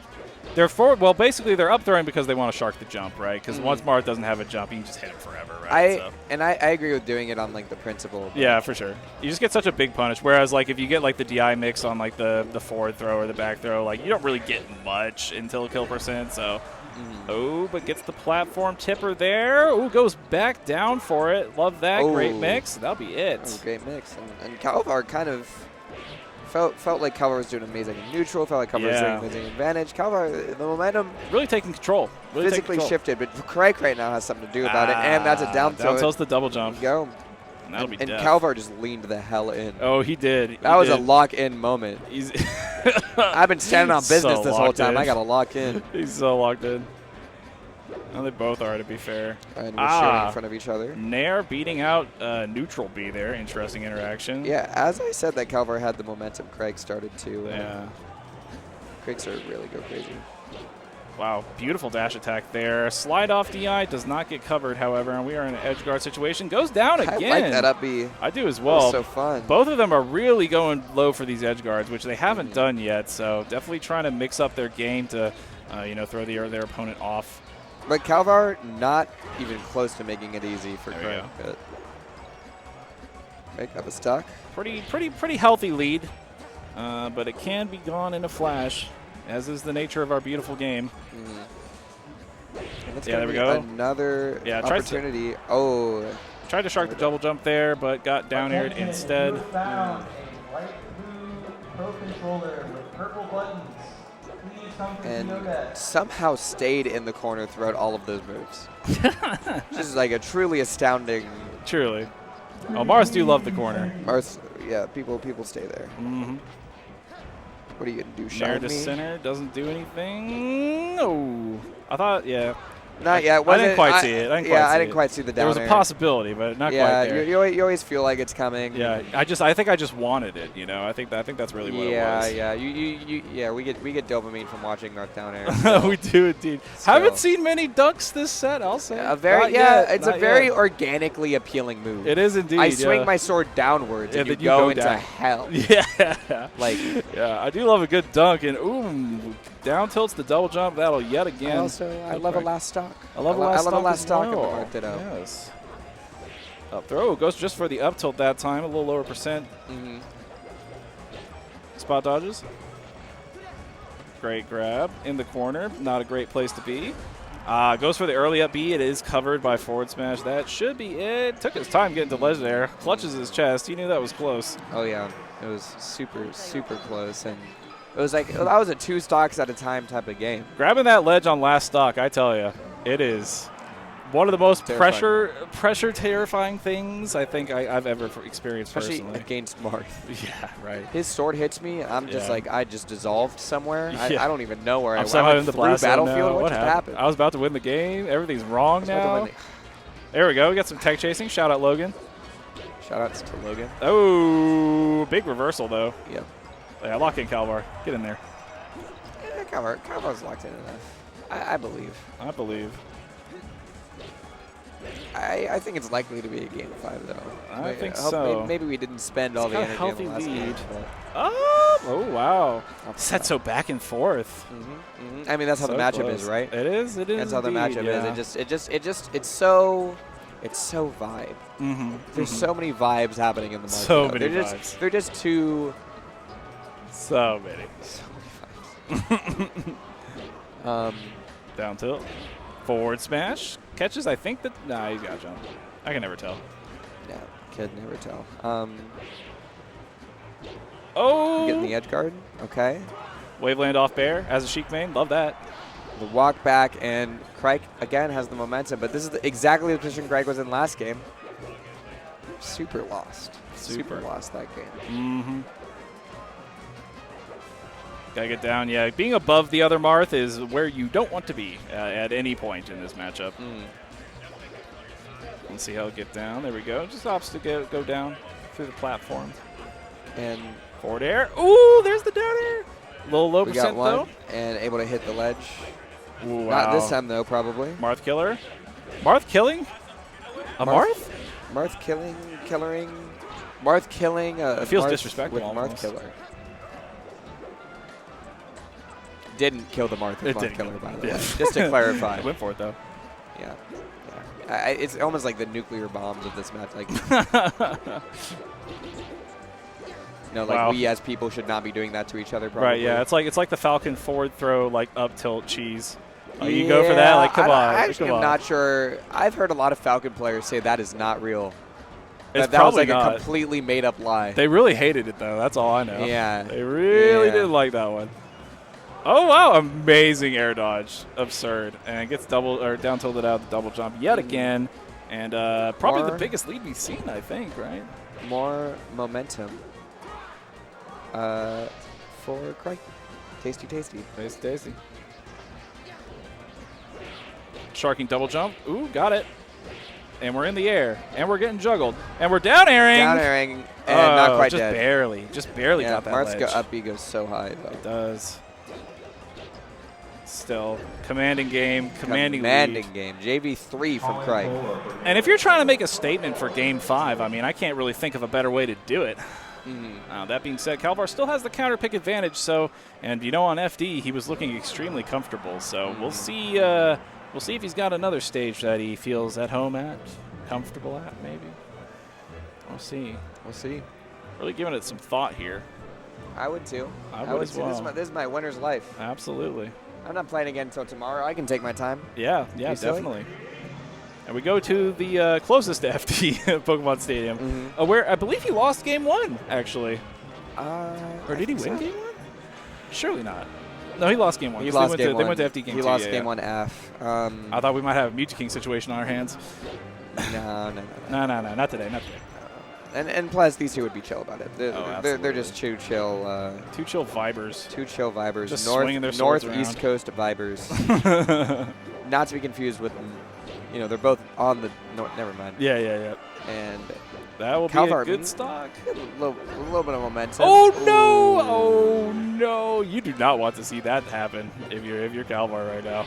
Yes. A huge swing. Spot dodges. Opts for the up air there. Beautiful. Okay. Just keeping it going. And I will say that felt like the most Marth Ditto moment that we've had in the Marth Ditto so far. So far, yeah. It does seem like it, yeah. Usually Marth Dittos are a degenerate amount of grabbing and spot dodging. Yeah, I mean, there's usually a degenerate amount. I mean, but these two, they're kind of respecting each other's grabs and spot dodges so much. Like, there's so much spacing happening. It does seem like the Marth that has spot dodge has gotten grabbed anyway, like every time. Maybe we should have like an agreement where it's like the Marths aren't allowed to shield, grab, or spot dodge, like how Sheiks don't chain grab. But that would fundamentally probably change the game a whole lot. You can only swing. It's like real fencing. Yeah, like real fencing. If you grab your opponent in fencing, that's like a heinous offense. Yeah, that's a penalty. You get a red flag for that one. It's like it's like illegal. Like, why did you just grab me? Something to consider. Definitely something to consider. But right now, Kalvar trying to grab this opportunity, but they just keep trading blows. Crike living all the way to 169%. A war that Kalvar lost, however, we got halftime yet again. Halftime. 6:02 as well. I swear to God, it was the same one, wasn't it? I swear. It was also in a stadium, also a crowd full of loving just people who wanted the halftime show, and they just kept going. Yeah, they just kept going. Oh, no! That's a commanding stock. Huge. Crike, that's huge for you. Huge. Kalvar's going to lock return. Doesn't get much off of that. Hate to see it if you're a Kalvar fan.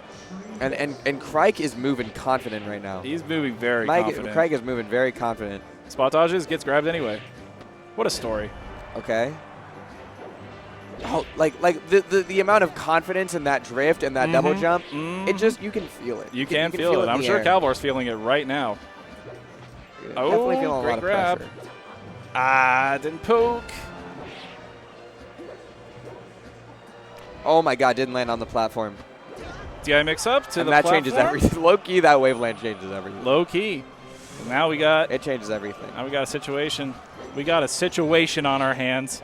Last stock for the winner's bracket life. Crike abusing the hold down because he can, because he's at low percent. Oh, and SCIing out of the up. Oh, and Crike able to continue the follow-up. Crike takes it 3-2, makes it out in winners. Junebug Vu is going to be helping off stream, so I believe. Believe that was our last set. It's tragedy. It was fun, though. Oh, well. What a great last set, though, honestly. But still going on the quad stream, Kitty SC and Taitenshi. But Bud Buds, the organizers of Patchwork. If you don't know, Budwar Mikey, one of the coolest people you ever meet. He's one of the president of the ethnically ambiguous club at his school, but also you can follow Bud Buds Esports for updates on from the Patchwork team. They do all sorts of events, not just Patchwork. There's so many locals here that Mikey helps with. Also, so many more people on the team, like Charon. I don't know if Charon's directly on Bud Buds, but Hobbs, too, extremely core part of this tournament. Heck yeah. Nimbus Roshi, extremely core part of this tournament. And also, all the production people, not Bud Buds, but, follow Bud Buds Esports for updates from the Patchwork team. Absolutely. For real. We closing it? Great. Is that it? We good? Yep. Thank you all for watching Thanks for Patchwork watching. 2024. You You got to tune in bright and early tomorrow. Got at to tune 10 in a.m. tomorrow. That's you where silly? it's gonna be. It's gonna be pretty crazy. Yeah, it's gonna be pretty crazy. I'm sorry. Going to Rivals 2 Oh, next. sorry. Don't leave. Please Don't don't go leave. Please don't anywhere. leave. Please don't leave. Please don't leave. I know you just went to another tab. Please come back. No, we're come back. playing Come back to Rivals this 2. tab. This is where Is you it want top to be 8? right here. Is it top 8? Top 16 Rivals. Maple. Maple. Crag's in that game? Rano. Oh, I know so much. Hi, Dom. I think, is Dom comment? Dom, are you about to hop on? Okay. You're about to be treated. You're about to be treated to one of the finest commentators the Southeast can provide. But we're going to a break. When we come back, Rivals of Aether 2. Rivals of Aether 2. Check it out. See you there. See ya.